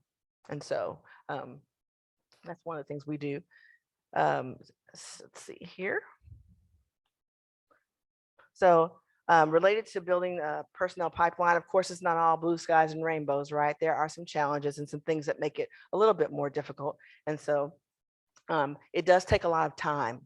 It takes a lot of time. Like I said before, I don't turn down any opportunities to go to speak at functions, to, about not only recruiting for ECI kiddos, and for referrals, but also potential staff. And so takes a lot of time, takes time that's off of work hours, but we feel like it's worth that time. And so I go, and sometimes some of the other staff that like public speaking go and put our face out there with ECI. It takes a lot of extra work. Administrators and directors have to meet the demands to oversee the program. That's the job one. And so we have to carve out time to do some of these extra things, or have somebody designated on our staff to do those things that providing active supports and team building. In addition to other responsibilities, we have to find balance. We have to make sure that we strive to foster an environment of support and camaraderie, but also encourage team members to find support and self-care outside of work. And that's one of the things that I think it's really important, is to make sure that they can have their work family, but to make sure that there is that boundary there, so that they can, have the supports in place to build their own family, so that they're not leaning on their work family to meet all their needs. Early intervention is job one. I've heard it said from several directors already. We need to make sure that with all of the wonderful, fun, exciting things that we do, that we make sure that our priority is serving our kids and our families, and make sure that that is always in focus as job one. So if we work hard, then we get the opportunity to play hard, but we want to make sure that the two are not reversed, no matter how much fun ziplining might be. We want to make sure that we're not spending more time, planning and putting emphasis on the fun things. We want to earn the opportunity to do some of those fun things, because then it really makes it something to look forward to, not something that's just a given. We also have to think about when relationships change. This is another thing that makes it a challenge, is we have our work family, but relationships can change. Sometimes people don't measure up. Sometimes people don't do the things that they need to do, and we need to change our relationship with them. That may mean that they may need to separate. They may be asked to leave. They may be dismissed, and we have to think about what that does to the remaining team. So if I have asked a great friend to come and work with me, and something changes with our friendship, how is that going to affect the team? So those are the types of things I have to be on guard for, and our team leads have to be on guard for all the time, because sometimes people start off as friends. But I don't know about you guys, but some people that used to be my friends, they their time has run out on that relationship. That we may not have the same relationship that we used to have, and that happens in the workplace as well. So how do you manage that when someone has fallen out of love with somebody that they helped, talk to me about getting a job and working with them? Sometimes that's a little tricky. It's tricky to be on an IDT team with somebody that you used to call a friend, that you don't call a friend anymore. So that's kind of the flip side of asking friends to come to work. Performance pressure. When a recruited friend has a performance issue, the referrer may react. If someone's in trouble, they have a disciplinary action thing and they share it with their friend, that may be a challenge. And so we have to always be on guard for that and keep before our team what the primary goal is. So when we have some of those interpersonal things, because we're people, that doesn't derail our goal, that everybody keeps their eye on the same prize. All right, so this is the tough one. When team members resign, it's inevitable. And that's one of the reasons why I asked about what people feel like is success as far as how long is having somebody on my team considered successful. I have folks that have been there 19 years. I have folks that have been there 19 months. Is the person that's been there 19 months, is that success for us? It depends. It varies from person to person, doesn't it? So what we do when team members resign is we, first of all, anticipate their notice. We direct supervisors and mentors may see this resignation coming. I don't know about you guys, but my nose is trained to smell burnout on people. I want to start smelling it when it singes. We don't need a roaring fire derailing our goals at our program. When we start seeing the signs of burnout, we start trying to act then to provide people with support so that they are not taking people with them at, and causing other casualties on our team. So we try to see if that resignation is coming, see if there's anything that can be done to rekindle their interest in staying at ECI, and showing it them and saying, and I actually say the words, we want you to stay with us. If it's true, there's sometimes when it might be a different sentence, but if we want them to stay, we tell them we want them to stay. If they must leave, encourage them to find a position in the agency, keeping them close. So maybe your ECI time has come to an end, but maybe you're interested in the mental health position so you can stay in our Betty Hartwick Center family. Assist them in their transition. This is one of the things that I have absolutely done for folks. I have assisted them in their transition. I want to give them as much energy going out as they had coming in. If they have done a great employee for us, then I'm going to assist them along their journey. If that means writing a letter for them, filling out a form on their behalf, that type of thing, that to me is just good business. That is just being a good community partner with them to say, I care about you as a person, whether you work for us or not. So they don't feel like, well, we've burnt a bridge just because we decided to do something different. Because everyone in this room, we did our first job, even if our first job was a professional job was ECI, may not be our last job. That's just the reality. And so people shouldn't feel like people are upset with them because they decide they want to do something different with their lives. So we want to keep them if they belong at ECI, but we realize that people grow and change. So we want to, and what I also do is check in with remaining team members because some people that leave on your team, you guys know, there are some people that when they leave a gaping hole. And people have to recover, especially if they were, a hub type of staff person that, kept a lot of things together, or they had been there for a very long time and they retire and people kind of depend on them, or they're the office mom, who loves on other staff members. When some people leave or when some people pass away, we have to check in with other team members to make sure that they are okay. That's part of our self-care for them, is to realize that when one of our team member leaves, everybody is affected, so we don't want to ignore that. And also avoid penalizing team members that stay.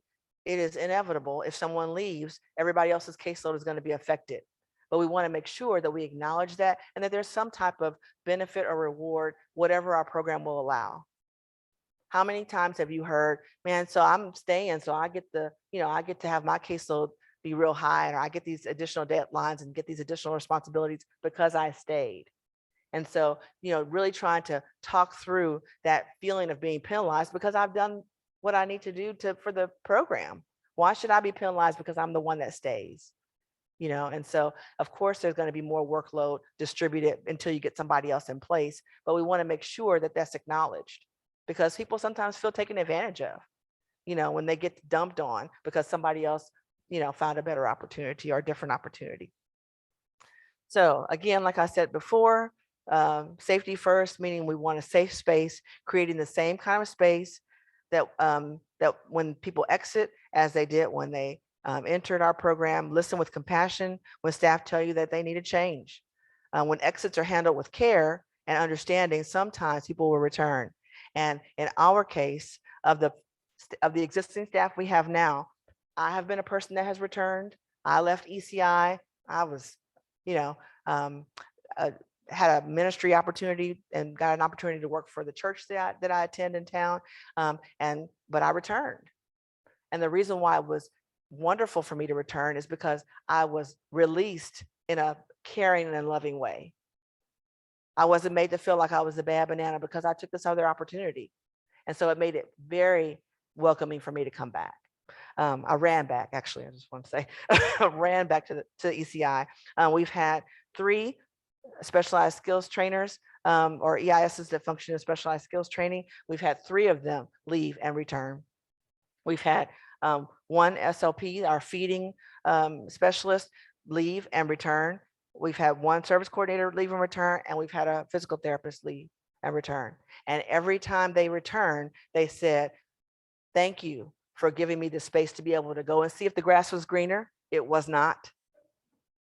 But thank you for not making me feel like you were mad or the team didn't turn their back on. You continue to cultivate our relationship as a community partner, and it made it convenient for me to come back. And I didn't feel like I had to apologize on my way back in the door because we created that type of environment. So we know that with every interaction we have concerning ECI, there's a potential staff person seed that we're planting. And when people leave, that still may be an opportunity for us to cultivate a relationship for someone to return. And every person that has returned to us, after they leave, they always return better because they've seen that the grass isn't as green. And so when they come back with a renewed sense of, hey, this is where I'm going to stay.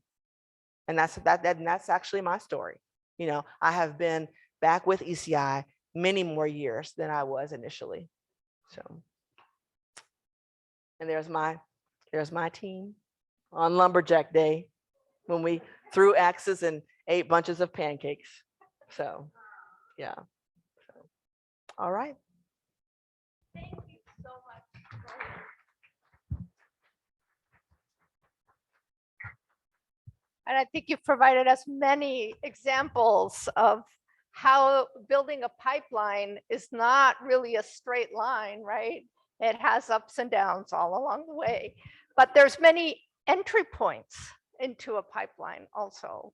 It's how do we build those connections, and how do we start from the way people greet the person walking into the door, to the way we say goodbye and we hope to see you back again, right? It's a continuous ongoing process. So my task next is, unfortunately, Dr. Norma Lopez Reina, who was going to do this presentation, is one of our consultant teams, had a family emergency and wasn't able to come today. So you're stuck with me now. But we've been trying to find a model of what models do we have in the research to show what's out there for building a pipeline.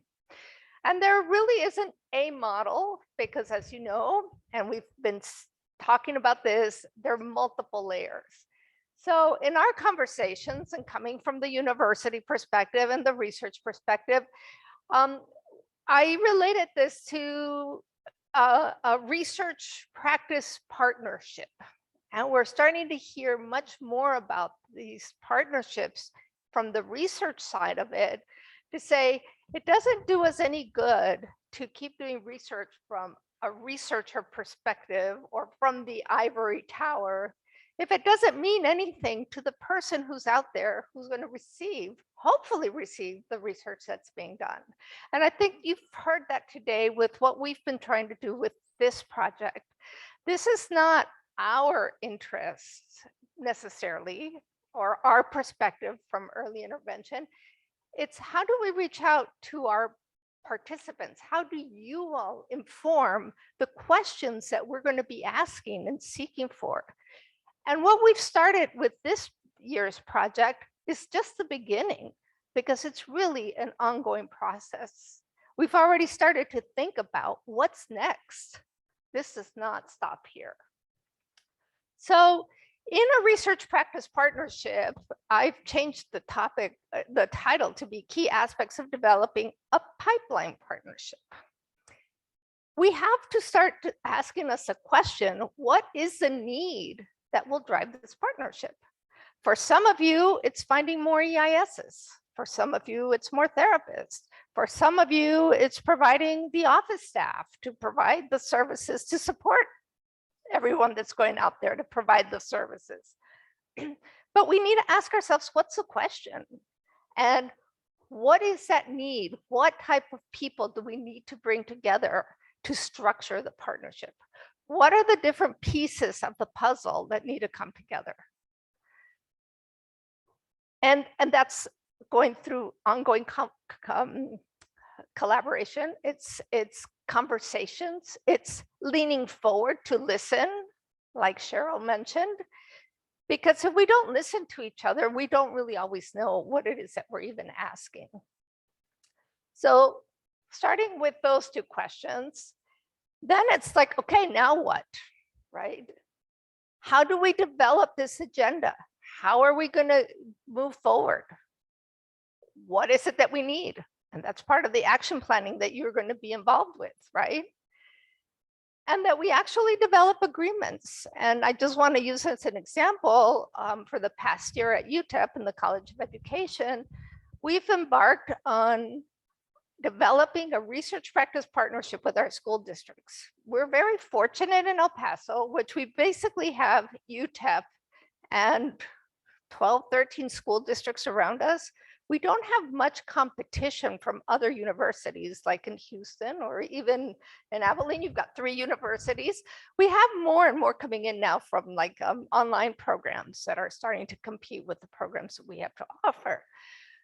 And we've always said we had a great relationship with our school districts. We have a great relationship with Region 19. But it's always been kind of like, okay, we're providing our teachers for student teaching. Most of our teachers, most of our students end up teaching in our school district, and then they come back to, their students come back to be our students. So we call it like a fishbowl model because they just keep coming back. But we really had never reached out to say, what questions do you all have? What are some of the needs that you have that we really need to start answering? How do we partner our research interests between the faculty and the work they do with what the needs are in the community?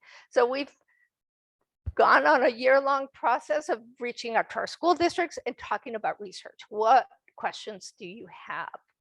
And we're actually developing MOUs with each of the school districts to help navigate those systems. I spoke about the red tape that we've had to learn about what UTEP has, what the HHS has, and just how do we know what questions to ask? Who do we call? Who knows who's going to take care of the budget? Who's going to help get that IRB, the research aspect of it. So we have to, we've developed these agreements with the school districts to start saying, okay, this is the next step. This is the person you go talk to. And so maybe those are some of the challenges you're facing. Who do we talk to? Who do we talk to at a university? Do we just call a faculty member? And sometimes it's just that one champion that goes out, and like Elizabeth was mentioning this morning, Elizabeth Beavers, you know, it's just, how do we know who's in our backyard? How do we know who to contact? So that's what these agreements are all about. And I think what you've also realized today is that there's a wealth of information you all have together in your own centers that capital that each one of you bring, those years of experience, of knowledge, of just being out there, you all have connections. It's how do we bring them to the table? You could go to the next question. And then another really important piece is how do we communicate our outcomes, right? What we're doing today. If this had been a traditional research project, we would have come up with some questions, we would have done a survey, we would have gotten some data. It might have gone out into a research article, and you might have never heard what we learned, right? And what we're doing is communicating with you what we have learned, what you have told us, and then we're bringing it back so that we can continue that ongoing process. And I think that's really important. That's what Noreen was talking about. It's like, how do I know you want to come to my class and talk about ECI programs? Well, let's keep that conversation going so that I can come back each semester. I heard recently from I was invited to be part of an interview for occupational therapy, a professor that was coming into the OT program. And she said she was interested in ECI, and I was like, oh, great, I have something to talk to you about. And when I was talking to her about the need for OTs around the state, she said, that's really interesting because in my program, they told me, do not work for ECI in your first years because you're usually left alone. You don't have a team to work with. You have to, you're on your own time schedule. And she said, I'm going to take that back and think about it because I said, did you do an internship in ECI? She said, no. It was just something she was interested in. She was working in one of the hospital settings, in the NICU settings. And that was her interest, but she really didn't know what all the work that went on to take place. So how do we get to know? How do we have our universities place students in internship type of settings? And I'm just going to take a little jump here and ask Dr. Beavers, who's sitting in the back, if I could just ask you to just give us an example. We were just having a conversation over lunch of how she's been able to place some of her students who are interested in ECI.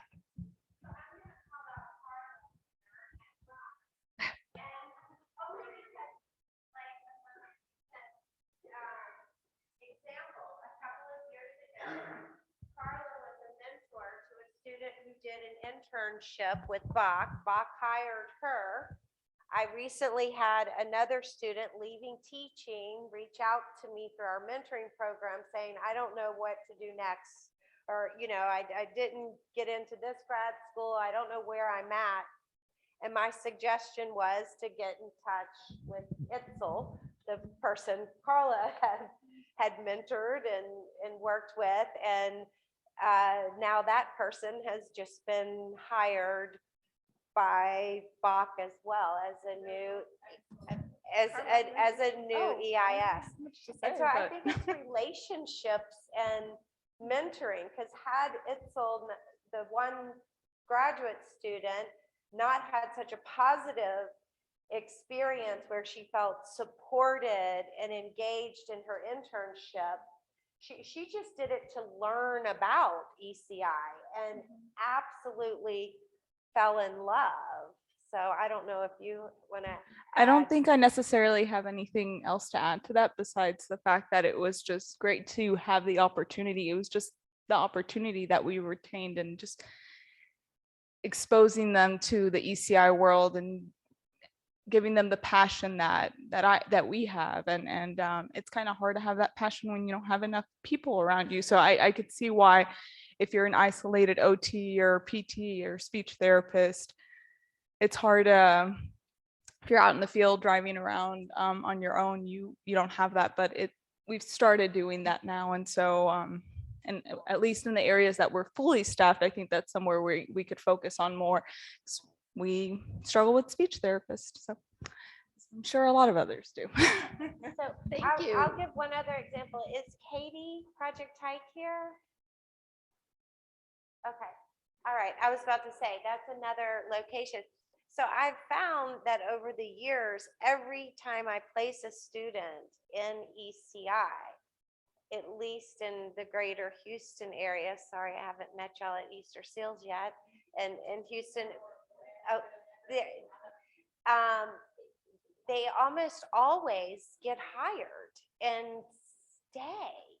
But the problem is often getting them to the threshold to learn that ECI is a professional field that might be appealing to their interests. So, but when the partnerships are there, Right. and the right ingredients, I think it works very Right. well. Thank you so much for letting me put you on the spot. And I'll let Cheryl is going to provide us with another example of those partnerships and how important they are. I would supervise different new speech therapists or, students that were interested. And one of the supervisions that I did that I always enjoyed the most and made the best connections in the school was through Texas Women's University, TWU, and they have their long distance program. But what they did is they have a partnership with all the education service centers, all 20 across Texas, plus the school districts. And then what they do through long distance venue, they work as speech therapy assistants in the schools. And then they go to school in the evenings for their graduate program for 2 years. And what I loved when I supervised them is the questions that they asked were so relevant to what they were learning right then and there with the student right in front of them. And so they had this constant connection to what they were learning and the theory and the reading. And then they went right in and they were like, okay, I'm doing voice. Do you have students for me? And immediately they would get that attachment to the knowledge that they were getting, the content. So they understood the environment because they were doing it hands-on and learning it at the same time. So I always had the most success with them. And then they carried on and stayed in the schools for a really long time. They were like, well, this is where I work. So it was nice. They weren't curious, they understood. Thank you. And that's one of the things that we hope that, you all have always had a network, but that this network is getting closer and that virtually we can also help develop those relationships. Dana mentioned this morning the agreements that you all have with 20 universities, 21 universities that can help prepare the EISs, OTs, PTs, SLPs to really go out there and start getting those experiences early on, right? That's another model that we're seeing across the state too, and one that UTEP has embraced is with student teachers, right? We're moving from a one semester student teaching to a residency model, really following that medical model of residencies, where our interns are starting 2 or 3 days a week their first semester, and then they go into the full week. But now these residencies are also starting to be paid. So how do we create these agreements with programs that have residency models? How do we create maybe some type of compensation for those internships? Because I know we've all done internships through our programs that were for free, right? We've all worked in preparing ourselves to either become a teacher or diagnostician or whatever role you play right now. And we know that our new generation can't afford that, right? And that we need to provide supports for them. But most important are the relationships that we built. Again, we do this because we want it and because it's a passion that we have, right? So I just want to reiterate that the key aspects for developing a pipeline partnership starts with what are our needs? What are our questions? What are we really targeting? And from there, what's our baseline? What are we starting with? You've asked, well, what does success mean? Well, maybe for one program, success is that you have 3 people who stay 3 years. And maybe they might leave one program, but they might continue in the field. And that's just as important, right? We want them to take that knowledge and build it and be able to grow. And that baseline is going to be different for each one of you. How are we going to achieve our objectives? What are the steps we're going to take to measure that difference from when we start talking about it to actually measuring some outcomes? And then what are we going to do to implement it? What are the steps we're going to take? And then how do we assess, did it work or did not work?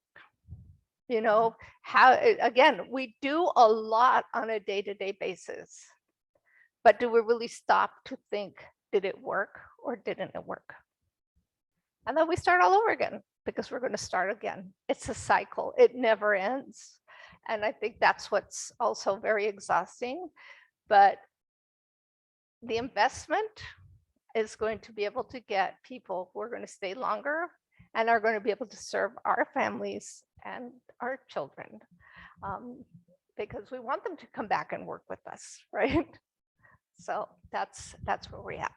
So now we'll open it up some questions or comments or examples of things that you all have seen. And then we'll give you some time to kind of stop and reflect and think about what you can do in your own programs.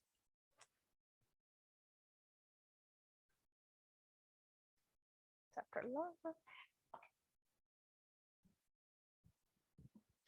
I'll let you go first. We are where our program is located. We're serving 10 counties as well.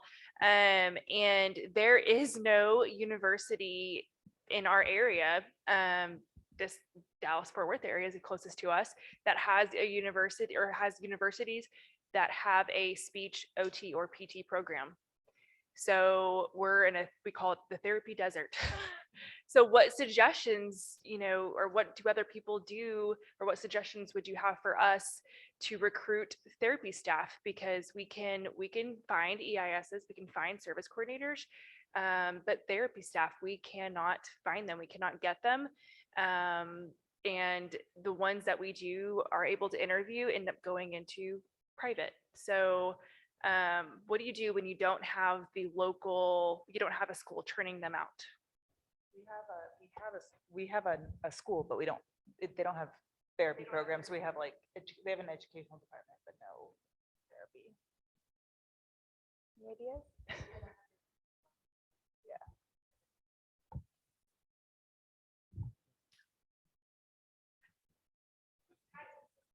Chris, can you get that side of the? Yes.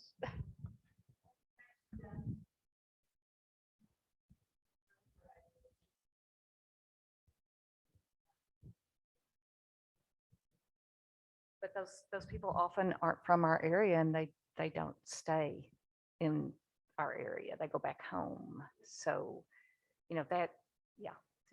it's been an ongoing challenge for 30 years, I gotta say.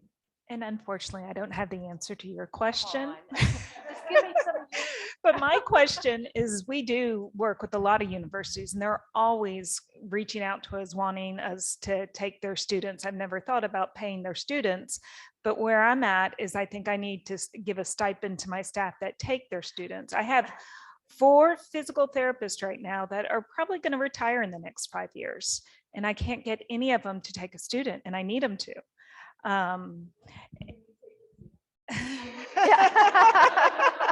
Well, you know what I'll do is I'll send you the email of the physical therapy school and the OT school that keeps reaching out to us.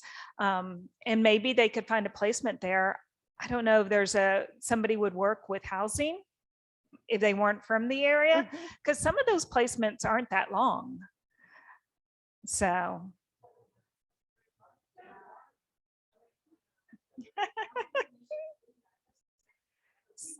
Yeah, exactly. Yeah. But I am curious, is anybody else giving their staff a stipend when they do take a student? You did? We did, but then changes based on capital funding. Yeah, at our program, we did that. We came up with a plan that for several things. For example, if a if a physical therapist, a therapist were able to, were able to recruit another therapist in the community, maybe it was their friend that they went to school with. We gave them a stipend also for taking students. We gave them a stipend. Then we stopped doing that just because we couldn't afford to continue doing that. Yeah, was it before 2015? We used to do that too. And then we stopped, but I'm at a place now. I think we need to start doing it again. I think so. I think if you can continue investing in doing that, it definitely pays off. I mean, it's a lot cheaper than getting a recruiter or recruiting agency. That's extremely expensive. I mean, they charge 5,000-7,000 a pop usually, or more, easy. So I did want to share it since I have the microphone.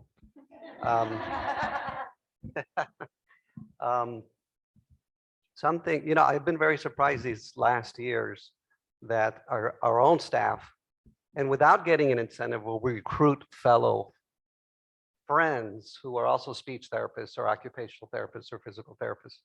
And it goes back to them being happy at what they do, that they get so excited that they want to tell someone that they went to school with, that they still are in connection with, come to ECI. It's a great place to work. Right now we have 5 speech therapists. They all went to school together, but we didn't hire 5 of them at a time. We hired 2, then they recruited another 3rd one, and then in the 4th one and the 5th one. Now we're in the 5th one within that group. I'm very happy that they're also excited that they that they share that with their friends to try to recruit them to come to ECI. Another thing that we do is we have contract staff, and often our contract staff will become full-time employees. And it's great because they have to go through the making it work and a lot of the orientation that a new employee would go through, but they're not employed. They're just contract. They're perfect for recruiting them to come in as a full-time therapist. Once they get to see what ECI is all about and they actually provide services to families, often then they think, you know what, I could do this full-time.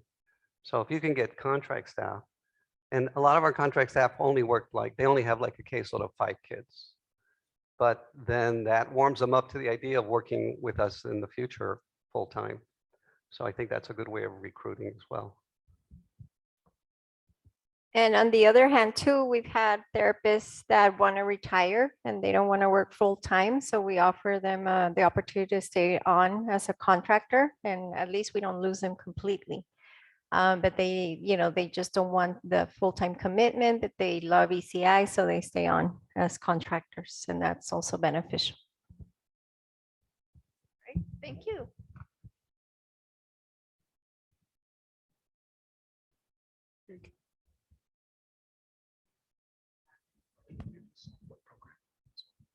Yeah. I'm Sarah Bernhagen. I'm the regional director for My Health, My Resource of Tarrant County.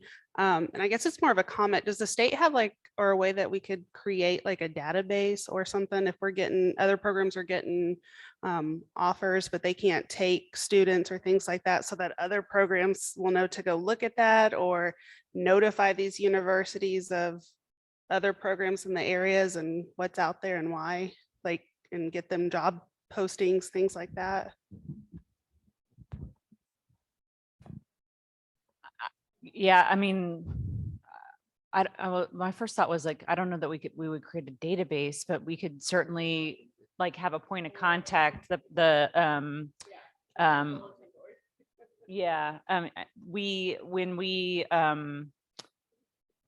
Rachel Phillips had been coordinating that, and it might be passing to a new person, but I think we can use one of our staff people to make sure we're making those connections, and folks, if they would let a central point of contact know in the state office, they can help make sure that information gets out to others who could benefit from it. So yes.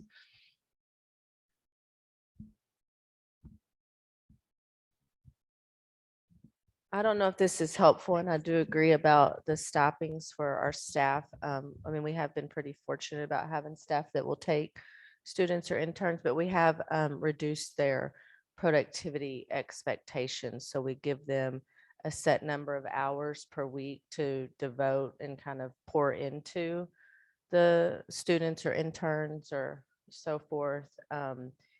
And not that they're saying no to the money, but we did ask their feedback, and the time allowed it in their caseload was the biggest feedback. So that's why we have done that. So. I'd love to have more discussion about those productivity hours and all that too at some point. I don't know if this is the right time or not, but that's always a little bit of a moving target for us, or it has been over the years. So, because that's the most pushback we tend to get as well, that and the travel and the late hours. I was going to just make a comment and commend the state office on the agreements that they have worked on and obtained with the universities.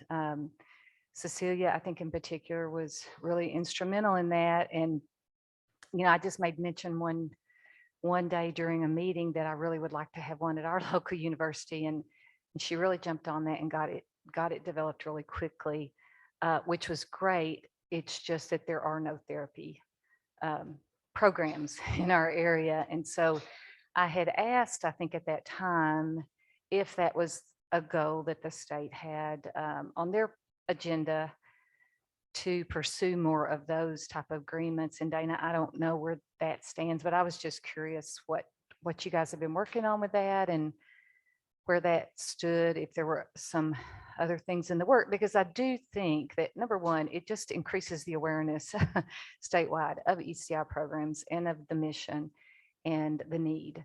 And so I think that benefits all of us when those things are going on. And yeah, that was it.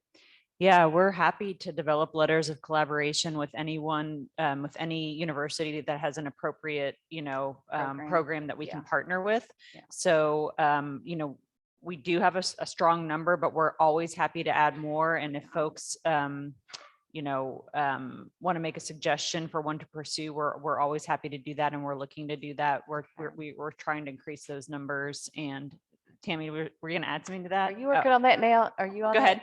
Tammy? Yeah, I think she is. I think you're it now. Not that I need a mic, I need a mic is nothing, and no one's ever said.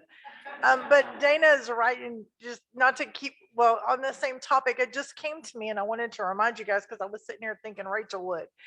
But when we go as part of our outreach team, our team does from our office, we're looking at least 3, and we want to do more, but of the job fairs. And so I'm sitting here and it's interesting. I'm sitting with you guys. Some of those job fairs we go to are statewide. And so the one that comes to mind is the physical therapy statewide in San Antonio. Every year we're going. You don't need to pay your $350. Now it's a lot more than that, but and those prices are going up. We're going, but what you do want to do is make sure you're watching your IAs, and when they send that notice out saying who's got openings, send her that information, because we take it. And I personally was at one, and there was this kid saying, "Oh, I would love to work for ECI, but I'm going back home to live with my mom and dad because this rent is crazy. And I get out of school in 3 months." And I was like, "Well, where's home at?" He said, "In the valley." I said, "We got an ECI for you." And I was like, "Yeah." And I was like, "Here's her name and here's the position number." And so we will share that. We've given out copies. We've gone to their website and said, "Here, right here, look at this." And so whenever you do see those IAs, it's important to, it's not going to fix everything, but you never know who we're connecting with. But if you don't tell us, we don't know who we missed. And it could be somebody we're sending that wants to live in your area that they don't even know you're out there. So they're like, "I'm a kid, I'm in college, I don't want to live in San Antonio, I want to go home with mom and dad." And I was like, "We want you to go home with mom and dad too."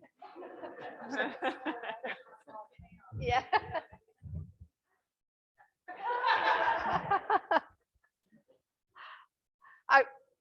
Are there any online comments? Just, we don't want to forget our colleagues that are there. Any questions for Noreen?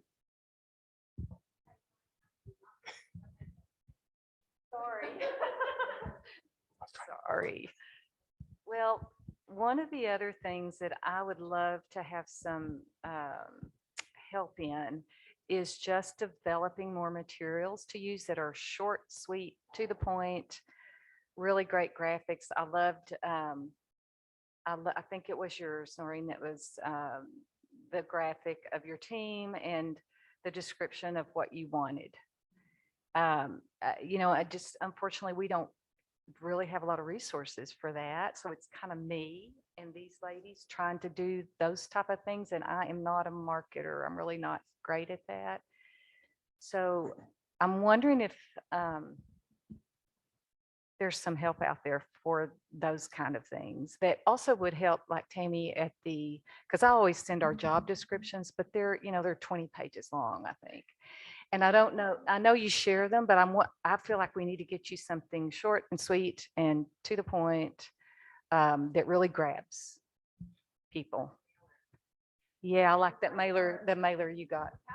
Yeah, Charlie, I was gonna say, we do have that ECI one to you brochure. I use that Oh, all do we the have it here, time. Tammy? I Is that use one of the that. ones we have? Okay. Okay. So, And that's good.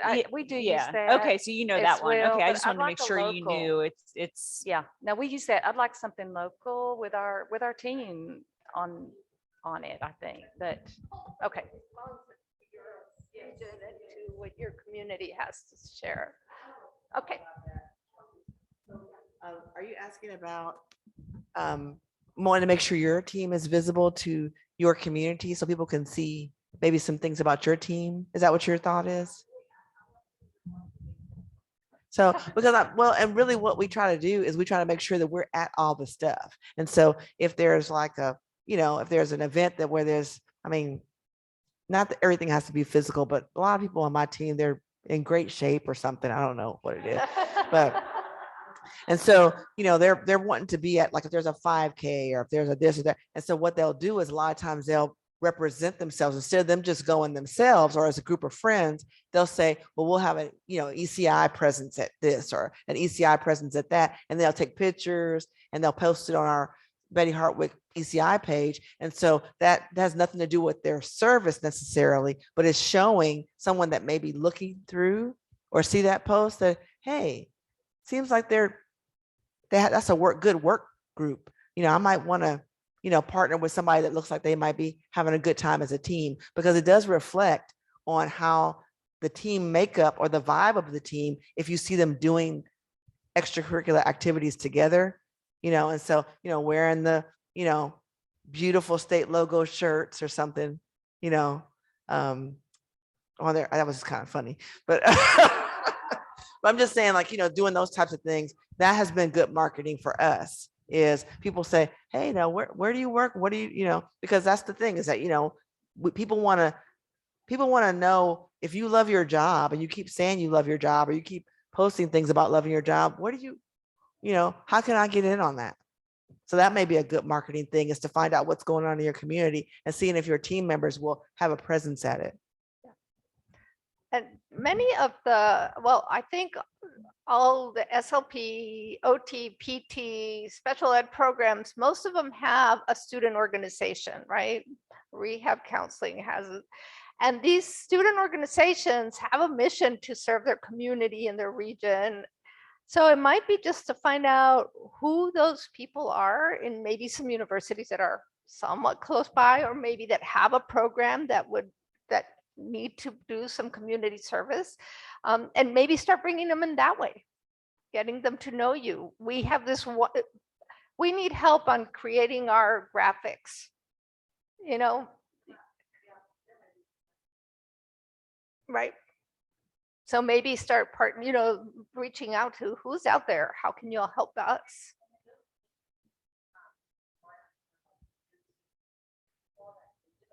Yeah.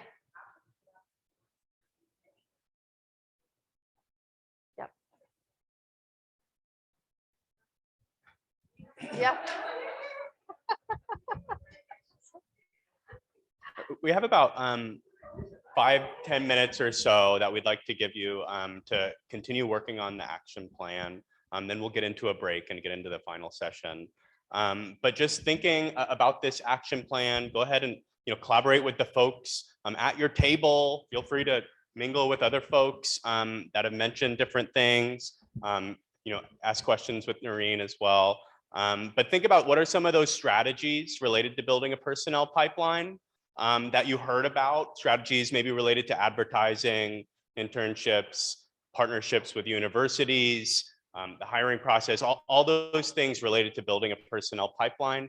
And just brainstorm on that a little bit, write down your thoughts, and go ahead and think about what types of strategies, what types of resources and data you might need to go ahead and work on that. And we'll give you about 5-10 minutes and then get into your break. We have some snacks as well for the break. Yeah.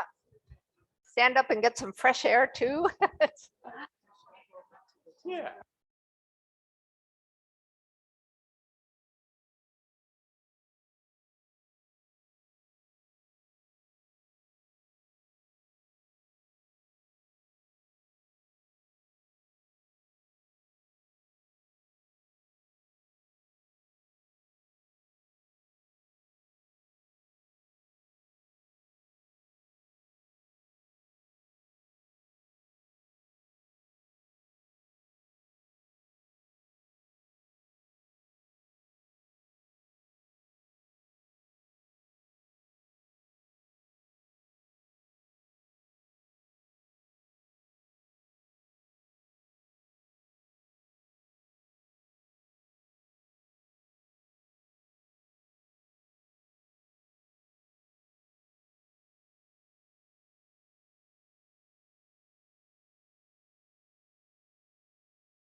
Unmute. I'm gonna go outside. I'm not sure that I'm on mute. I don't know. That's what I want to know.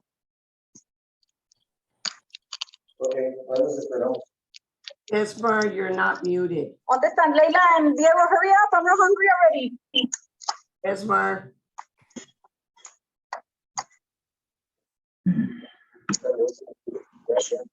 How many locks?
Hello, hello. We are ready to get started again. It's so great to hear so much chatter and conversation going on, but we do have our next speaker who will be joining us virtually. So please help, continue to help yourself to the snacks, but we're just going to ask if you could just quiet down a little bit.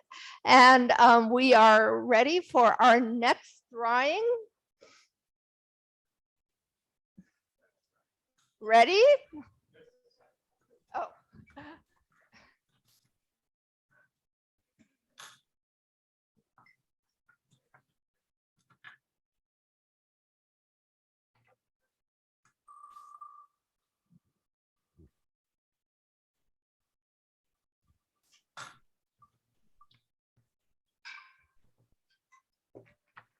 Esperanza? Is Esperanza online? Yes? Congratulations, Esperanza. All right, the last one for today. All right.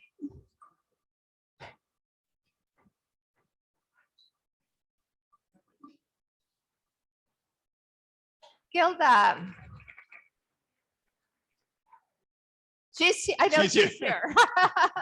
We will make sure she gets her gift certificate. Yay.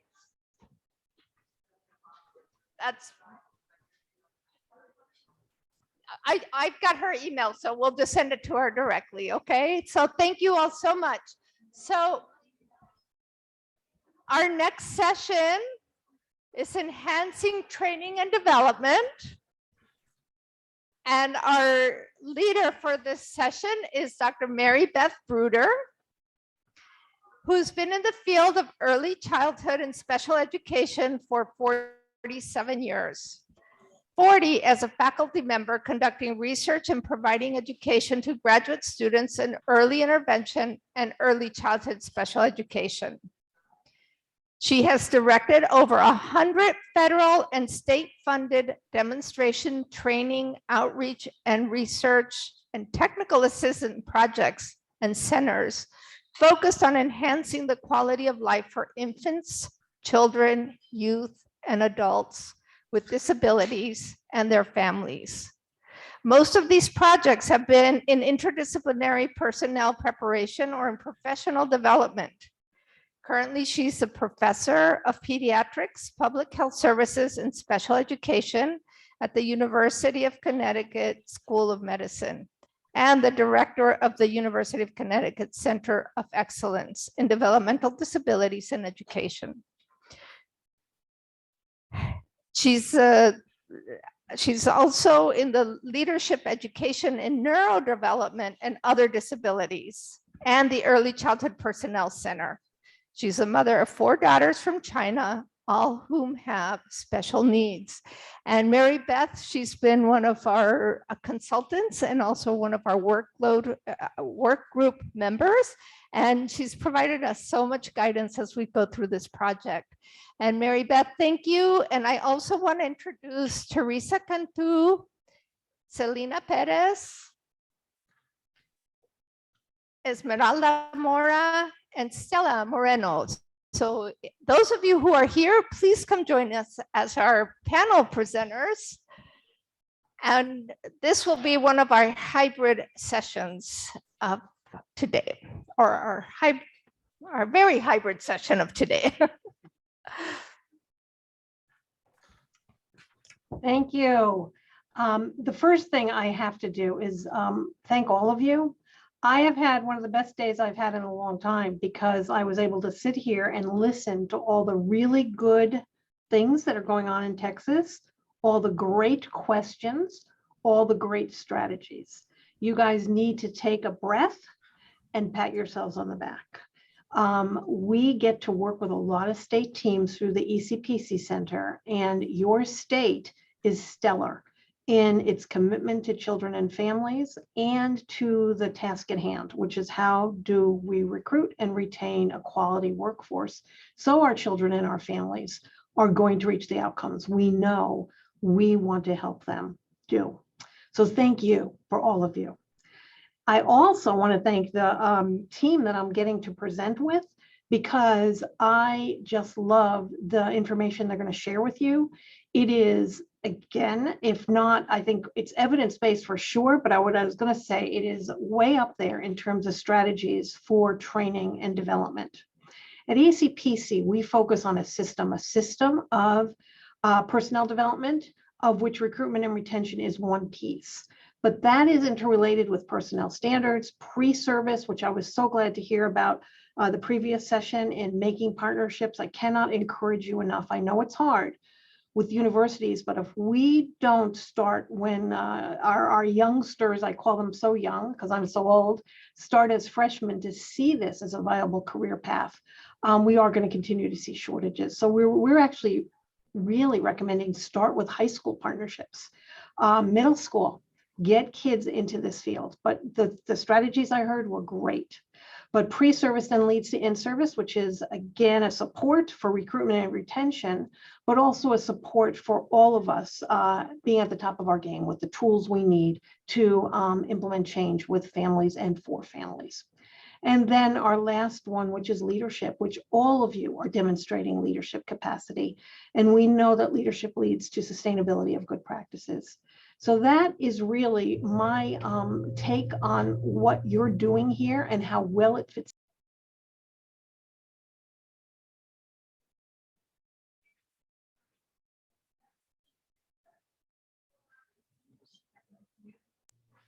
There. I don't know if you guys even heard me. Okay. Did you hear anything? I can't hear you guys. Online, we were able to hear you. It cut out for just a few seconds. Thank you. I know the host muted me, so I couldn't even break it into it.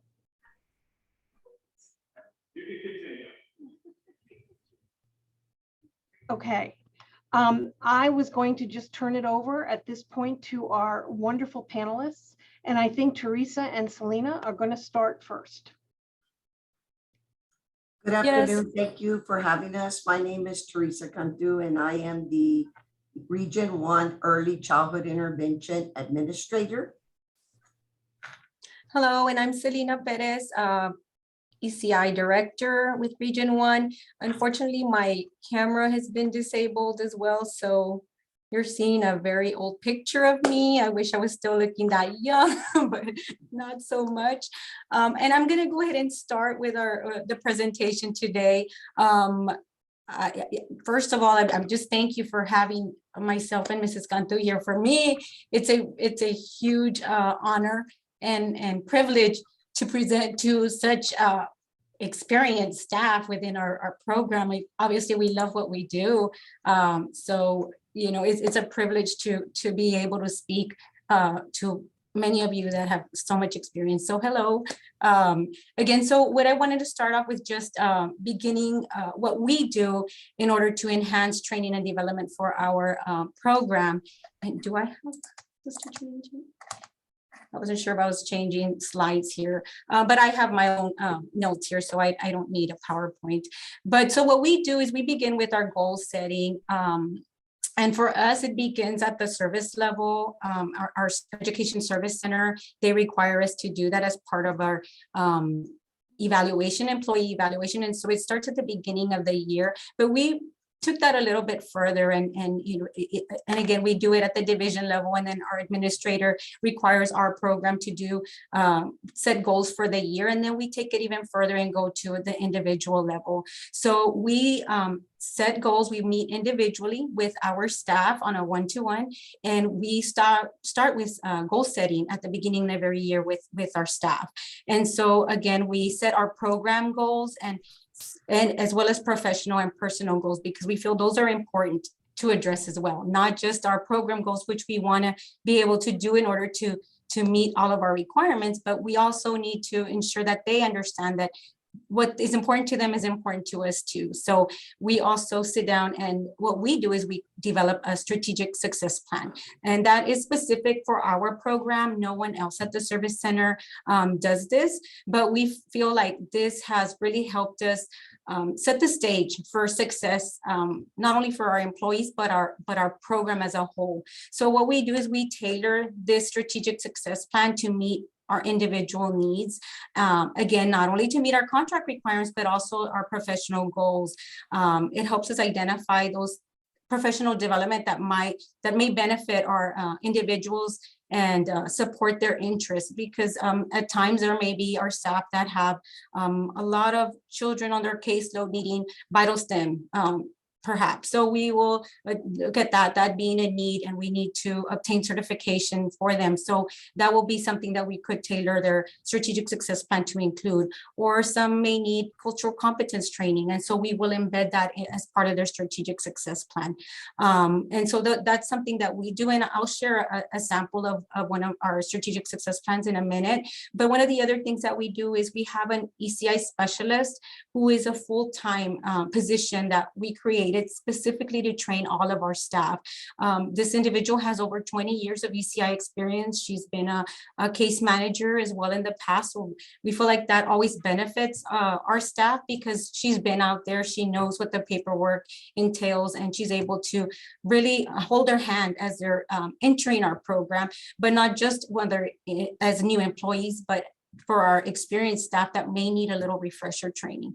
So this individual provides training to all of our ECI required training, as well as program specific training.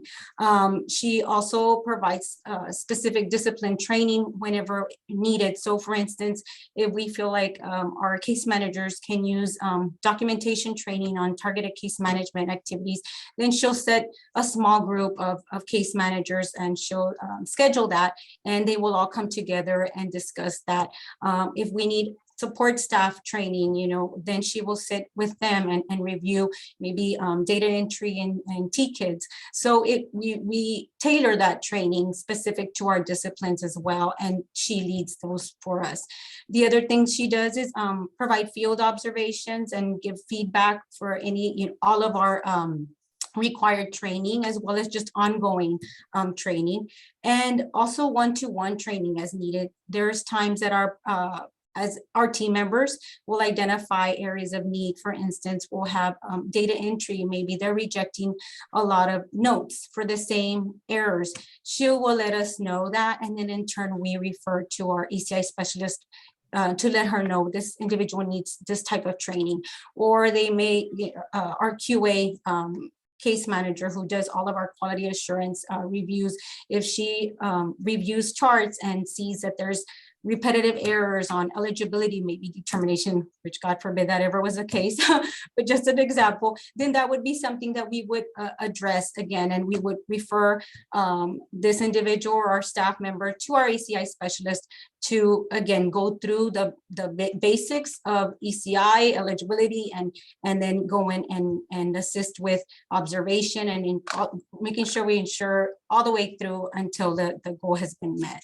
So those are some of the two ways that we enhance training and development for our staff. The next slide is an example of our a strategic success plan, and this is a very just a generic plan, I guess I could call it, because it's something that all of our staff have, which is our expectations. All of our staff have expectations, of course, and I'm sure all of your programs do too. But again, we use this strategic success plan to tailor it to meet those individual professional goals. So for some stuff, like I stated, they may want some training on vital STEM, or we feel they need training on vital STEM because we've identified that they have a lot of children with that need. Then we, just like an IFSP, we address that goal, and we provide that evidence of change. We state these are the activities you're going to participate in, your resources, which may be, your colleagues, use your colleagues, go ensure that you observe them, meet up with them during your lunch break when you can, or give them a call. Make sure you email, you call me, you know, I'm available. So we provide those activities and the resources. We remind them of resources available in the program that they can use. And then we also have timelines. When are we gonna when are we gonna review this again, to ensure that you're where you need to be at in the area of need. So like I said, we tailor this basically to anything that the individual needs to be successful in the program. And now I'm going to pass it over to Mrs. Cantu, who's going to go over some of our challenges to enhancing the training and development. Thank you, Selena. One of the things, though, I wanted to share before I got into the program unification was on the strategic success plan. We titled it Success Plan because that's exactly what it is. Although it can be tied in directly to their evaluation, we wanted to ensure that it was a positive document to ensure employee success, that we addressed their needs, we addressed any areas that they may have to ensure that they continue to grow as an employee, excuse me, and be successful within our program. As a fairly new director, one of the biggest challenges I had was program unification. And I say that because we cover Hidalgo and Cameron County, areas in each. And there's quite a large geographic break between the two. So I found that each site kind of ran on its own, and staff were having a difficult time looking at us as one program. So one of the things that we did, and I know that there is a really good book, Educator Wellness by Timothy Cannell, and this book really goes into addressing how one of the greatest resources and staff development and professional development comes from colleague to colleague.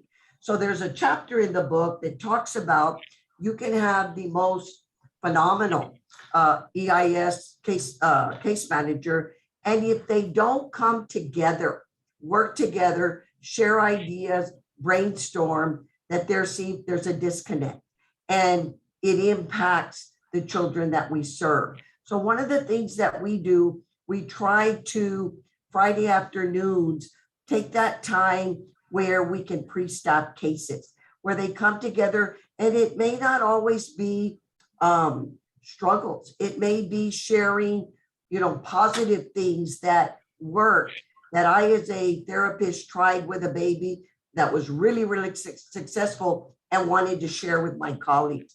So we have found that through even small book studies, that one of our big keys is our own staff training one another. So in order, as we all know, funding perhaps is an issue with a lot of us. What we've done is we look at when staff request, for example, the TISHA conference, we look at the direct supervisors looking at what does the conference have to offer? How will it impact our service providers? And what does it bring to the program? Once it's approved for them to attend, one of the things that we have in place is the trainer of trainer approach, where then they come back and at staff meetings, they will train their other staff members on strategies, interventions, different ideas that they have found to be successful. So we find that the staff tend to really like and get excited about getting up, sharing with one another things that they can bring. We try to do a lot of highlights for each staff member. And so with that, I'm going to have Selena share a little bit about the staff live binder that has become a really, really phenomenal resource that we're able to use within our program.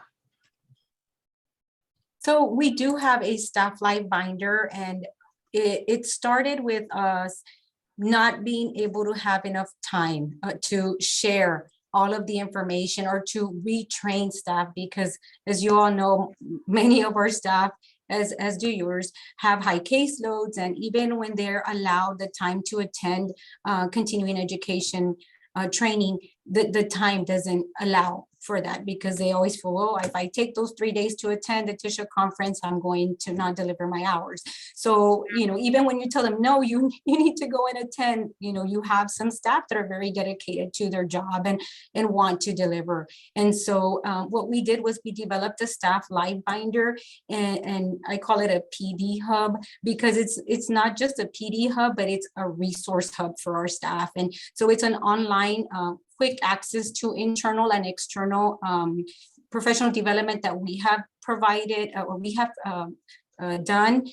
It includes videos and links to other trainings from the state, or other programs that have shared with us. When we were going through all of the learning telehealth, that was new for everybody. And so we started off with that, just putting it on a Google Doc and sharing the link. And then we thought, you know what, we really could organize this better. So we created, like I said, a staff light binder, and that even went on to a community light binder where we share resources with everyone, across the state. And we love to share that with you all if you all are interested in it. But what it's meant to do is provide that hub for our staff where they can go in and get that refresher training. They might not feel confident enough, or they might not have the time to ask us, so they go back on their own and they can access PowerPoints to our staff meetings where we've provided trainings.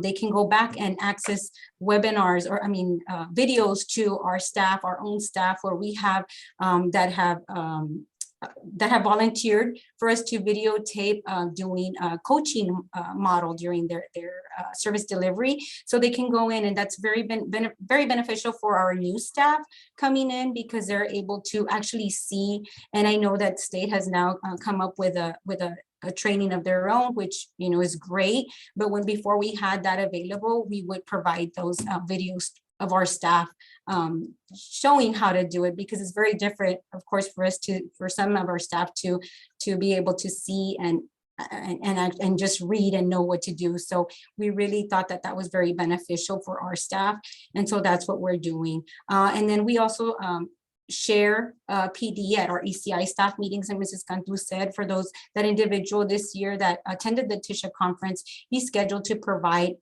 any highlights that are specific for our 0 to 3 population. He will be sharing with our staff at our next staff meeting on April 8th on some of those highlights, so that they share the knowledge that they obtained at the TISHA conference. So those are some of the ways that we in turn are able to work through some of the challenges that we experience in enhancing training and development to our staff. Thank you, guys. Teresa and Selena, great ideas and examples, which I know people will have some more questions about. But now we're going to move to Stella, and I assume Stella is there in your room with you guys.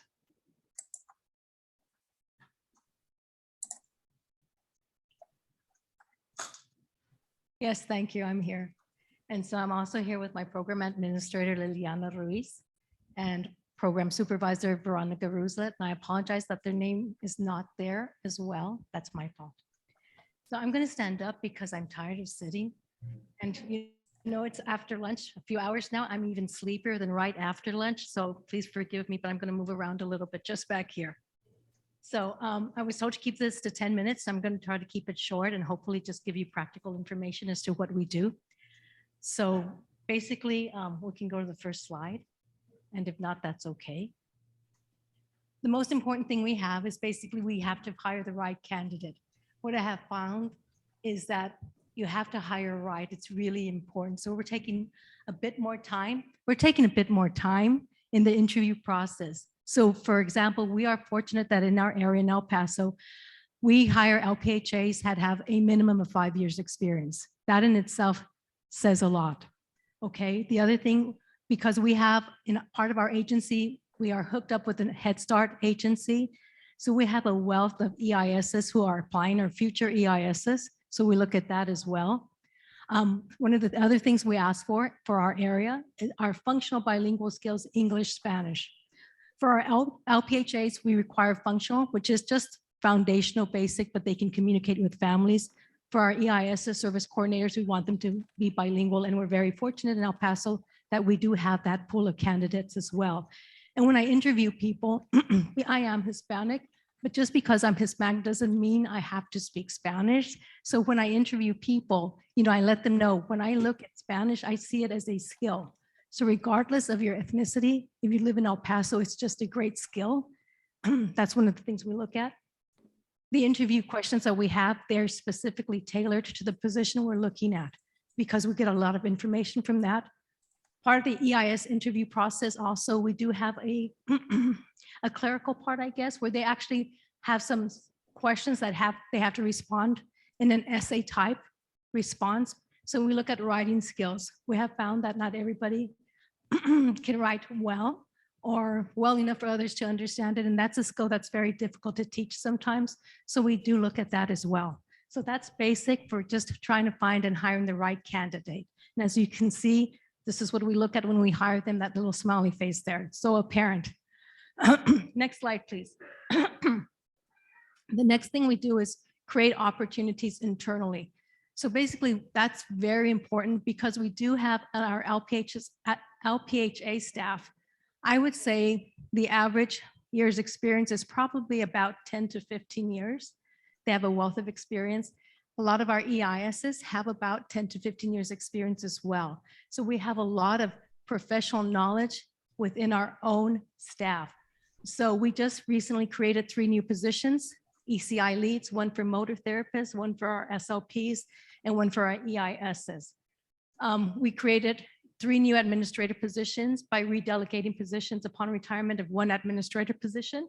And so we went from 4 to 3 administrative positions. We created a QA position by redelegating duties of current administrative staff. And we did provide equity adjustments as we redelegated responsibilities as well. And it's quite interesting. People will rise to the occasion if it's reasonable, challenging, but reasonable, and you provide an equity adjustment as well. The outcome is increased program efficiency and effectiveness, resulting in greater staff satisfaction across the board. Thank you. Next, please. So the internal training we spoke about, we are building from within. So our team leads create and present program-specific training. The leadership team, we create and present as well program-specific training. We use the state web-based trainings. We view them and we modify them based on the needs of our program as well. So they become individualized. After our QA desk reviews, we always ask questions. We always want to know how we can be better and improve ourselves. So then we have specific training in that area as well. We have monthly discipline-specific meetings, and short trainings are provided as warranted.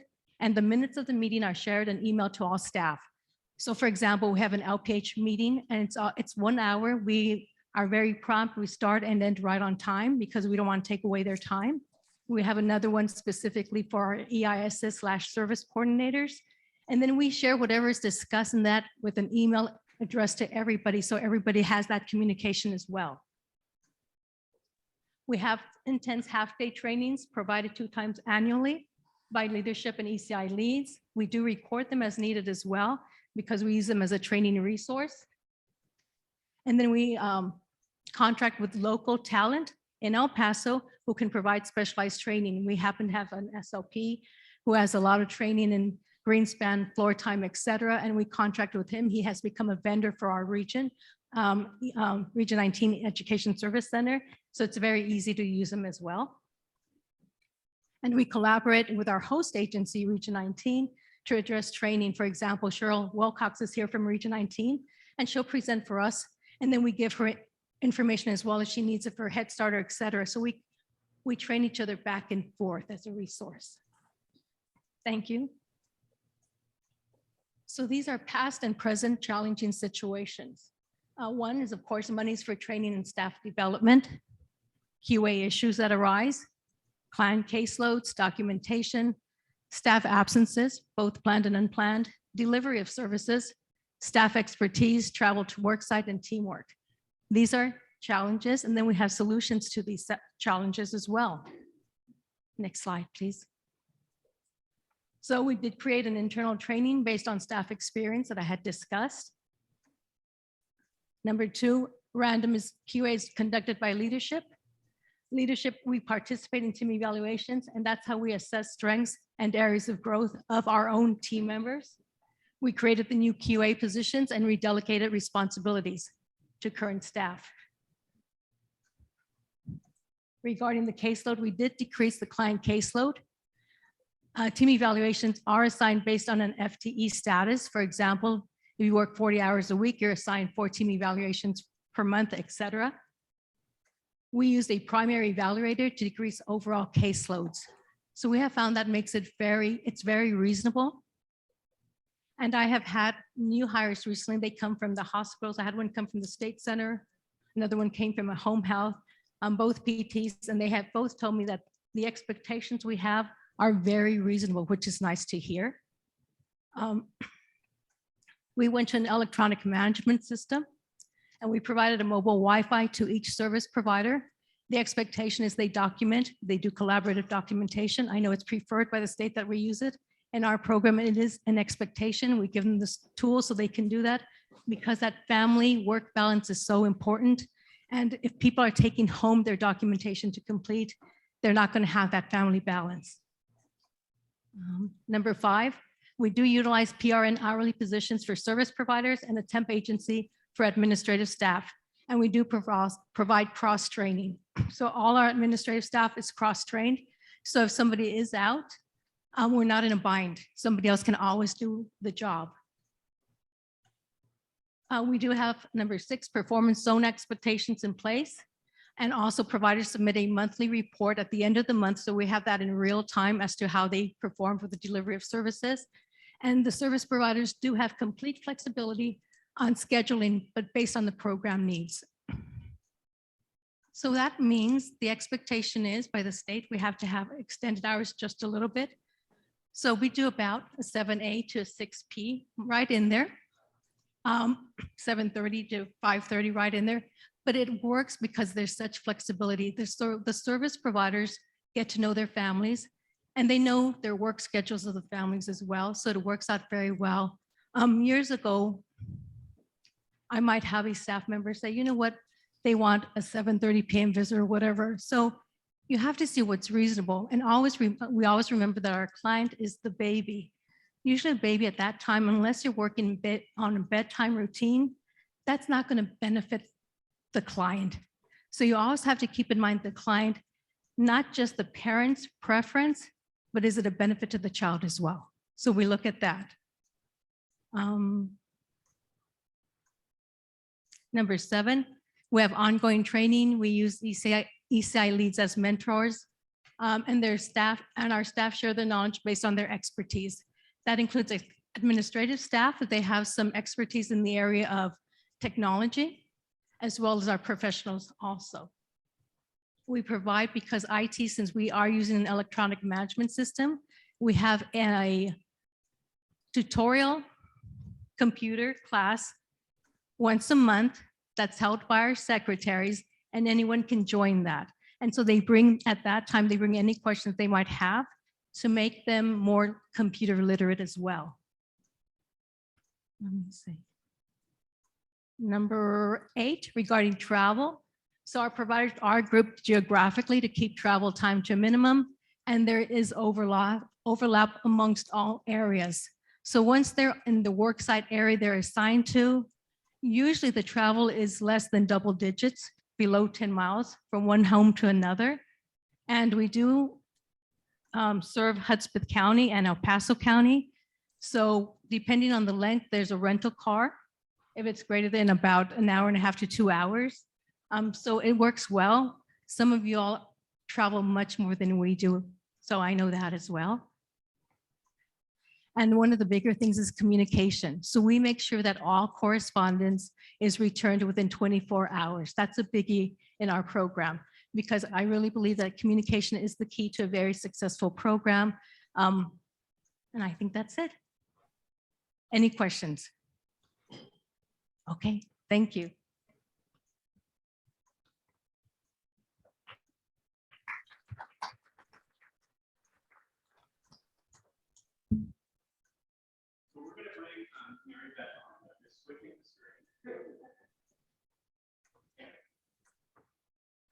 I can't hear if you guys are talking, so maybe you guys should handle the questions.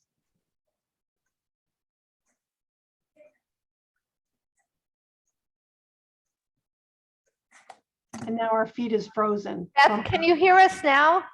Can hear you now, but you're Oh, okay. frozen. Yes. Yeah.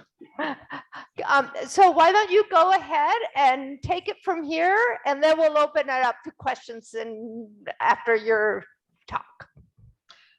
And as I said in the beginning, I really don't have much more to contribute. I think that what you just heard from our best practices that we are looking for whenever we're looking at training. The only thing I would add is that when you are having staff participate in training, and both of these programs demonstrated this beautifully, it's not a one and done. You cannot be satisfied by sending a staff or even providing training in your center one and done. We know adults need to have an introduction and usually an illustration of what you are trying to teach, whoever it is that's trying to teach. And then concrete examples that are, just in time, meaning how is it applied to their work life and what they're doing. And then most importantly, that ongoing support, whether it's mentorship, whether it's checking back in, whether it's the peer groups that you're having, and then the evaluation, which is ongoing until fidelity of that practice occurs. What you did beautifully listening to these two programs is the individualized nature of the training and development, which we know as adults, we're not, one size fits all, just like the kiddos and families we serve. We all have our own learning style as well as our own learning experience and the mode that we prefer to have training done. But as a strategy for retention, I think what we try to do is reinforce lifelong learning, and both of these programs are doing it beautifully. I really like the success plan. And I also really like the fact that people are working together to become competent in some area across both of these programs. They both have a dedicated person to help coordinate this. And while not all programs can afford it, even if you buy out somebody's part-time to have somebody who can help coordinate, not necessarily do all the training, but coordinate the training, it helps you as administrators and helps your staff know that this is important enough that there is some staff time for somebody they can go to and ask about what is next, or what could they learn, or who could they go watch to try to do things. The continuum that Stella talked about is, again, rich, very rich and comprehensive in showing all the different ways that they can bring new knowledge and skills to their staff. I would, more importantly at this point, love to hear questions for our panelists, because they are living it. And I'm sure some of you in the room and on Zoom are also doing strategies such as this, that is providing training just in time for your providers and practitioners so that they can be at their best. So because you guys are frozen, I can't even see anything but just kind of a frozen screen, which I think all of us on Zoom are seeing. So maybe either Bev or Chris, can you guys handle the questions from the floor, unless anybody on the panel wants to say anything else? Mary Beth, I did have someone on the chat ask if we could share our staff light binder. I can do that quickly if that's okay. Yep. So this is what our staff light binder looks like. Can you all see that? Yes. Region 1, you say something, great. So at some time ago, we actually shared our Region 1 ECI community light binder on one of the ECI Connect newsletter some time ago. We didn't share our staff light binder because we feel that this is very specific to our program, but we wanted to just share the idea of the binder. And perhaps you all could do something that works for your program. And so what we have here, and like I shared earlier in our presentation, we have some of the videos for our staff providing that coaching model. And so our staff can go in here and view those. We actually have them broken down even more, so where we have an example of corrective feedback, an example of observation, and so forth. We also have that information there. We also have So obviously you can see we have a lot of information here, but we have our ECI PowerPoints where we've provided cultural competence training. We've had our OT, went to the OT conference and provided training to our staff. We have everything from random moment time study trainings to our staff meeting PowerPoints, again, where they can go back and obtain information that we've shared in the past. They can go back as a refresher to obtain those information and the changes in policy that we've provided, or whether it's TAC or eligibility, whatever it is, they can go back here and receive that training. Then we also have our universal precaution training and so forth, but it's full of information. Under our professional training tab, we have a request to attend professional training. As Mrs. Cantu said, one of our processes that any training that they want to attend, and whether they want the time or they want our program to pay for it, they have to submit a written request, and that request includes them indicating how it is specific to our population, what they will gain from that. And then of course it comes with a catch. They have to come back and train the rest of the staff on what they learned, or just provide some information on what they learned. And I was going to try and share that document, but it seems to be spinning. But that's what we do. And again, we have just a lot of information, just an overview of respite for them. And then, like I said, more specific training as far as MCHAT and other things available. So outcome training, information on the outcome training. So they don't have to be going necessarily back to our state office website. We hope that they can gather whatever they need in one hub. So that is our staff live binder, an example at least that you'll. In addition to that, we have a live binder for parents as well. And the parent live binder looks pretty much the same. We have, Selena could probably give you exact figures, how many followers on Facebook, Instagram, YouTube, but they have the link to the live binder here for the parents. You see where they can go in and find resources, activities for infants, toddlers. We have specific to autism, behavior, speech.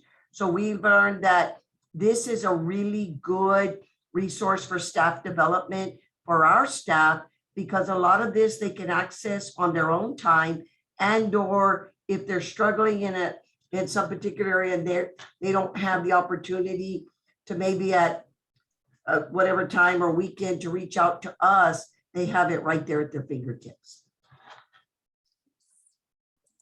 Thank you so much.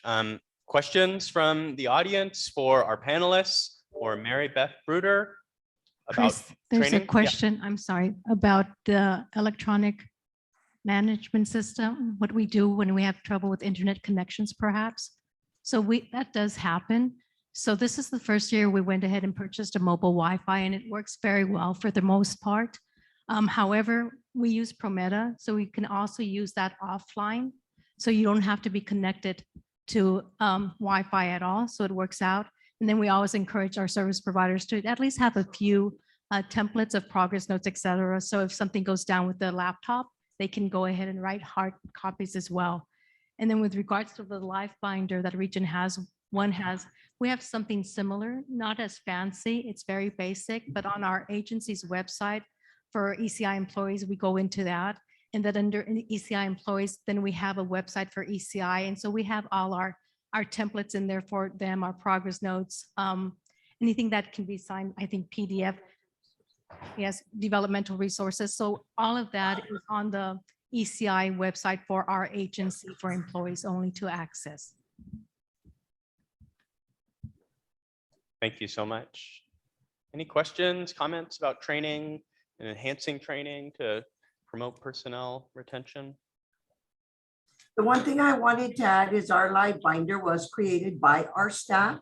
It's maintained by our staff, and everything that is in there is recommendations from our staff. So they're the ones that man it. They're the ones that give the input on what they would like to see in there, and we just follow suit.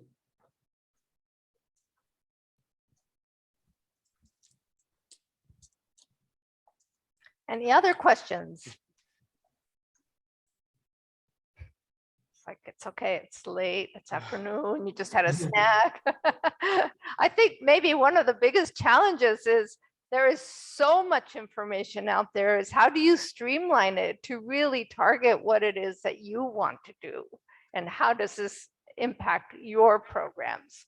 And I think that's where talking to each other and starting to kind of really highlight those resources that you have found to be the most beneficial is helpful.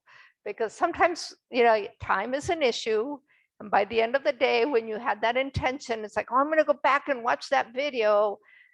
You forgot what happened to me. It's like, I even forgot what I wanted to go back and see, right?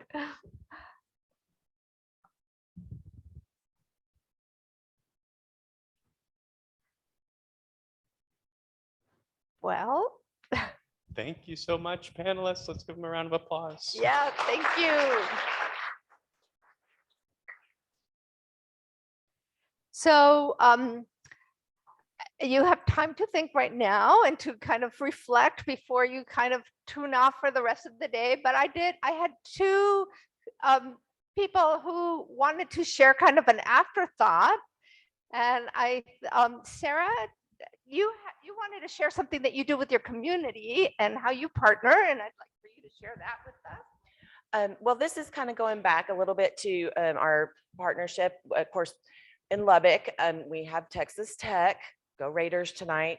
Anyway, but we have the Health Science Center, which has OT-PT speech, and I graduated from there, so have connections. Anyway, we do what's called a toy fair, and it was kind of a brainchild, and it's grown over the years. We've been doing it for about, well, we haven't done it the past 2, but we've been doing it about 4 years, not counting these last 2 years. What it is ECI families. It's for ECI families only. We have them all gather, and it involves all of the OT, all of the PT, all of the speech, all of the nursing students, audiology students. It's actually incorporated into the OT curriculum, their pediatric curriculum, and it's involving interprofessional teams of students, and they have to go through and find regular toys you would find at Walmart, and they have to come up with ideas on how those are therapeutic. And so it's great exposure for all those students to ECI. They get to interact with the families as they come there. And so it's been a really unique opportunity for us to, going back to the pipeline idea, because a lot of times they don't know about ECI if they don't know about ECI. So anyway, we've had great feedback from the students. The families, of course, love it. They leave Toy Fair with a toy that's developmentally appropriate for their child. And so it's been a really, really neat collaboration. And if anybody wants any more information, I can chat with you about that. So.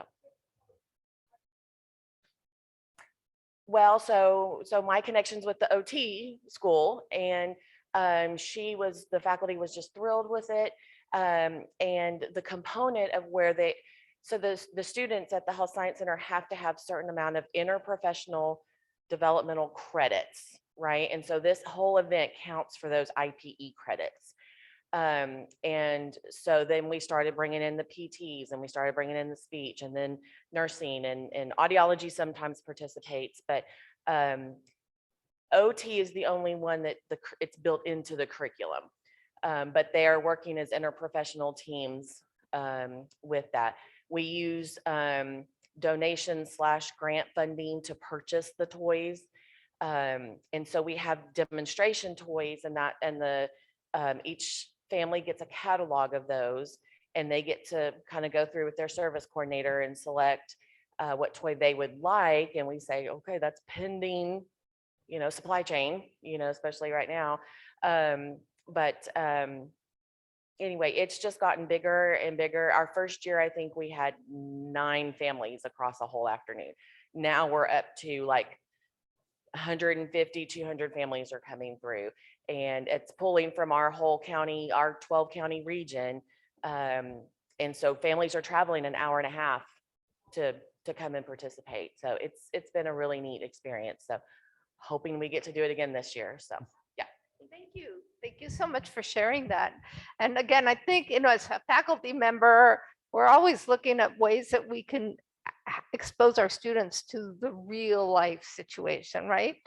And when somebody comes to us and says, hey, we have this activity, can you get your students? We can usually are very quick about saying, sure, extra credit or embed it into our syllabi. And so don't hesitate to reach out. We're always looking for this. And there's also this new notion that faculty evaluations are also looking at that community engaged practice.